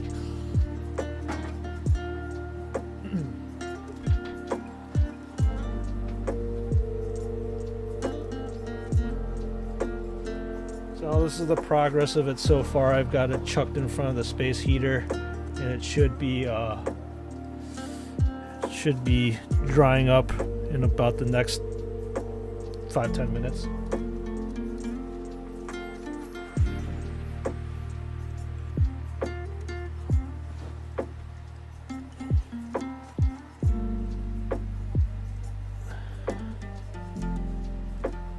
Are you looking? Yes, orcs, indeed. That's the only orc action figure that I actually got from Joy Toy. Now that I don't have a full-time job, I kind of need to allocate my resources in stuff that I really love. I mean, don't get me wrong, I like the orcs a lot, but I obviously love my Marines. Are you looking forward to the Joy Toy Heavy Intercessors? The only heavy intercessor that I know about right now, I don't really dive into the nitty-gritty and the pre-release stuff, is the captain. I did order the captain. So you'll be coming in, I think, what, December, if I'm not mistaken. But in terms of the other heavy intercessors, no. One was that released, Chris, or the news, whatever you want to call it. I kind of like, I don't actively seek out this kind of information, I guess. I kind of like to be surprised when things pop up on Flamatoy. But I suppose that's bad for content because I should know what's going on, right? So what obviously are they releasing? I'm going to be guessing it's Ultramarines again, and what is it, a group of 3 with the heavy bolt rifles, right? That's my guess. Correct me if I'm wrong. I could be.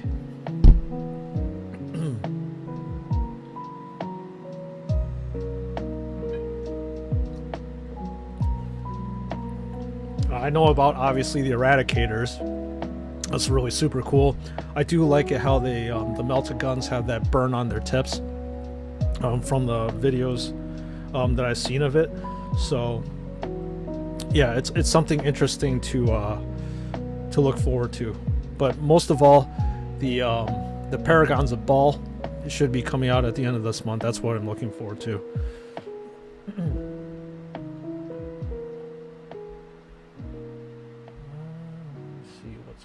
Here, I'm so sorry to hear about your work, Battle Brother. You know, Anthony, it's all right. You missed it when I was talking about it early on stream, and yesterday as well. It was for the better. I talked extensively with my family members, and this is something that we agreed on, that it was better for my mental health and my well-being.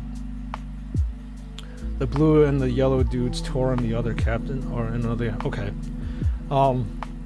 Yeah, it's better for my well-being. I mean, obviously, because I'm surrounded by all these action figures and Legos and stuff, my job did pay really well. That's one thing I'm thankful for, and I was able to support my family because of the job. However, and I live very comfortably because of it, and I'm very privileged and thankful for that. Don't get me wrong, but the job just got too stressful. It was kind of affecting my mental health, and it was affecting my family's health, and it was just an overall bad situation. And you know, when you have I don't know exactly, it sounds like you don't have a family of your own yet, Anthony, but like when you have a family of your own, you have to. There's more than just providing financial stuff for them, and that's what the job was doing. It was only providing finances for the family, but you need to provide other things. You have to be there for your family, and not just a moody lump of human flesh sitting on the couch every day and basically bitching about how shitty work is and how anxious you are because of it. There's more. So there's more that you need to do to contribute to your family, and that was the conclusion that was made. That the workplace environment where I was at was just it was too toxic. And finances, money's money. I get it. It's important. It allows us to live, and it allows us to spend on stupid things like, well, all the stuff that's surrounding me right now. But mental health is very important, and that's something that the Asian culture really kind of brushes off. But thankfully, my family's really supportive of me. So, yeah, here I am, second day of full-time live streaming, and I wouldn't trade it for the world. Love it.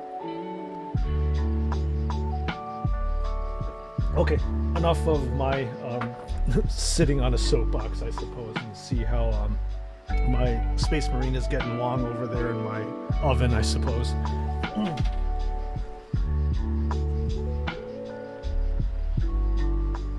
So this part is still a little bit wet. It just needs probably a few more minutes to dry up. And then just you need to do some touching, some shading, some grass just to match the other stuff that you saw yesterday.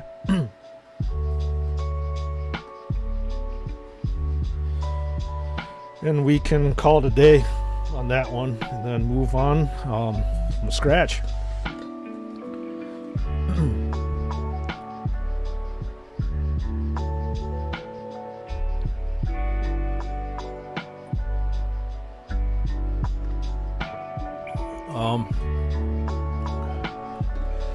Sometimes work don't work. I mean, it was working for probably like I was actually at my company for about 14 years. And for probably around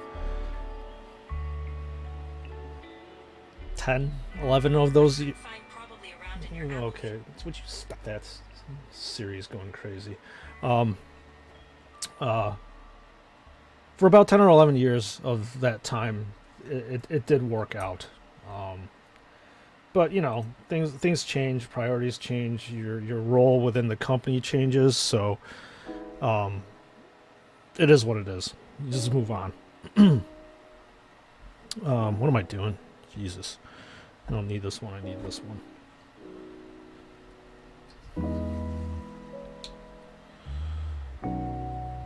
So move. Well, that's not right. This jump pack is crooked.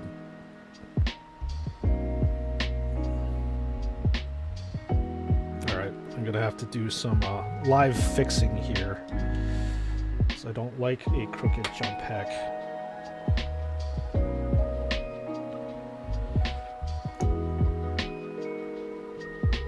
There you go.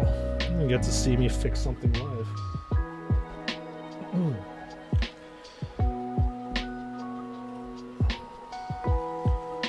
No, that's the wrong one. I don't want that one. I want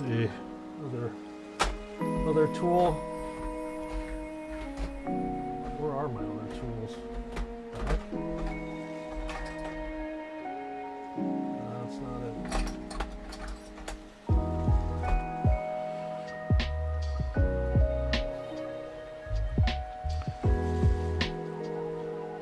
I don't want this plastic pieces to fall in here.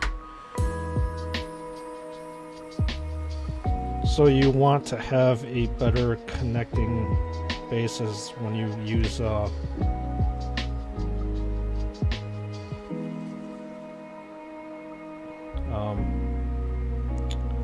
when you're gluing the jump pack on. you want to fuse that fuse the plastic together, and you don't want to use this old plastic to fuse, so you kind of have to scrape off the old part. That's what I'm doing right now, so the plastic glue can connect a little bit better. So I'm doing some hobbying live in front of you. Unintentional, but it's what happens when you're not careful enough when you're gluing these things.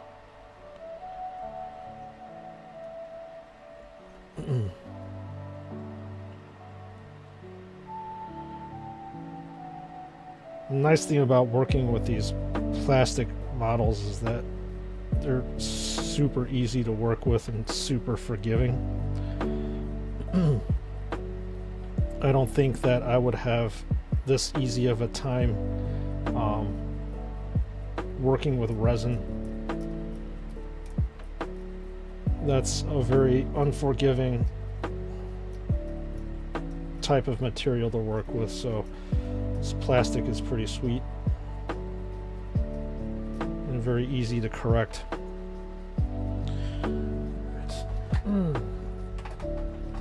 And correct it I shall.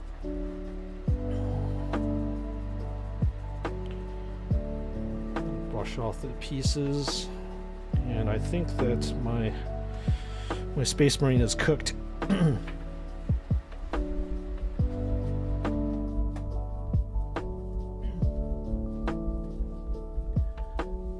Yep, he's definitely cooked.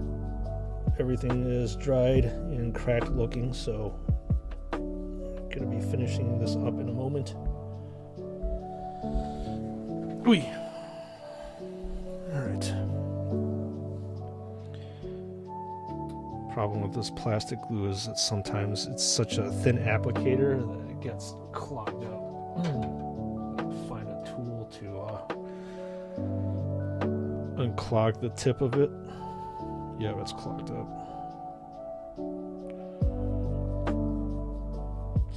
The old familiar smell of the plastic glue.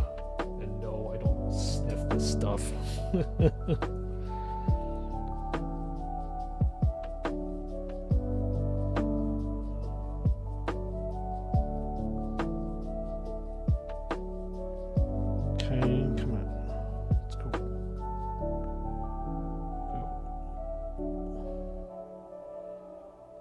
You don't want it to be too much. Just enough so that it can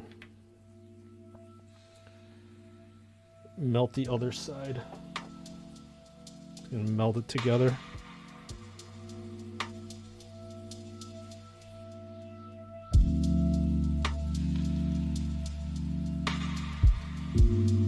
There we go.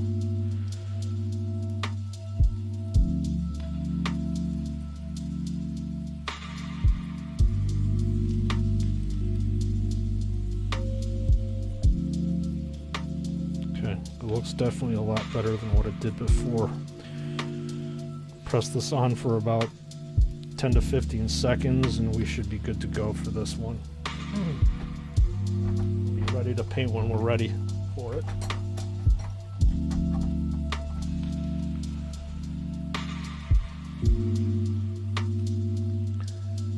I follow a few Joy Toy stuff, so I'll have to make a list for you when I have time.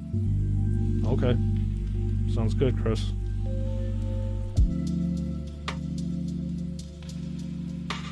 And then obviously I can just repaint the areas black. Okay, looks good. And I'll pick up these shreds a little bit later.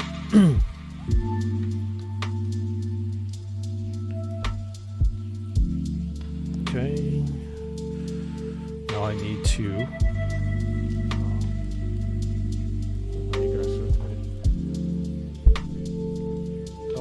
shade the base again like you saw me do yesterday. And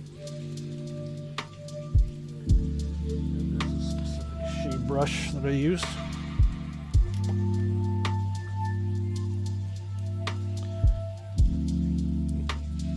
And I usually would take the arms off because it's easier to maneuver around.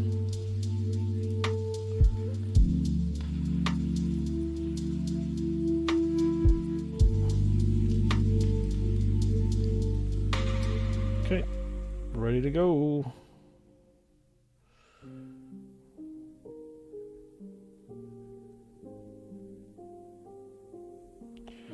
Excited to get this one done.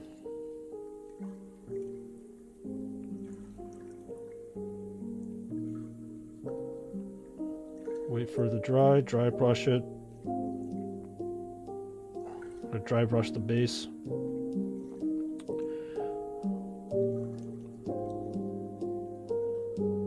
Then put some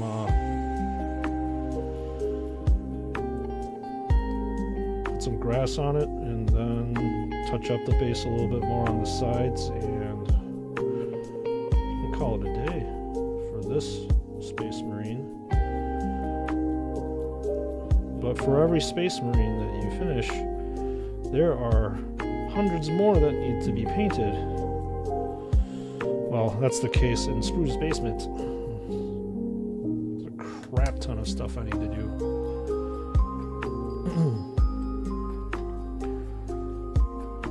So as with yesterday, we get to move on and move on to the next Space Marine, which is going to be this guy over here. And I have to figure out what details that I want to make pop out without painting every single last detail on him. I don't really want to spend that much time on the grunt.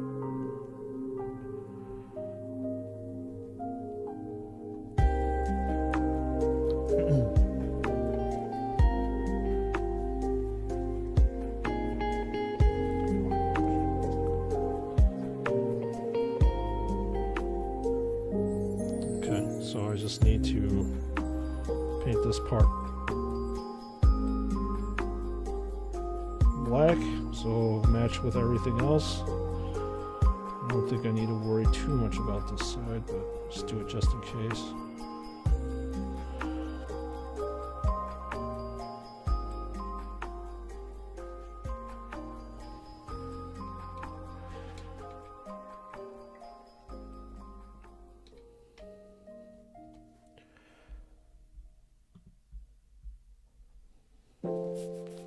Okay.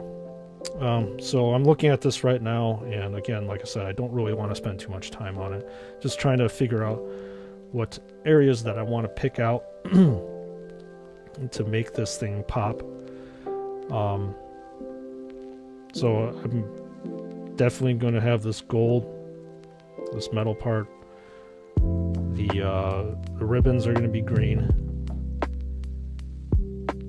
This is going to be red to signify the Death Company, and I'm thinking this is going to be gold here. Then I probably need something here to make these areas stand out a little bit. I'm usually too lazy to paint these ribbons down here.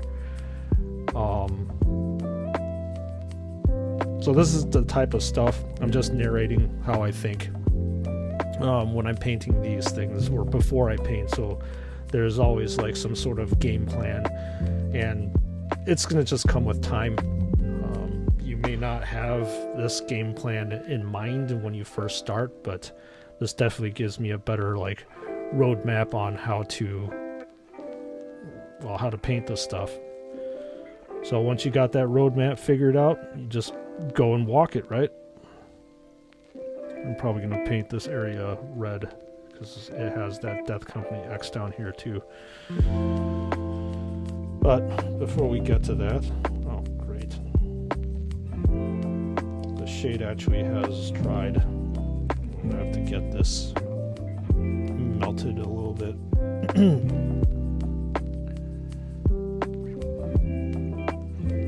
And dry brush is needed, and dry. Especially for me. Almost done. One day at a time. I think tomorrow, I don't know, I might actually mix it up and do like a hobby thing. You guys gotta let me know what you want to see.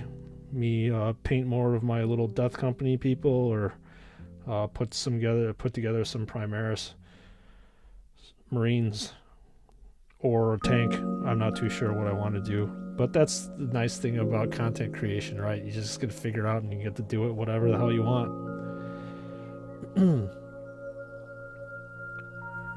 All right. Okay. We are good to go for that. Dry brushing time.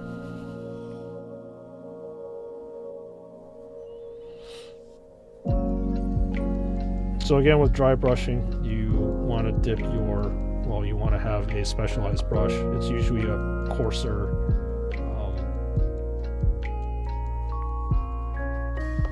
brush, so it can withstand the friction and stuff as you're doing this. And the key is actually to remove 90+% of the paint on the brush, which is kind of counterintuitive, but if you leave too much paint on the brush, it will leave streaks. So the thing I said yesterday on stream is still the case. If you're looking at Joy Toy stuff, the reason why you see those streaks on the miniature as well is because it's rushed. That's one thing.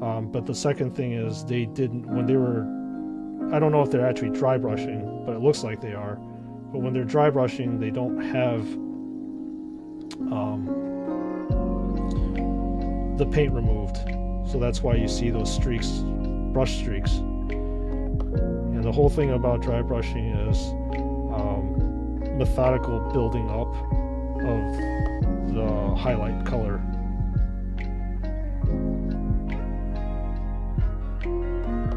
You understand if you're working at the factory and you've got a taskmaster cracking a whip behind you, you really don't have the time to spend and call each and every single one of those action figures your baby, because you have probably quotas to meet.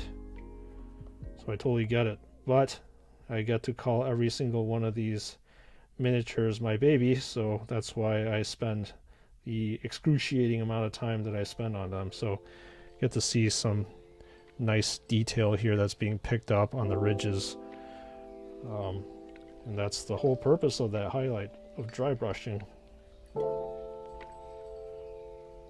I don't really use dry brush technique that much. I usually like to edge highlight, and I wet blend for my highlights too. There's something like cathartic here, just repeatedly bringing up the brush here, and as the highlights pop out, you can see there's a pretty marked difference between this side versus this side.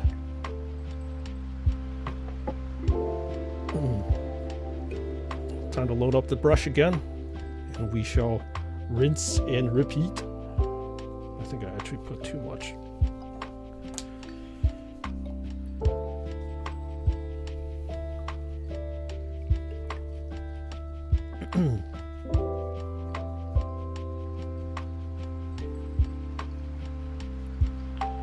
Okay, and here we go.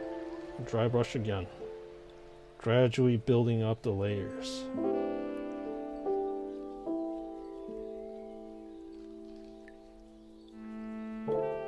You can already see that the detail is popping up, which is nice. It usually takes like me loading the brush up a couple times, where it gets to a point in which I like the look of it.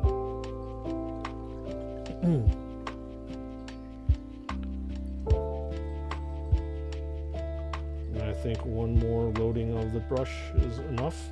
Maybe I have enough on this paper towel I can use so I don't have to dip it again.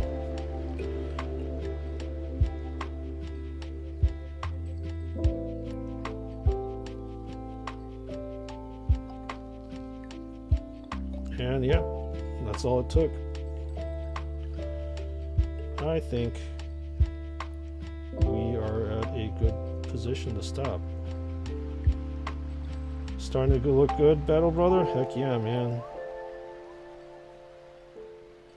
Yep, I think we're at a good stopping point. So you can tell there's a difference here.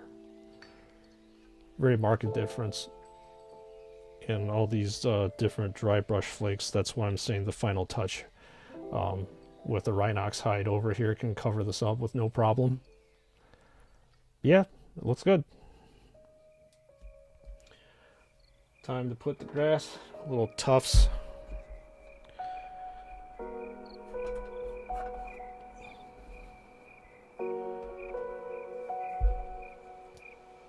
We have like roughly an hour or so left on stream, so we can move on to the next guy. It's rinse and repeat. Rinse and repeat with painting. That's why I think I'm going to have to break up this monotony by doing like a character or something like that. And that's usually how I paint, or when I painted off camera, I would have to do that. I do like inventory, finish a squad of infantry, then move on to like a special character, and then a vehicle or or like a dreadnought, something like that. Because I think for me, if I kept painting infantry over and over again, I would flip out. There's only so much that you can actually, I wouldn't say you can take of it, maybe that's not the right term, but you get bored. Painting the same thing over and over again, you just want variety. It's just the human condition. As they say, variety is the spice of life. And that's definitely the case with painting. And plus I'm like barely using any kind of cool techniques right here. And that bores me if I'm not challenged by new techniques and stuff.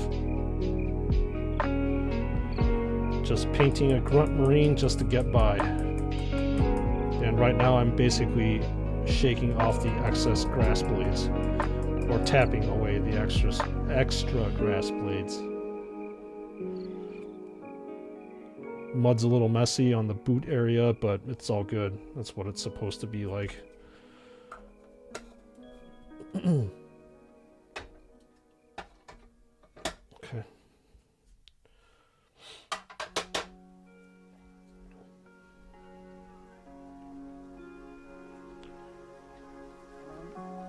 And the final touches are going to be put around this area so I can cover up the... why is this not sticky? It's warm enough.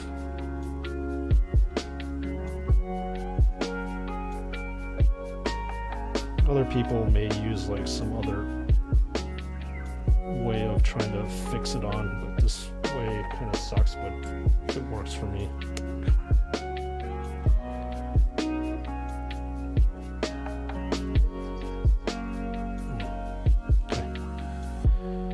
All right.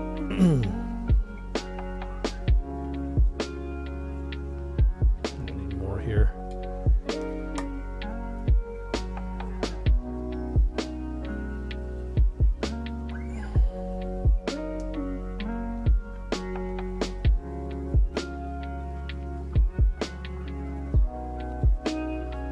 All right. Final coat.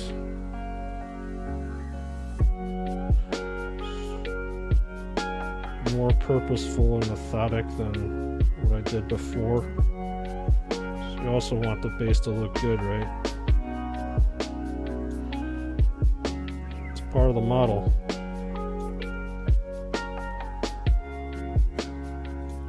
And I think if you're like submitting things for Gold Demon, the base is equally as important as the model itself that you're painting, so it's got to look good. Got to look as a one singular cohesive unit. And we are almost there.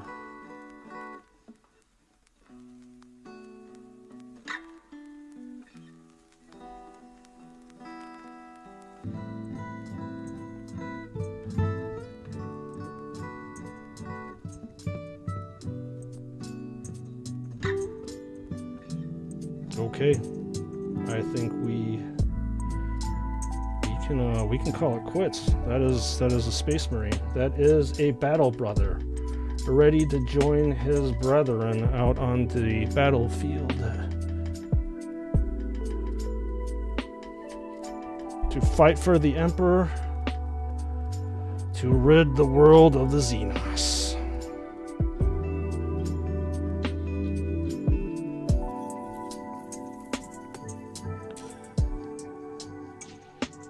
One down, 3 down, actually, and 2 more to go. There you go.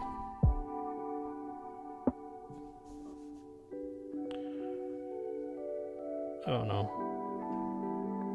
I'll put my hand on this part. Smear the paint. That's no good.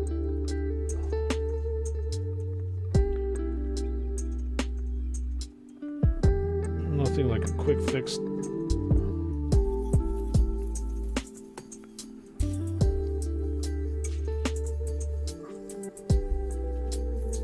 There we go. 1, 2. It fell apart. The original one that I painted before, and the one I painted yesterday, and I just knocked off the Power Fist again.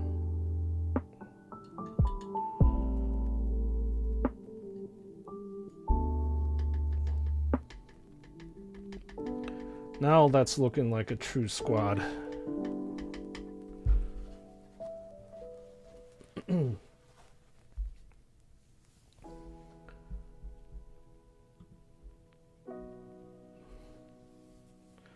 Voila.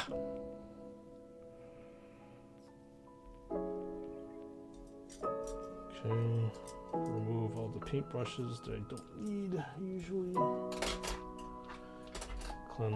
Literally cleanse the palette and stick with the ones that I will be using off to the side.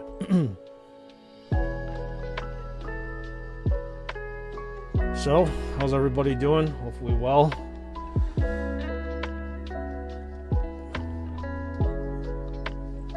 Ready to move on to the 4th battle brother.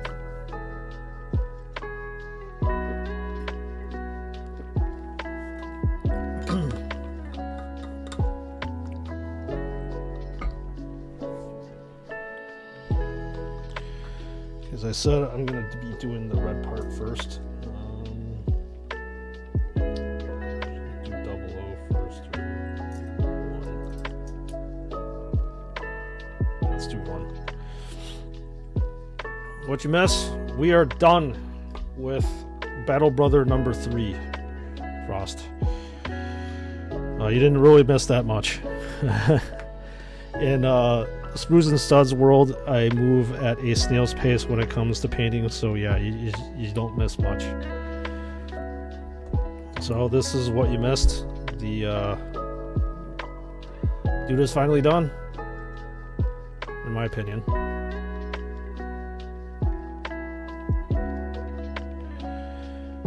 So that is what you missed. The basing, dry brushing, and time for number 4.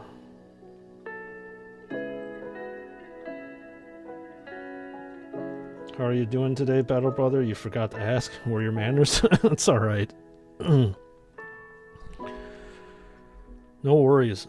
How am I doing? Yeah, well, aside from having dry mouth, because I am talking on stream, I'm doing pretty damn good.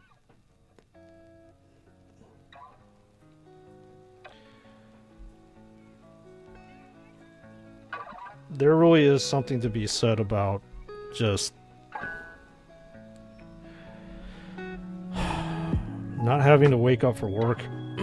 Hammer enthusiasts, being surrounded by awesome people, virtually, I mean, and then just doing what you love on stream. There's something really, like I said, cathartic about what I do. So, I mean, what can I say? There's zero complaints for me. This is a dream come true for me. If you had missed it,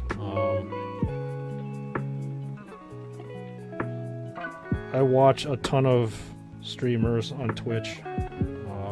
Not so much on YouTube, but I always aspire to these mid 25-year-olds to like 30-year-olds on stream and doing this for a living.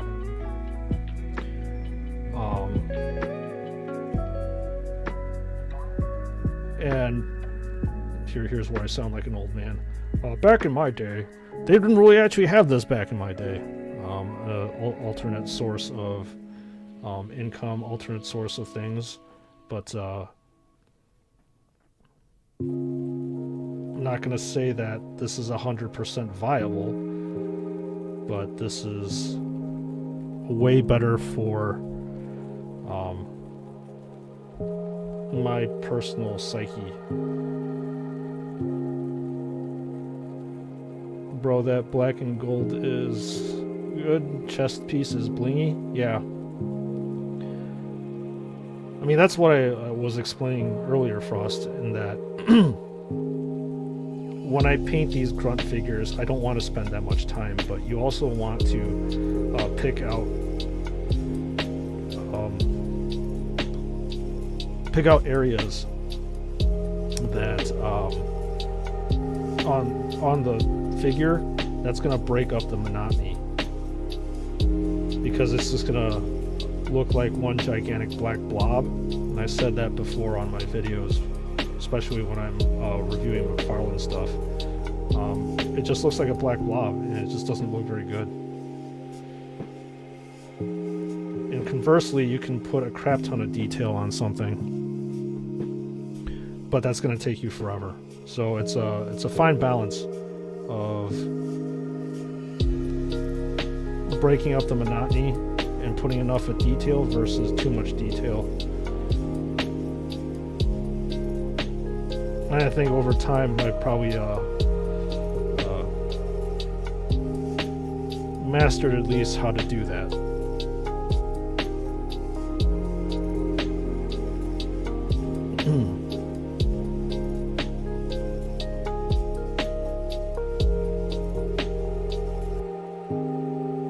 Just learn how to pick up the parts. I mean, there's a ton of other stuff here, like a tassel and this blood tier. You can paint these things, but I just don't have the patience for it. I mean, for God's sakes, it's like it's taking me 4 to 5 hours to get through one of these models themselves, just to this kind of flat level of detail. Can you imagine how long it would be taking me if I actually picked out every single one of these things?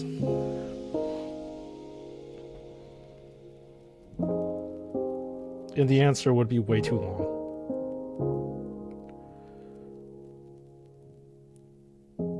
It would take me way too long, and I don't have time, or I don't want to spend time for that. How's the kid, Frost? Is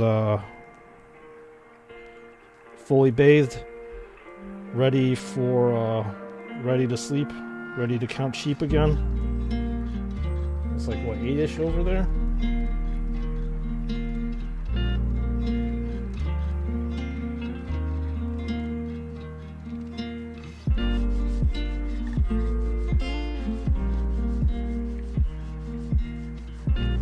So I'll paint the red, the Death Company X. don't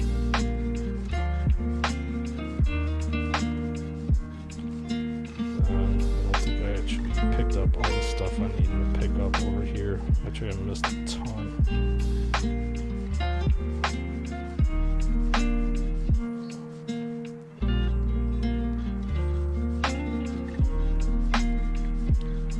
Then we are doing pretty good. Maybe it's my goal for each and every single stream to like get at least halfway through this. Thanks for asking, my man. She's clean and sleeping already. She went down super easy tonight, thank the Lord. Yeah. Kids who fight sleep, it's not fun.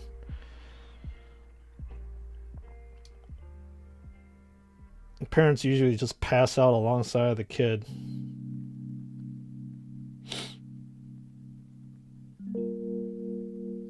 When they're trying to put the kids down, they end up putting themselves down to sleep. Funny how that happens, right?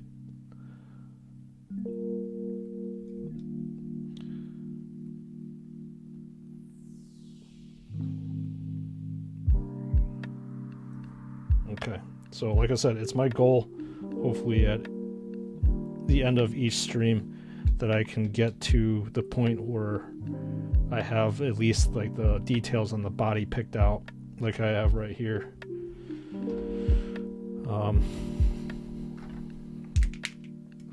Gotta have a goal even on stream what to do.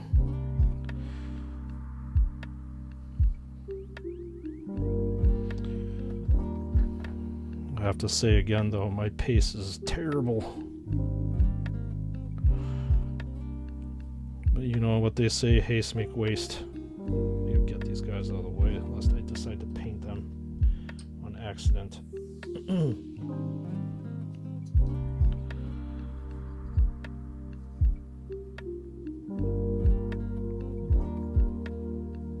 I don't know where she gets the energy. Some days she runs you ragged, 20 months old, proper little bossy lady. I mean, kids are just a gigantic battery pack, right? Energy balls. Yeah, I remember I was a kid, I was all over the place. Drove my parents completely batty. Just because I had so much energy and running around.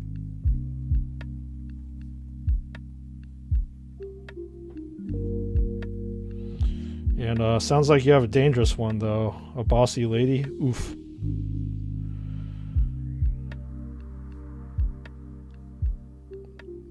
Just dealing with the wife is a hard thing.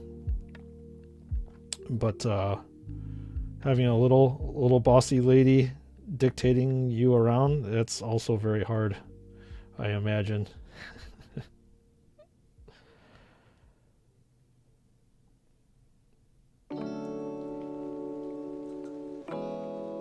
But it's also probably pretty rewarding having your own kid, right? You can mold young minds, mold them after you, whether it be good or bad.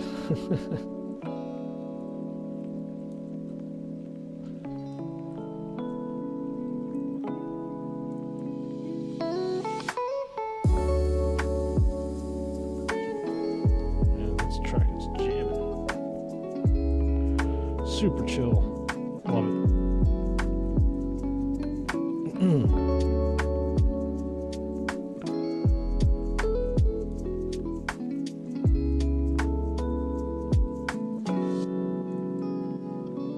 Okay. Yeah, this warpstone glow tends to run a bit thin even if I give it 2 coats, so I'm gonna have to come back to it later. I'm just thinking like next, probably do some gold, maybe do one of those lens type things I do down here. Maybe do that same thing up here too.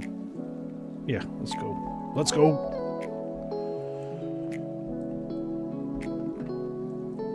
Thinking out loud so I can have a nice plan of attack.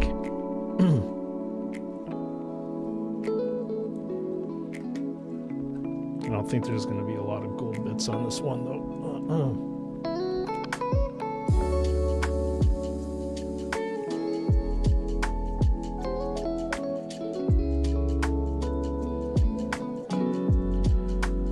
Okay, paint this here. Rather sloppily painted on, but at least it's painted on.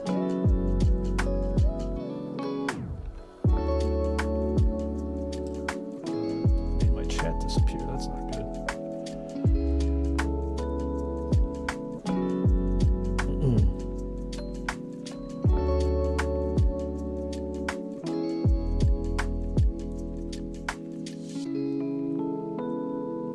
Okay. And then I gotta paint the gold that's on top of the jump pack with the purity seal again. And these subtle differences, like I said, really do make all the difference in the world.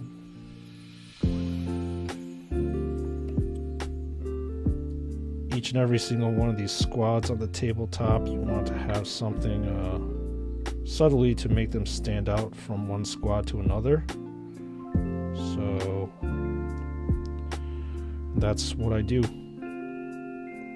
Small subtle things that I do with the purity seals, the different little icons that are on the chest plate.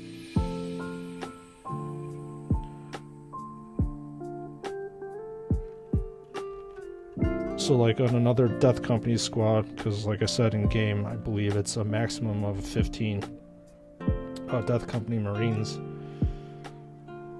I'll have 15 of these that have this gold one, and then 15 of them that have maybe like a silver one. So you can differentiate the squads, because that actually does matter on the tabletop game, even though I don't play it. This is just in case if I actually do decide to play it.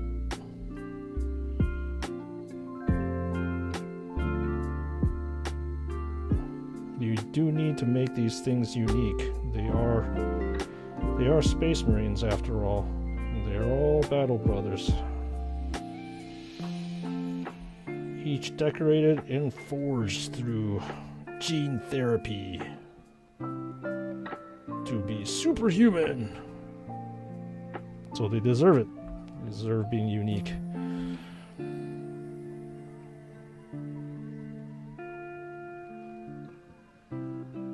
Okay.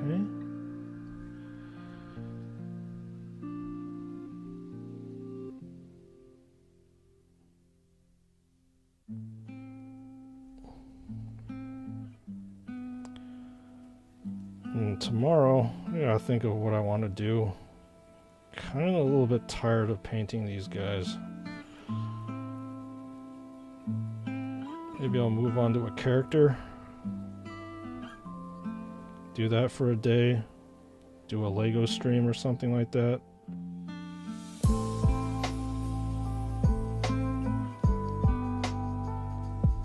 Do you think I'd survive the gene seed? Probably not.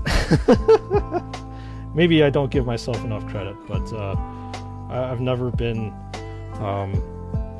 the most physical, I suppose, or physically fit.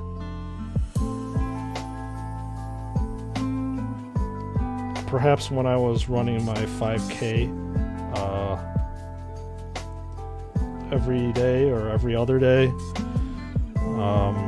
I would be able to survive it, but now, nope.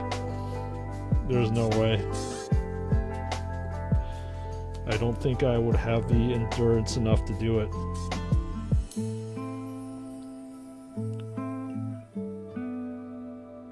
And Frost, I know that you read the fluff, right? So in order to become a Primaris, they have to be like seeded again, right? If I'm not mistaken. So yeah, they have to go through you. Hey, at least you know what, you're honest with yourself. I'm honest with myself too.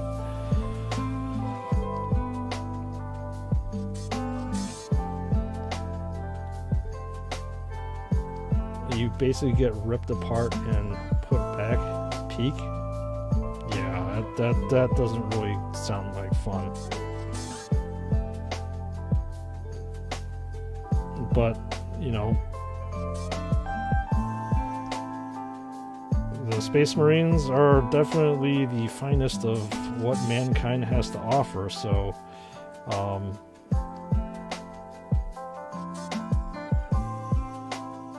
there's a certain, like, minimum threshold that you have to meet, if I'm not mistaken.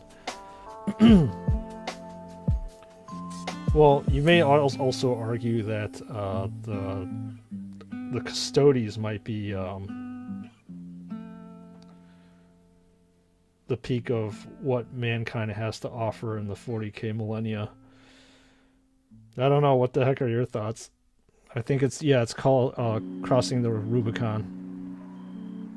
You're 50-50 on Primaris. I like originals immensely. Yeah. I think you and I may or may not be betraying our age, Frost, because like I said, I'm a big fan of, always been a big fan of Firstborn, and for the longest time, unlike the Flesh Terrors, I refuse to acknowledge the existence of the Primaris. We're very distrustful of the Primaris. It wasn't really until like later on in 8th edition that when Games Workshop started pumping out like other cool Space Marine units, like the Eliminators, the Eradicators, that I was like, wow, this is pretty cool. And I really like the new grav tanks. I think they're super cool. So that's why, again, I wanted to separate my Firstborn versus Primaris, and all my Blood Angels, my OG chapter, they're all Firstborn, and I refuse to put any Primaris in that army, just because back in 1997 there was only Firstborn. Seeing the lore, it's debatable who's strongest. Some say Primarchs, some say Custodians. So what do you think of the two? I mean, well, I would, coming from like OG Warhammer, the Primarchs, there were no Primarchs back then. Well, maybe Demon Primarchs, sorry, but like Loyalist Primarchs. You had Gilliman that was still like being preserved in that stasis field, right? So there was really no like no comparison, but all you just heard was the lore, that the Primarchs were like super badass and stuff, and Custodies weren't even an army that was around during that time at all. So in my mind, like, the Primarchs are somebody or people of a like a legendary status, you know, and you build them up in your brain and like elevate them to a point, and that's how I am with them. So my argument is that I would have to say the Primarchs, just because just the lore, the history behind it. Whether that be true or not, I don't know. Like, people who read the fluff may have a better idea than me. But like I said, Primarchs are they're legends. They're absolute legends. And with legendary status, there's a certain badassery about them that it just, you can't replace. So that will be forever burned into my brain. What are your thoughts about it, Frost? Primarchs or the Custodes? I mean, Custodes are still pretty badass, don't get me wrong. He's supposed to be literally, well, the Emperor's finest is obviously the Space Marines, but still, they're pretty damn powerful themselves. I mean, just with the tabletop game, their powers are pretty crazy. Like, everybody's in like this, I forgot what the armor is called, but it's almost like Terminator armor almost. And they are super badass. Fluff says the Custodian gene is from the Emperor. Yeah, I believe so. Directly from the Emperor. Well, then again, so are the Marine. Actually, no. The Marines are not. They're from the Primarch themselves, but the Primarchs came from the Emperor. So if you want to dilute the gene pool, I suppose, yeah. But yes, the Custodes, I believe, are directly from the Emperor.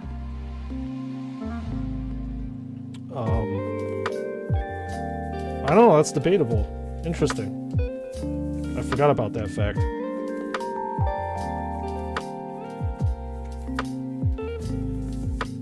I suppose we may never tell. Only the fluff can tell us who is the most powerful. I mean, right now, the only loyalist Primarch is Gilman, and I don't think Gilman's gonna do like an all-out one-on-one battle with the Custodes, right? There's what would be the point?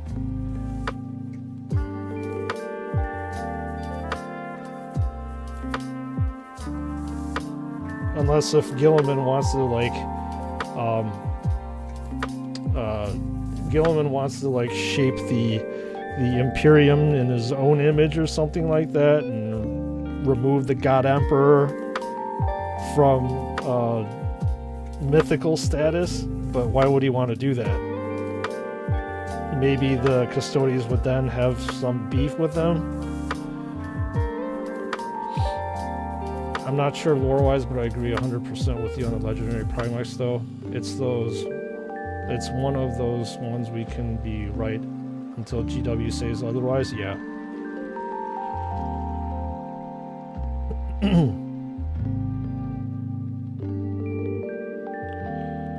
Yes, it is. So you can sit there and probably keep debating this, and we have really no no end to the debate. It can just keep going on and on, because there really isn't any way to prove it. Which is better than the other?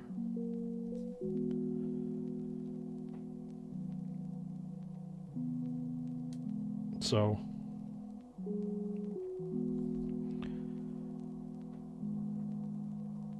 yeah, the Custodes actually on the tabletop game, they're really cool. They're actually their paint scheme is actually very, very similar to the Sanguinary Guard. So, I don't know. Maybe at some point in time, I'll decide to get into Custodes. I don't think they should be too much of a departure from what I'm painting right now. Gilliman has now said that Custodes must join the war, so hopefully some new books we can see them in action more. Yeah. So if I'm not mistaken, the Custodes typically they're just around basically the Emperor, right?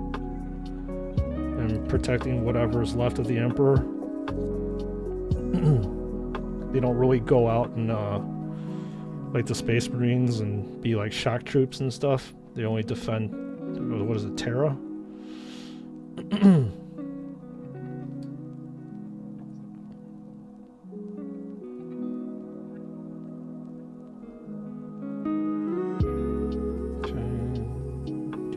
Almost done with the first very sloppy base coat, and I can slop on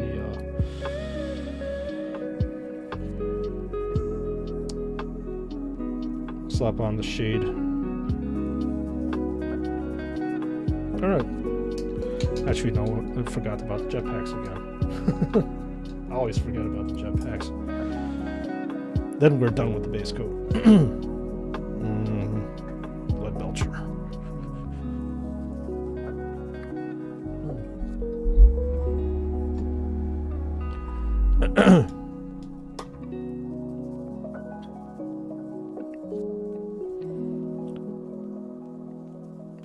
Hey Frost, did you end up ordering any of the Joy Toy orcs that just came out? Oh yeah, didn't you say you ordered the one with the burner, right? Please remind me. My brain isn't what it used to be. It has become mush in my semi-old age.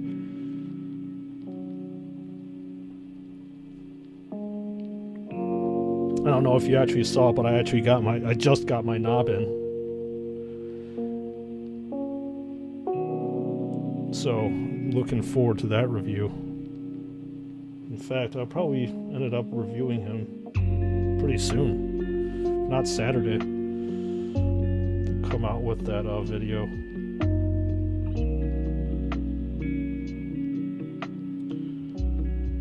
I'm pretty excited to do. I believe that this is their Joy Toy's first foray into Xenos. So it should be like whole different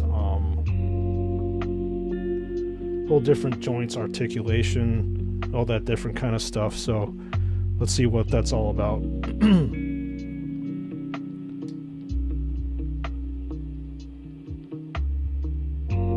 I think inevitably I'm gonna have to do another Joy Toy versus McFarlane comparison.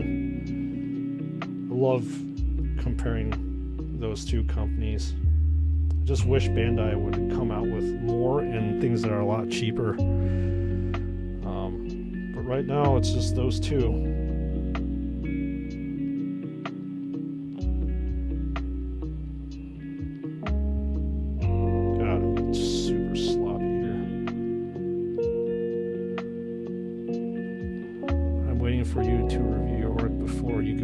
Okay.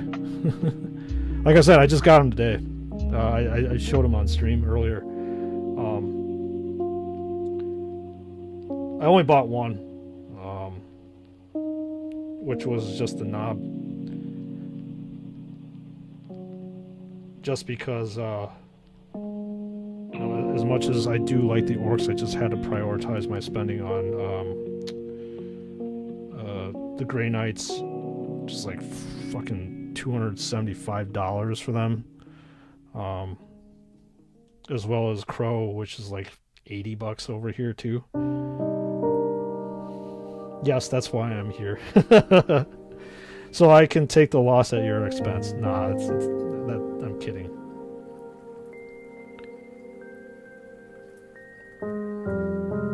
Obviously, I enjoy what I do with the reviews, so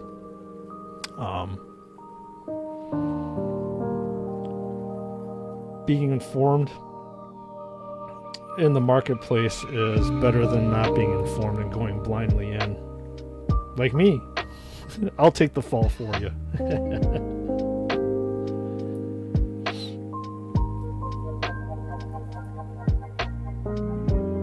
Okay. I think this should be...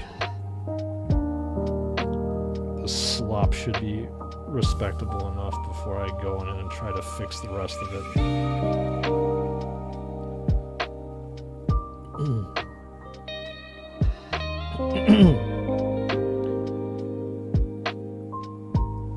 Okay.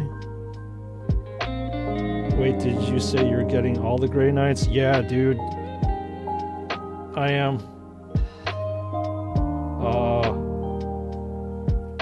You know, it's interesting, like, I've always been a huge fan of librarians and psychers, and in terms of just the Space Marine lore and I've also been a fan of Terminators as well. The assault cannon Terminator, as well as the Cyclone missile launcher, as well as Thunderhammer storm shields. Those are my favorite combinations of armaments for the Terminators. But the crazy thing is, I never actually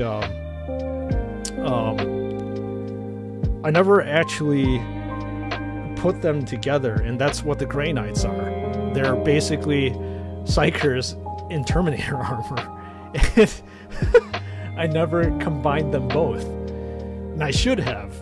I think in 96, 97, I really didn't. The Grey Knights didn't exist back then. So when I got back into Warhammer, I didn't really look too hard around and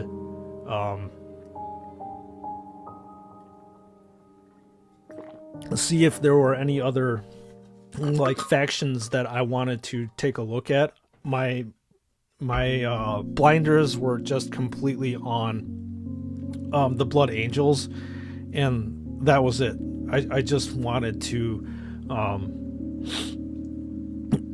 I just wanted to get back into Blood Angels again. And if I didn't get back into Blood Angels and I actually took a little bit more time, I would have definitely bought Grey Knights as my like reintroduction into Warhammer army.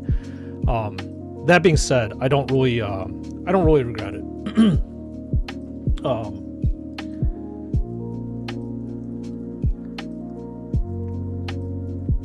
I'm a Grey Knights kind of guy. Been waiting for the Joy Toy ones.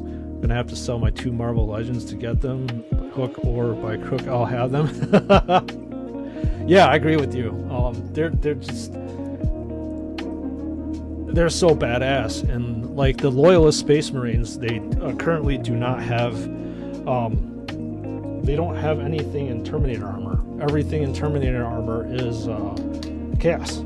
Chaos has their OG Terminator Space Marines, and the Loyalists do not have them. And then in terms of Joy Toy wise, the Grey Knights, when they came out, that's the closest thing that I could get to something with Terminator armor. That was a done deal for me, and I was actually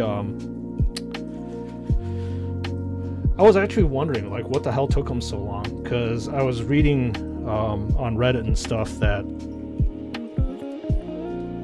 in China the Grey Knights were released like months before the rest of the world got them.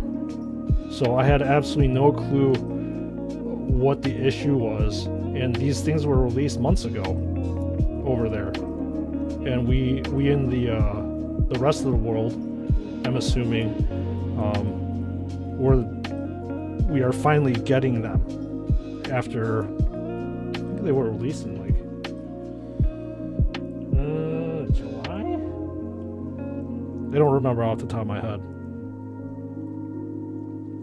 but they were released a while back, and Joy Toy definitely took their sweet ass time to get them in our hands. But yeah, I'm gonna get them. Crow is expensive as hell, obviously, but like what's really cool to me is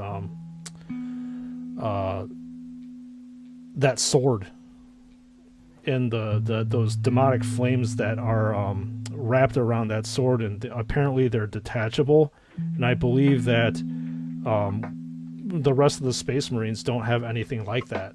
So I think that's so badass. Have I seen the China Marines come with the old helmets? So not fair. Really? No, I didn't see that. Are you talking about the Beakies? They come with them? I like the Beakies. They're if that's the case, that's just super cool to see. Because like Beakies obviously are so iconic. They're iconic in Rogue Trader. It's like the first thing that you remember when you're looking at that Rogue Trader thing is just the beaky Space Marines. So yeah, that's crazy. So does it come with completely old helmets, or you have the option of swapping in an old helmet versus like what was it, the MK8 or MK9 armor? Because I know the Primaris have an MK10. So yeah, I'm curious. Firstborn helmets, they look sick. Damn. Yeah, Firstborn helmets, obviously, that's this guy. And I really do like their helmets. More than actually the Primaris helmets. There's just like more variation with them. Man, that sucks. Why did they get all the toys? And we're stuck with nothing. No, that's obviously an exaggeration, but it would be nice if we got the same thing. Yes, old style, and we get the one. Man. Once again gypped. So not fair. Absolutely not fair. Man. I don't know. Is it possible to import the Chinese ones over to us? It'd be pretty interesting if we could possibly do that. I would like to get my hands on that, especially those old helmets. That's super cool. Because I don't know. We only get like Primaris Space Marines predominantly. I mean, we got the Furioso Dread, the Castaferum, but those aren't like Space Marines.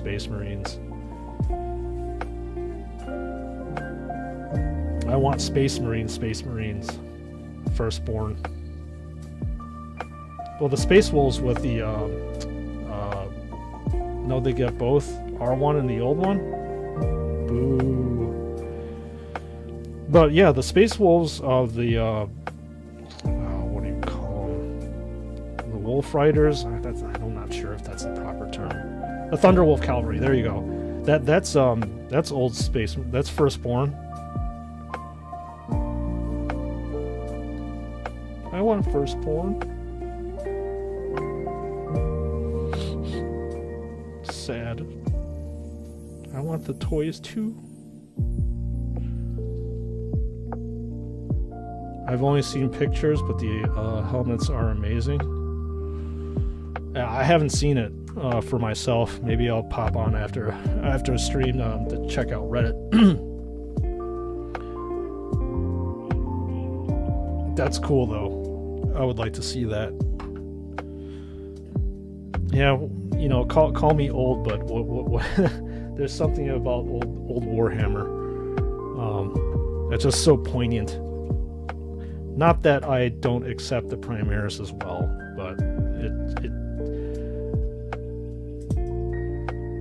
we always gravitate back to childhood again. And yeah, the old school Marines, that's what I'm talking about.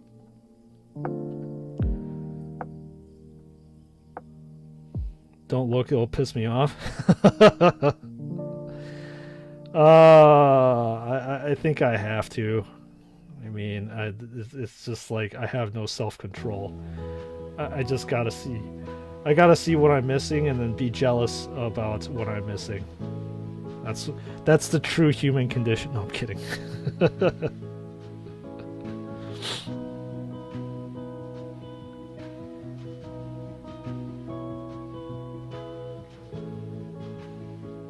Yeah, I'll definitely have to take a look-see.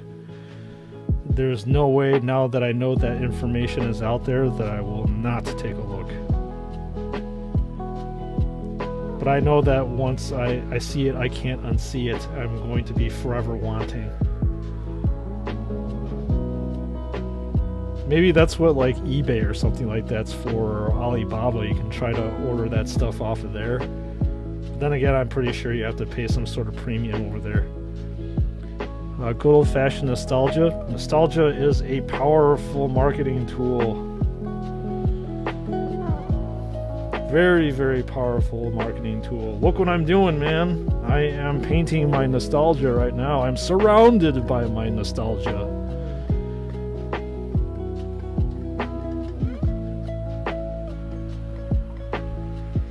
Once they get you, they never let go. They'll just suck you right back in.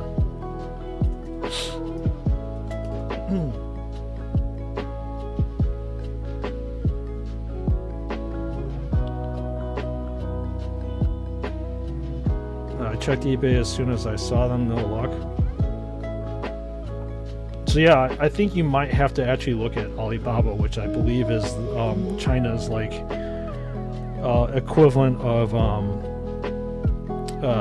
what's its face? Amazon, which is the world's or US largest online retailer.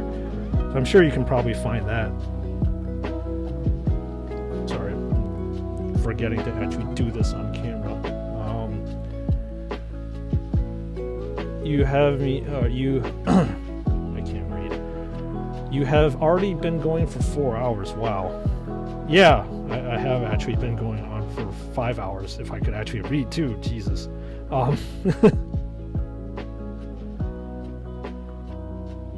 Yeah, I minimally will try to do 6 hours a day. I mean, obviously, I still have other obligations outside of my streaming world. I still need to produce video content for you all as well. And then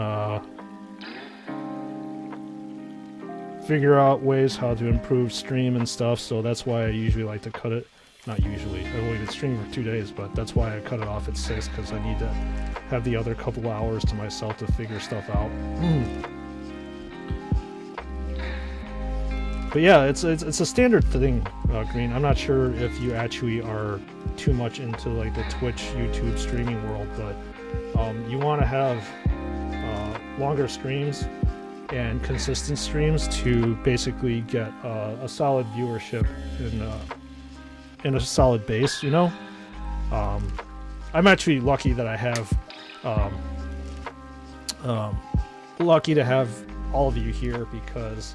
Well, my videos that I put out, typically when people actually start live streaming, they don't have the opportunity to be talking to anybody in chat or on stream. So I'm definitely lucky to have even 4 or 5 people here to talk to, and that makes all the difference in the world and makes time really pass by quickly.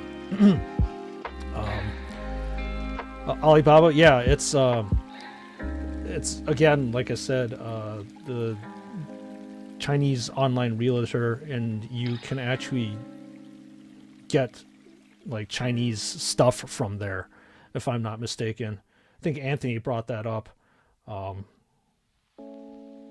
too long ago, that he ordered some stuff off of there, or is it Sable? I can't remember. But regardless, you can order stuff that you can't normally get in your native country.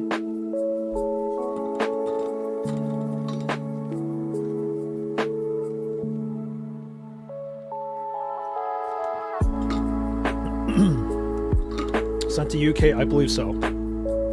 Don't quote me on that. I know that a few of my family members in the US have ordered stuff from AliExpress, sorry. I think it's AliExpress.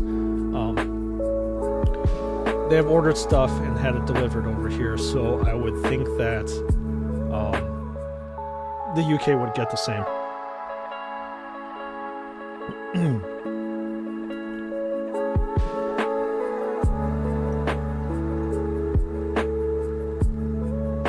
I don't tend to watch streams, and you don't know a lot about it, because I have a busy life, but I like your live streams as they're not too crowded.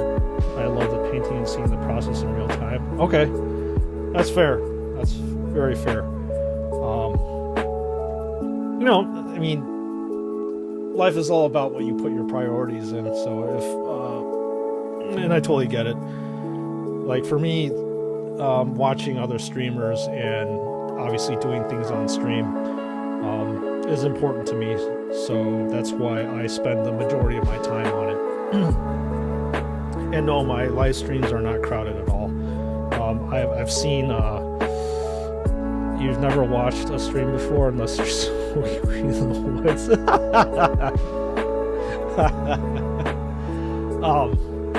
Yeah, it's definitely a different vibe and a different experience, because like if you go on stream, and because this is only one person, right, which is obviously the streamer, and if you go into like a stream with like more than probably like 500-600 people, it gets to be like absolutely insane, because like everybody, when they're in the chat, they want to talk with the streamer, right? And then they want to be recognized. And it sucks that because the streamer is only one person, it's really hard to like pick out everybody. So I actually do like this small stream because I can talk to everybody. So there's like a personal kind of like contact, I guess. AliExpress, I used it for my Blood Angels Death Company, and they should be arriving soon. Yeah, okay. So I was right about that.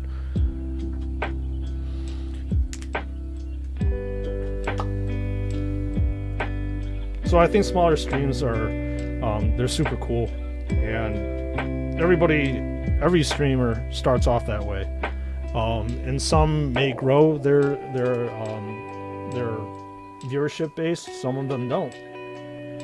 But there's, again, something to be said about these more chill and quiet streams, because like I said, I can talk to you all without you feeling like ignored or your questions are being ignored. And I'm sure that most streamers with their bigger streams, they don't purposefully try to ignore people, but it's just impossible to address every single one of the people at the same time while they're trying to like do stuff IRL or play in game or whatever, or play the games that they're playing and concentrating on it. So at least like when I'm painting and I look up, it's basically like pausing a game. And some people who watch those streams don't want that to happen. But by pausing the game or the stream, you get to kind of look up to see what's going on.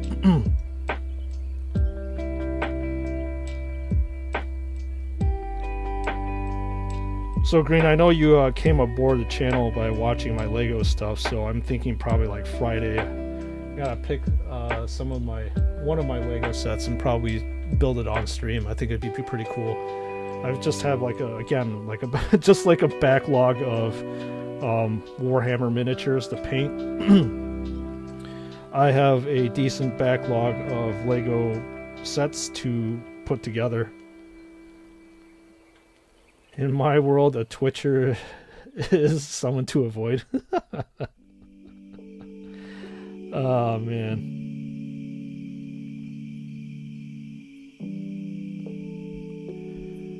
Yeah, there's a bunch of like Lego sets I'm looking around that I really want to build. I haven't got the chance to.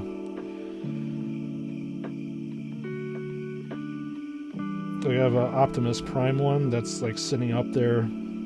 I haven't got a chance to. I have a Horizon Zero Dawn one that I want to build. It's just that when I get into these stores, I just want to buy friggin' everything. And it's like you said, no self-control. So I ended up buying more than I can handle. Not that I regret it, because I can say it's all for content now, right?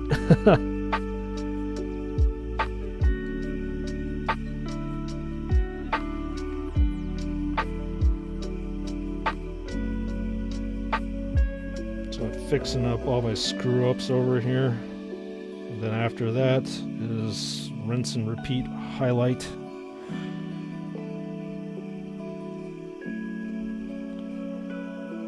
So Some nice progress is being made today on this one. But I think tomorrow I will pick a character model to paint. Not sure which one. I'll figure that off stream. But painting these grunt guys are necessary to fill out your army. But they're grunts, and there's nothing unique about them. I suppose you can make them unique, but I kind of want to do a character. Definitely do a character. Maybe a Terminator. We'll see.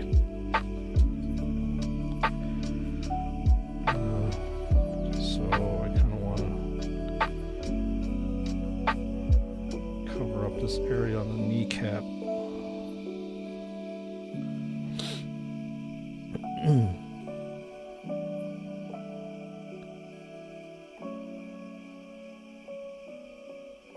Okay.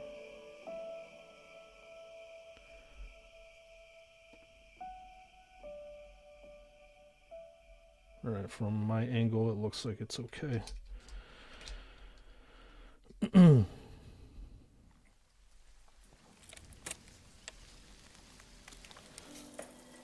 gotta do the other one. Looks like I'm a little bit overboard here. I bought a Lego book earlier in the dollar store. It had a sick little spaceman in the front. He's on the shelf with my M-Claw pack and Black Templar. There's something to be said about those classic space minifigures. They're super badass. That's how you roll? That's the only way to roll, Frost. That's the only way to roll. Do what makes you happy, you do you, right?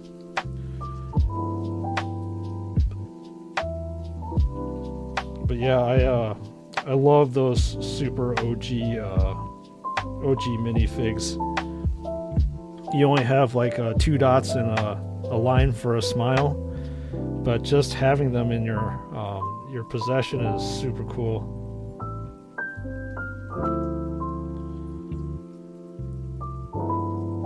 And as I said before, I rebought 2 of my Lego sets, castle Lego sets,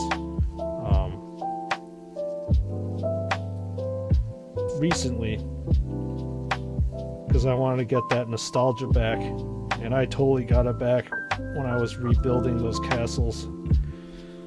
Nowadays, the instructions, they're very, very easy to follow, and when you compare the old instructions to the new instructions, it's literally a night and day difference, because the old instructions, it was still step by step, but they had multiple pieces being put on in every single step. So with like step 1, you might have like 10 different pieces being put together, whereas now in the modern day, each step is one piece pretty much being put on. So when I got one of my castles back, I screwed up because I kept missing pieces and there was holes and stuff, so I'm like, I had to redo it.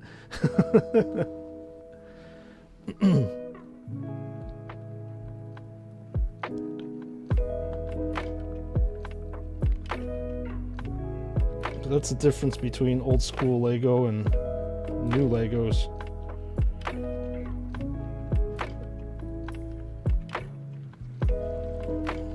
Okay, that looks pretty clean to me. Just have a few other areas to clean up. And then we shall put this one down, but he's pretty much going to be ready to highlight.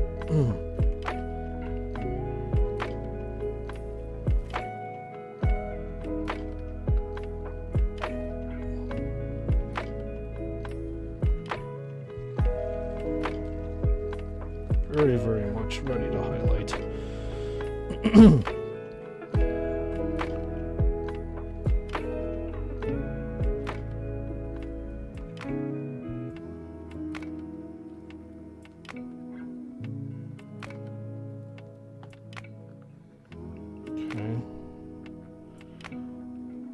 blood tier up here.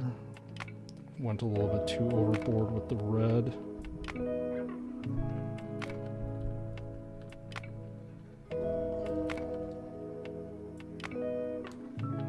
Okay, that looks good. Then I have to do the other lens.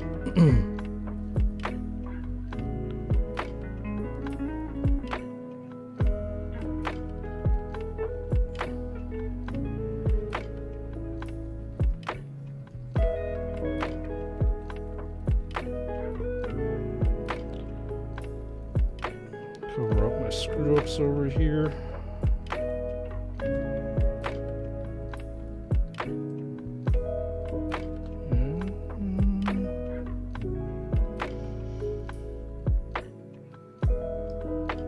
Don't want to cover up too much. So I went a little bit overboard with the lens.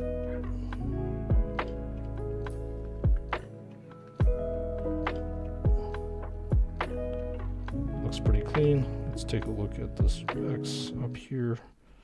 Looks pretty clean too. I stayed within the lines. The lines are my friends.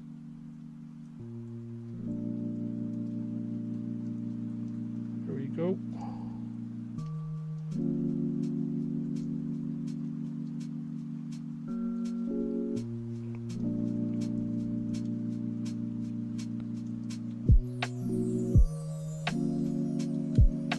Pretty decent. I did a fairly okay job of keeping everything, like I said, within the lines, so I don't have to go back and retouch up the areas that I screwed up on.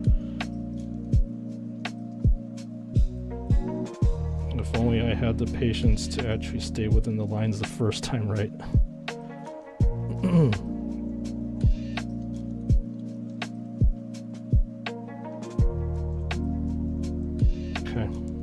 Okay.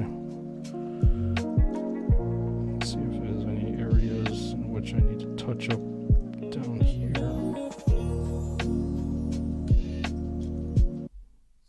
It's not bad. What happened to the music?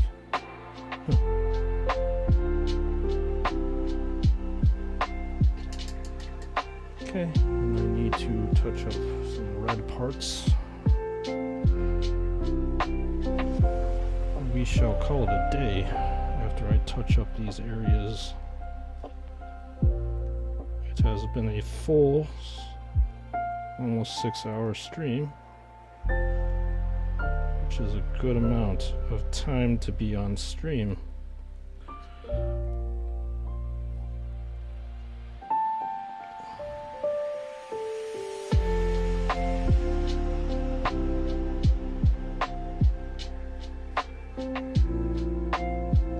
Good. I think the gold areas could stand a little bit of fixing here.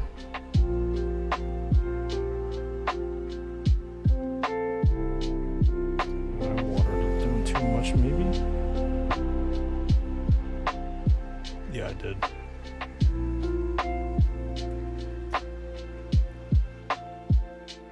Need a little bit more here.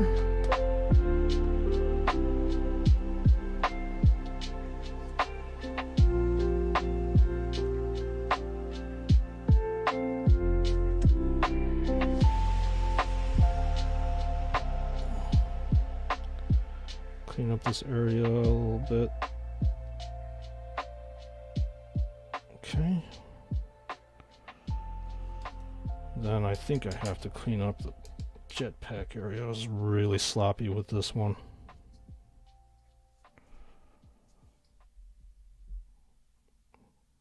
I always tend to be sloppy with like things in the back of the Marine. Basically never see them. Well, that's a lie. Actually, if you're playing the tabletop game, you always see it.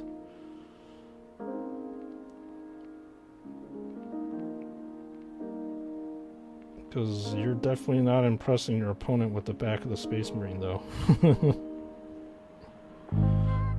There, everybody looks at the front.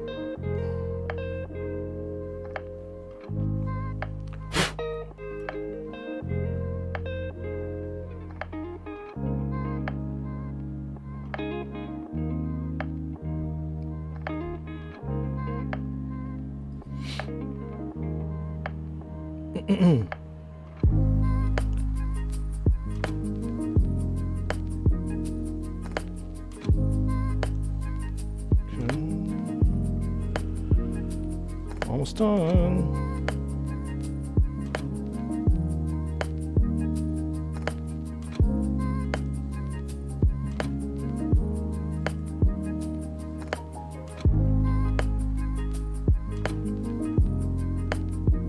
There we go. And it's looking pretty damn good. And there's still some stuff that I'm missing here and there, but it's definitely more than passable to my own critiquing eye.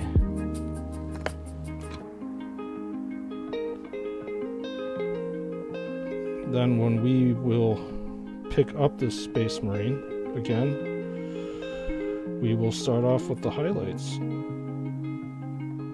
of these areas.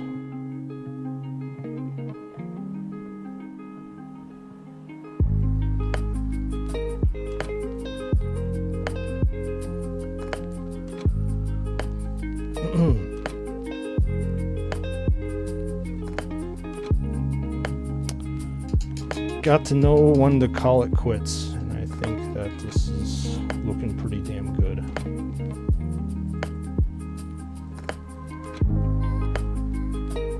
Yep. It's looking pretty good to me. Whew.